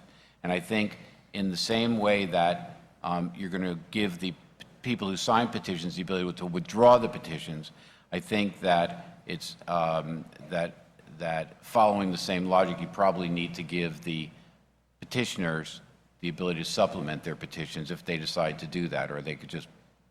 Do we have to make that decision? No, I think that under the county process, because if they don't have enough petitions, then you're back to the county supervisor elections, and they have that process They're going to do the already. job automatically. Right, exactly. So you're just going to say, Mayor, Mr. Williams and then the manager. Councilman Burgess just texted me to say that his phone died, and he asked me to let you know that. Okay, all right. Mr. Williams? Yes, that was my whole concern, was that if we are adopting this process now by which we are allowing persons to withdraw their names or withdraw their petitions, is that stated anywhere that there is a process for that in the county at all? In the county, if the county rules apply, yes. There's a specific provision that allows withdrawal petitions within 15 days. 15 days of the counting of the clock starting when it hits our desk, when it hits the city clerk's desk? Let me look at the county rule. Thank you. Because then the dates that we're making up, it wouldn't matter. Because if that is the case, if we're using the county's law, then it would, 15 days, it starts when? It wouldn't, so the date, so what you're proposing is already in place. Okay. What the county rule says is, any signature that, within 15 days, excluding weekends and holidays, of the date of filing the petition, each one of these, one of the problems that we're going to have is that these things were filed, each petition is an individual document. Normally what happens is there's a petition and a whole bunch of people sign it. Right. The way they did it was each petition, each person's signature is a separate petition. Right. So it has to be within 15 days of the date of filing the petition. The problem that we're going to have is that, because I've talked to the county about this, is that the county, these petitions were filed in batches, but the county conglomerated all the batches, and so they don't have any idea Of when to start. of when to start, right? Okay, then your motion then will come in Handy. handy to what you're trying to do. Okay, all right. Okay. So we don't need to do anything. You need to give, I think there's a motion on the floor to approve the process that Councilman Maldonado has suggested. Has that been voted on? I thought it was I thought we passed. did. Was passed? Yes. Okay. No, and the rest is direction to staff, and I think that, as far as I'm concerned, I understand that I'm going to speak with the county attorney and review these questions. I have kept careful notes. The supervisor, the clerk is going to speak with the county and get options for you. And the best that we can do is keep you totally up to date about the number of petitions that have been withdrawn and so forth, so that you have a feel for where we are. And if a number of petitions are withdrawn that bring it below the 10% level, there's no meeting, there's no reason for any sort of meeting. It's over until the petitioners then refile petitions, and we'll just, certainly the clerk will keep you up to date as to those items. I also mentioned that we made the CD available. Just want to make sure there. I mean, Okay, everybody clear? Can we go to item 1? Item 1. I thought this was it. No. Ms. Walden? I have family that I was supposed to meet, out-of-town family, an hour and a half ago, and item 1 and item 4, I know item 4, they have people in the audience. Would you mind if we put those forth so that I Which can... one? 1 and 4. 1 and 4? 1 is coming up. but Okay, 4 1, and then we'll skip from 1 to 4. Okay. Item number 1, Mr. Manager, what do we got here? Item 1, tab 1. Tab 1, yes. Tab 1. Councilwoman Woolman respectfully requests the council consider approving the attached resolution for the co-designation of Southeast 6th Avenue between US 1 and Campbell Drive to VFW Aaron Smith, Post 4127 Avenue. Ms. Waldman, anything you want to Yeah, say? well, Mary, I mentioned this when I brought forth the American Legion change of name for their street, as I do work closely with the veterans, and this is something that we've been working on a long time, and they have a big anniversary coming up, so we want to make sure that it gets done in time. Any questions from council? Is there a motion? make the motion. Is there a second? Second. All in favor? Aye. Tab 4, Ms. Waldman? Yes, sir. Tab 4, I know it was at the last council meeting, and there was a little mix-up as I have counseled with them since then. When they mention the word arcade, we automatically think of teenagers and different kinds of video games that certainly don't apply in this situation. I just wanted council to know that I feel very comfortable with them going into the Audubon Shopping Center. They are strictly geared towards children of the Mickey Mouse, Minnie Mouse age group. Very lovely people to work with. I'm And- sorry. We're talking about a quasi-judicial item, and so I'm sorry. we need to enter into the quasi-judicial hearing process to hear and decide this item. So I can do that quickly, Mayor, if you'd All right, like. please do. Yes. This item is a quasi-judicial item. Please be advised Just stay that right there. Just- these items are quasi-judicial nature. If you wish to comment upon these items, please indicate the item number you would like to address when the announcement regarding this item is made. An opportunity for persons to speak on each item will be made available after the staff and applicant have made their presentations on each item. Swearing in, all testimony, including public testimony and evidence, will be made under oath or affirmation. Additionally, each person who gives testimony may be subject to cross-examination. If you do not wish to either be cross-examined or sworn, your testimony will be given its due weight. The general public will not be permitted to cross-examine witnesses, but the public may request the council to ask questions of staff or witnesses on their behalf. The full agenda packet on each item is hereby entered into the record. Persons representing organizations must present evidence of their authority to speak for the organization. Further details of the quasi-judicial procedures may be obtained from the clerk. In accordance with Code Section 2-591, any lobbyist must register before addressing the council on any of these following items. At this time, council members must disclose any ex parte communications they've had concerning these agenda items. Ms. Wallman did. Okay, I'll continue now. But anyway, Wait a minute. No, you No? had conversations with them you need to disclose. Yes, Yes. I did. I met with them, and as was asked of me to meet with them from the last council meeting. And at this time, hearing no other ex parte, if the clerk will swear in anyone who is wishing to testify on the quasi-judicial item. Please stand and raise your right hand and repeat after me. I, please state your name, hereby swear or affirm that the information I present shall be the truth and nothing but the truth, so help me God. Thank you. You may be seated. Tab 4 is a resolution of the City of Homestead, Florida, approving a special exception requested by Wonder Games LLC to permit a video game arcade with 20 electronic amusement games authorized in conjunction with the operation of a pizza restaurant for property located at 1541 Southeast 12th Avenue, as legally described in Exhibit A, and providing for an effective date. Anything from staff, Joe? We recommend approval. We heard this last month, and the council member is also recommending approval. Any questions from council on tab 4? This is a public hearing. Anyone from the public would speak for or against this item, pizzeria restaurant? May I continue? Seeing none, I'll close the public hearing. Ms. Wallman?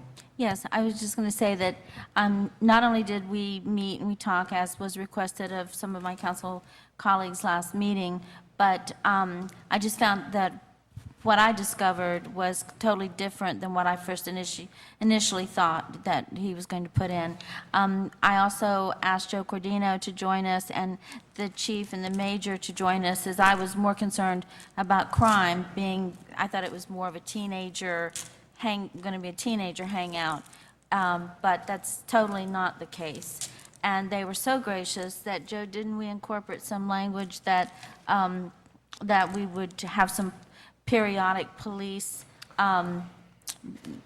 checking in? Or? We would need to make as a condition that after periodic review by the police department, if it was deemed necessary, that Right. the applicant may require to hire on-site police protection. Right. So that would be a condition to add. And of course, we encouraged the patron to please let the police know if they saw any activity that was out of line. So I totally endorse it, and I don't know what I need to do at this point, but Now, is there a motion to move tab 4? Is there a second? Any final comments from council? This is a motion with the condition. Yes. With the condition? Roll call, Madam Clerk, on tab 4. Councilman Maldonado? Yes. Councilman Williams? Councilwoman Faircloth? Yes. Councilwoman Waldman? yes. Vice Mayor Shelley? Yes. Mayor Porter? Yes. The motion carries. Tab 2, Mr. Vice Mayor? Just when you get a mouthful. Yeah.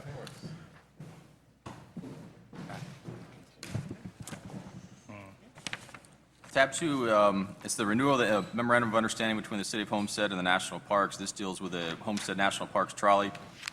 About 2 years ago, we had entered into an MOU which allowed our trolleys to enter both national parks, as well as waiving entrance fees for our trolley riders going to both national parks.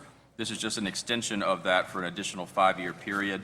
During the last season, we had more than 15,000 riders ride the Homestead National Parks trolley to Everglades and Biscayne National Park, as well as Homestead Bayfront Park. So this is just allowing us to continue operations for 5 more years within the parks. Is there a motion? Make the motion. Motion, second. All in favor? Aye. Motion carries. Tab 3 is consent agenda. Is there a motion? Second. We'll go in here. Minutes. Especially minutes. Tab 3, it says it's consent agenda, presented minutes, yeah. Yeah, Minutes. whatever. Whatever. Yeah. I did. It's been a long night. All in favor? Aye. Motion carries. Tab 5. Yes, tab 5 is a final order of the City of Homestead, Florida, granting a certificate of use to allow the sale of beer and wine for on-premise consumption in conjunction with the operation of a restaurant located at 312 Northeast 8th Street as legally described in Exhibit A and providing for an effective date. Joe, any staff report? We approve of this.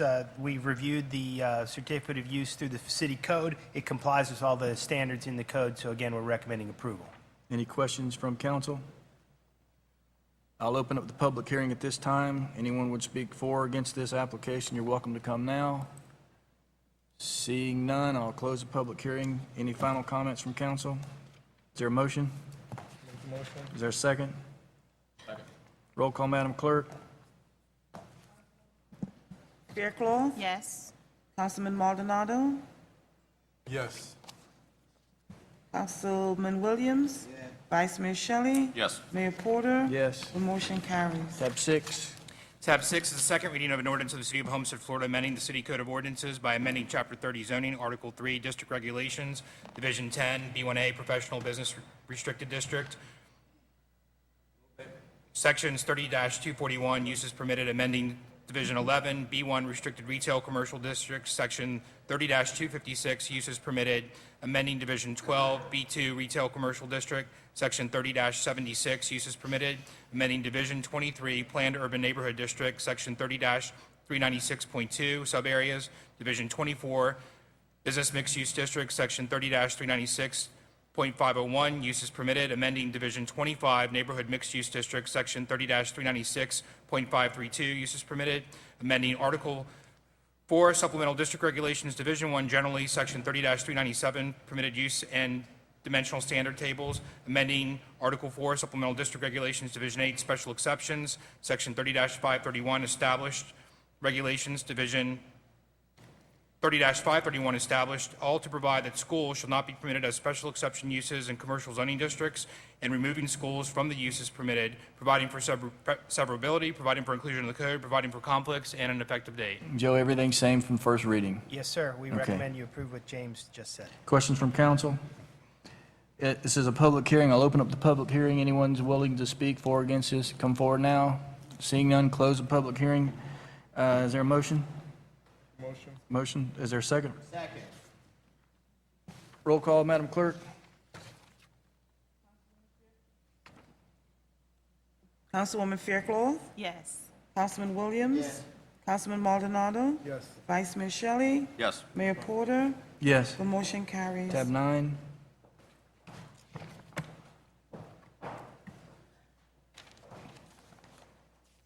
Who's got tab 9? Tab 9. We skipped 7 and 8 Julio, were do you want pulled, to take right? this one? Sure. Staff requests the mayor and council authorize city manager to award bid I paid for it. 2015-21 Woodcock 500 kW generator to Megawattage LLC in the amount of $198,500. This project is part of the City of Homestead Capital Improvement Plan.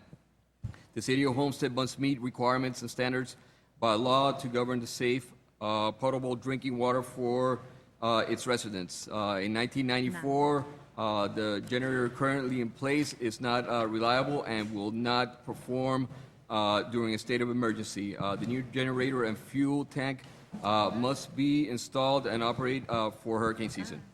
Now, Julio, you received a protest on this as well? That is correct, we did. Okay, when did that come in? When did the protest come in? Well, Mayor, I think if that is, he may be the one protesting, so. Yes, sir. Name and address for the record, please. Yes, Attorney Jason Meyer. from Meyer Law. I'm an attorney on behalf of my client, Advanced Manufacturing and Performance Systems, Inc., we call AMPS. They submitted an objection to this bid award and asked me to make a short statement, if I may. Yes, sir, please. Thank you. We object to this award on the grounds of lack of clarity as to what type of enclosure would be required for the power generator. An enclosure is essentially the box around the power generator that would protect it from, among other things, the weather and including hurricanes, as Miami-Dade County and specifically the city of Homestead is now under the Florida Building Code in what's known as a high-velocity hurricane zone, or an HVHZ under the Building Code, Chapter 16. It's unclear, we believe, from the bid documents, in other words, the bid, 80, I think, 7-page documents and the technical specifications attached, whether an enclosure would be required at all under this project, and if so, what type of enclosure. And we believe that this issue then goes to price. It's impossible, we believe, for the bidders to submit a price if they don't know whether they're bidding on an enclosure at all, and if so, what type of enclosure. There are 4 potential options, we believe. We're not sure which the bid documents calls for. One is no enclosure at all. The second is a standard enclosure. The third is a high-velocity hurricane zone compliant enclosure. And the fourth is to reuse the existing enclosure.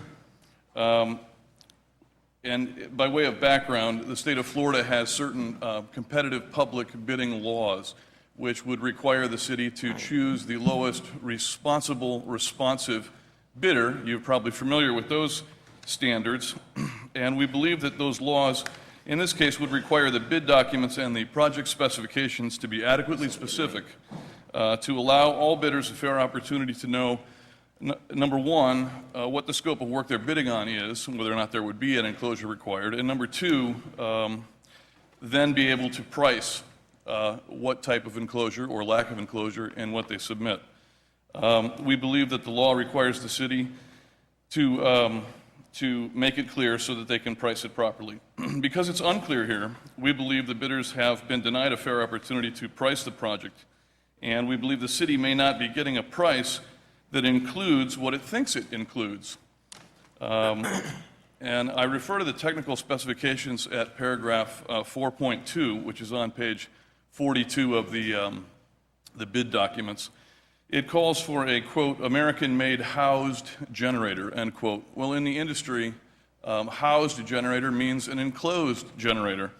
And in fact, the bid documents attach pictures of the existing condition and state that they basically want a new system which will meet the specs of the old system, and they show photos of the old system and specs of the old system. In those photos, they depict a housed generator. Therefore, we believe it's clear from the bid docs that the city was asking to price some sort of a housed generator. There is a substantial difference in price between a standard housing and the special kind of custom housing that would meet the HVHZ hurricane wind requirements of the Florida Building Code. My client specializes in making HVHZ enclosures. So we believe, we also cited to the city's attorneys in 2 of my letters on this issue, some sections of the Florida Building Code, minutes of the commission meetings, in which a question was posed whether under section 1626 of the Florida Building Code, an HVHZ compliant enclosure would be required in a similar generator scenario, and the Florida Building Code Commission came back and said that yes, it would be required.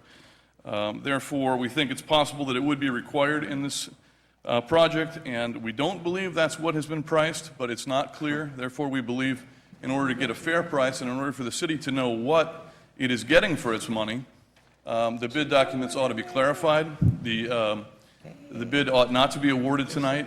The project ought to be resubmitted for bid, and then when that's clarified, you'll know what you're getting for your money, and also the process will be fair, as we believe is required by the law. Thank you. Mr. Williams? Yes, basically he has just said to us that we've not complied with the law. And what's your company you represent? Meyer Law. No, your client on the... AMPS, AMPS for short. It's Advanced Manufacturing and Power Systems, Inc. Is this tab only have two pages? Yeah. 2 pages, right? Is it just me? And what's the name of the company you represent? I'm with Meyer Law. It's a law firm on behalf of AMPS. I don't even see them on the list, right? They're not even on. Councilman, we can explain, we have a response to this if. No, but can I finish? Because have we ever replaced a generator before? Yes, we have. Okay. Have we gone through the same process before? Yes, we have. Okay, I'm ready to move forward with what y'all recommended. Thank you. Thank you. Any other questions from council? This is a public hearing. We've already had the gentleman come up. Anyone from the public? Close the public hearing. Is there a motion? Move it. Is there a second? Second. Roll call, Madam Clerk. Councilman Williams, Yes. Councilwoman Fairclough, Yes. Vice Mayor Shelley, Yes. Mayor Porter. Yes. The motion carries. Tab 10. Julio, you want it? Staff requests mayor and council authorize city manager to award request for quotations 117412 Tonka Catwalk railings to Condo Electric Industrial Supply in the amount of $28,921. This is in essence to replace the existing handrails and walkways on our filter systems at the wastewater treatment plant. Questions from council? Is that you, Mr. Williams, or did I leave it up there? No, I'm sorry. Okay, I'm my fault. This is a public hearing. You're welcome to speak for or against at this time. Close the public hearing. Is there a motion? Tab 10, catwalk, railings. Move it. Second. Roll call, Madam Clerk. Yes. Aye. This. Councilwoman Fairclough, Vice Mayor Yes. Shelley, Yes. Mayor Porter. Yes. The motion carries. Tab 11.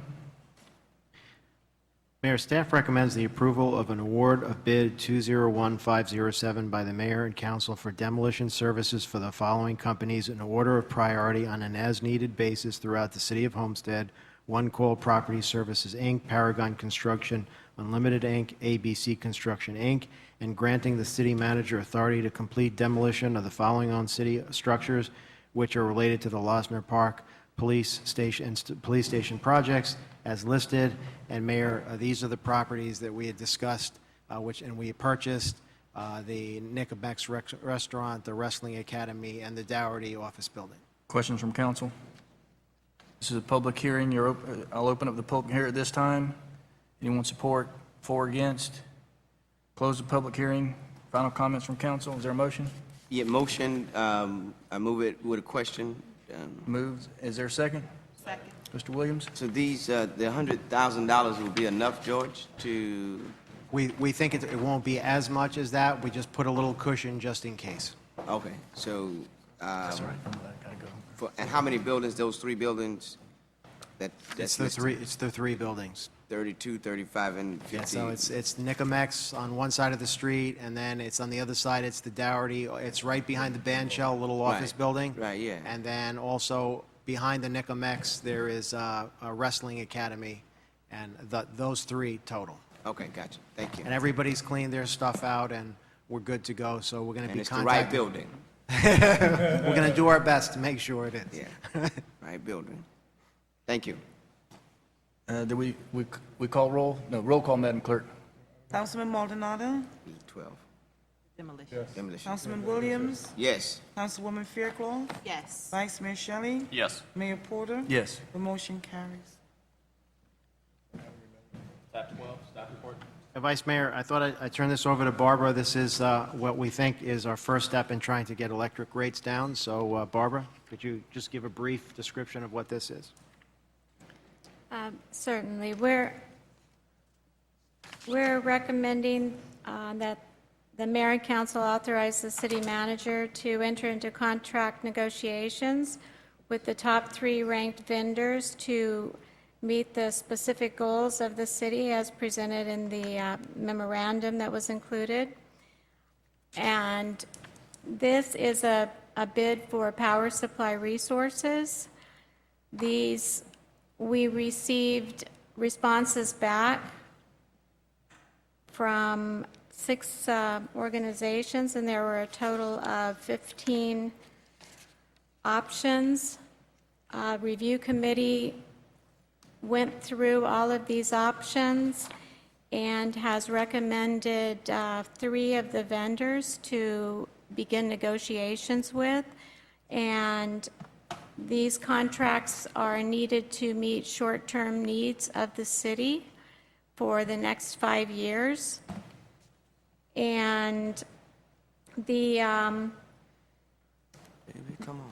recommendation is to meet with Florida Power and Light, with Seminole, and with Miami-Dade County to negotiate contracts with each of those entities to get contracts in place for the city that will make sure that we meet the power needs of the next 5 years. And some of the contracts probably would be further than that. The prices came in very good, and so there is a potential for seeing a lower rate as a result of this. So that is the request that's before council.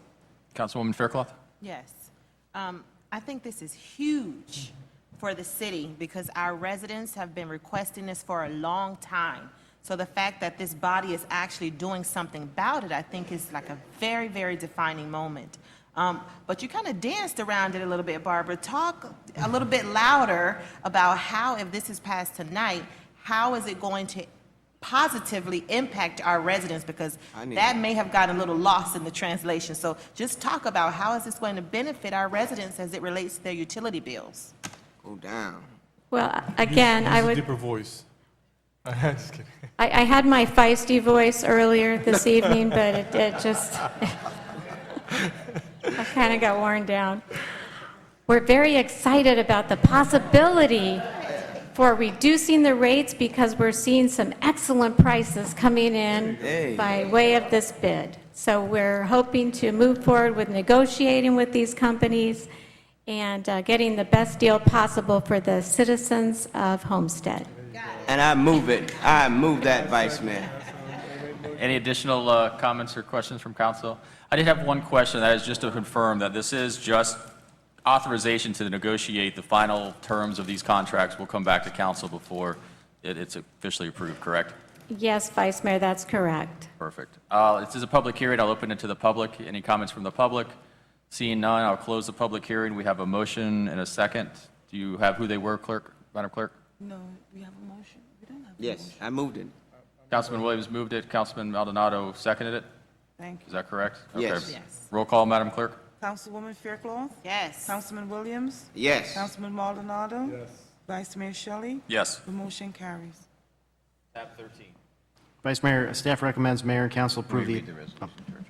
A resolution of the City of Homestead authorizing submission of a grant application to the Florida Division of Cultural Affairs Cultural Facilities Program requesting $500,000 for Seminole Theater, which, if granted, requires an expenditure of $1 million as the city's required matching funds. This is what tab? Tab 13. 13. Third. Yeah, I have a different I have a exhibit. different tab. I'm sorry, Richard. I have item number 1471.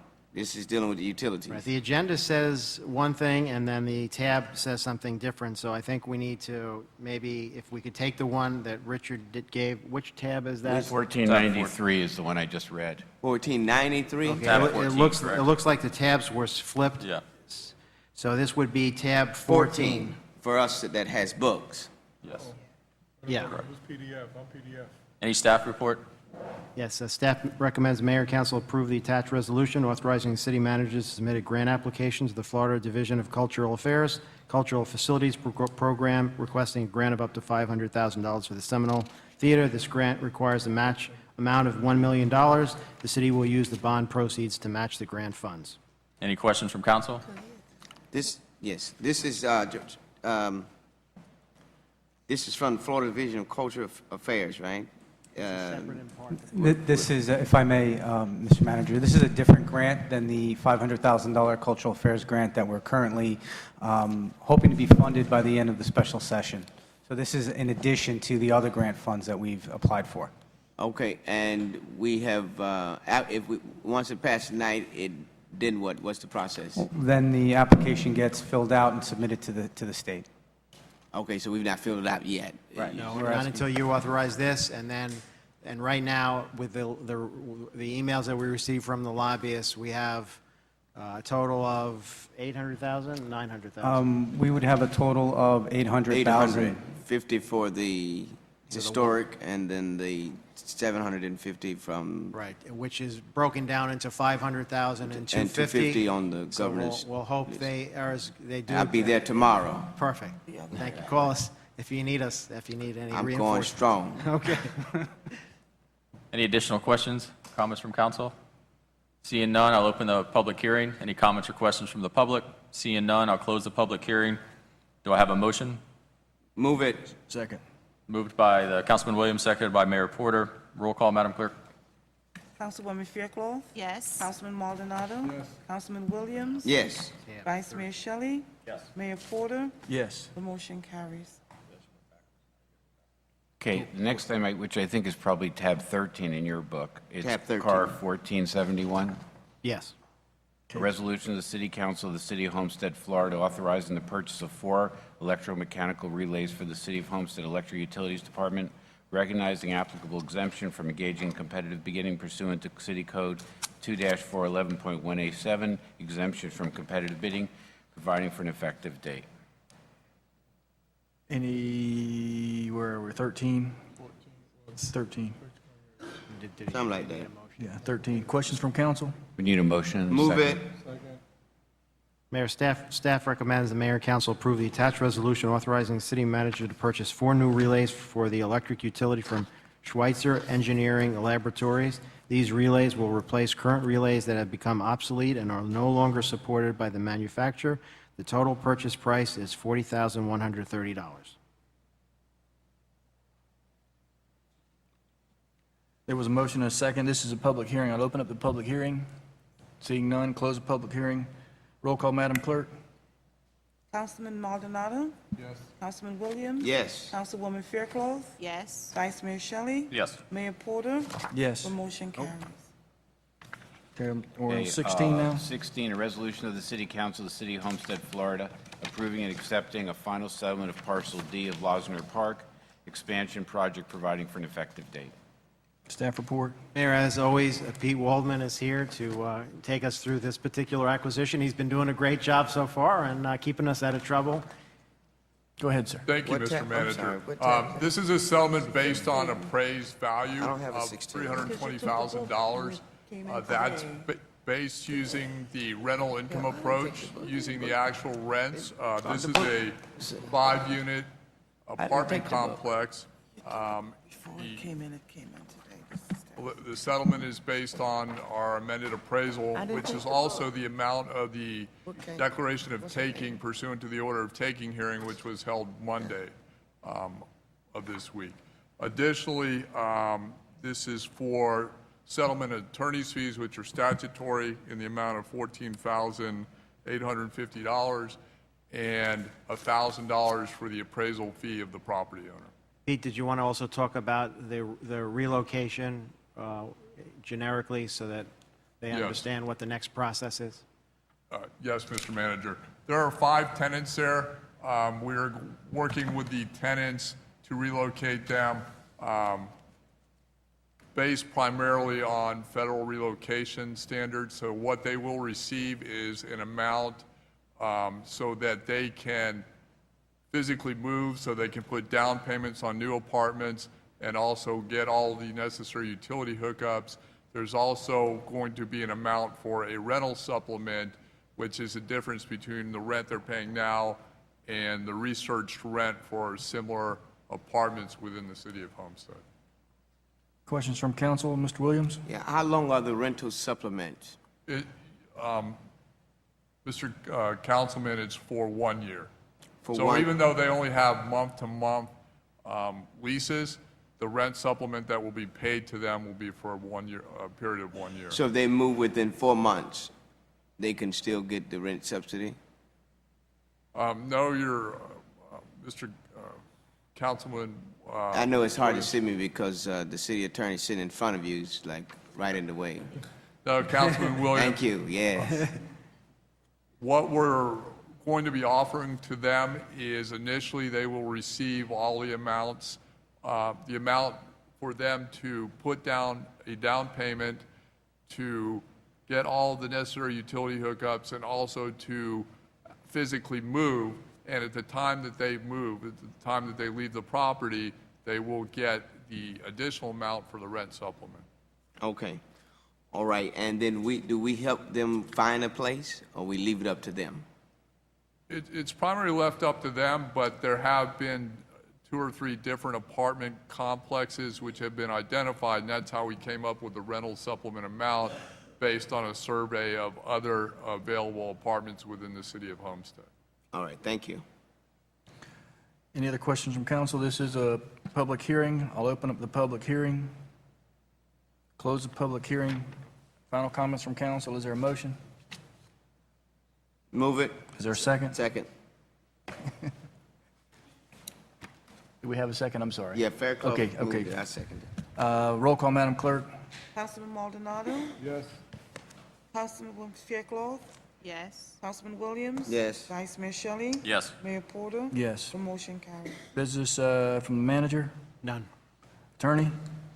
None. Ms. Fairclough? Yeah, just briefly, I wanted to, school year has ended.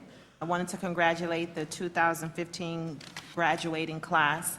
I had the pleasure of joining Mayor Porter and personally congratulating and recognizing 268 students from Homestead Senior High School as a part of their commencement exercises. And I'd like to personally laud South Dade Senior High School for graduating 710 students who collectively amassed about $5.8 million in scholarships and grants. So we have a sizable amount of students that are graduating and leaving Homestead and going off to college. Math at Homestead, 122 students, over 1,000 kids, over $10 million in college scholarships. So we're doing a phenomenal job in the city of Homestead, and I just pray that they go off to school, do well, and come back and reinvest in their community. So hats off to all the students, parents, teachers, and administrators that played a role in their accomplishments. Thank you. Thank you, ma'am. Mr. Maldonado? Nothing from me. Mr. Williams? Vice Mayor? Not today. Me either. Is there a motion to adjourn? Second? Second. All in favor? Meeting adjourned.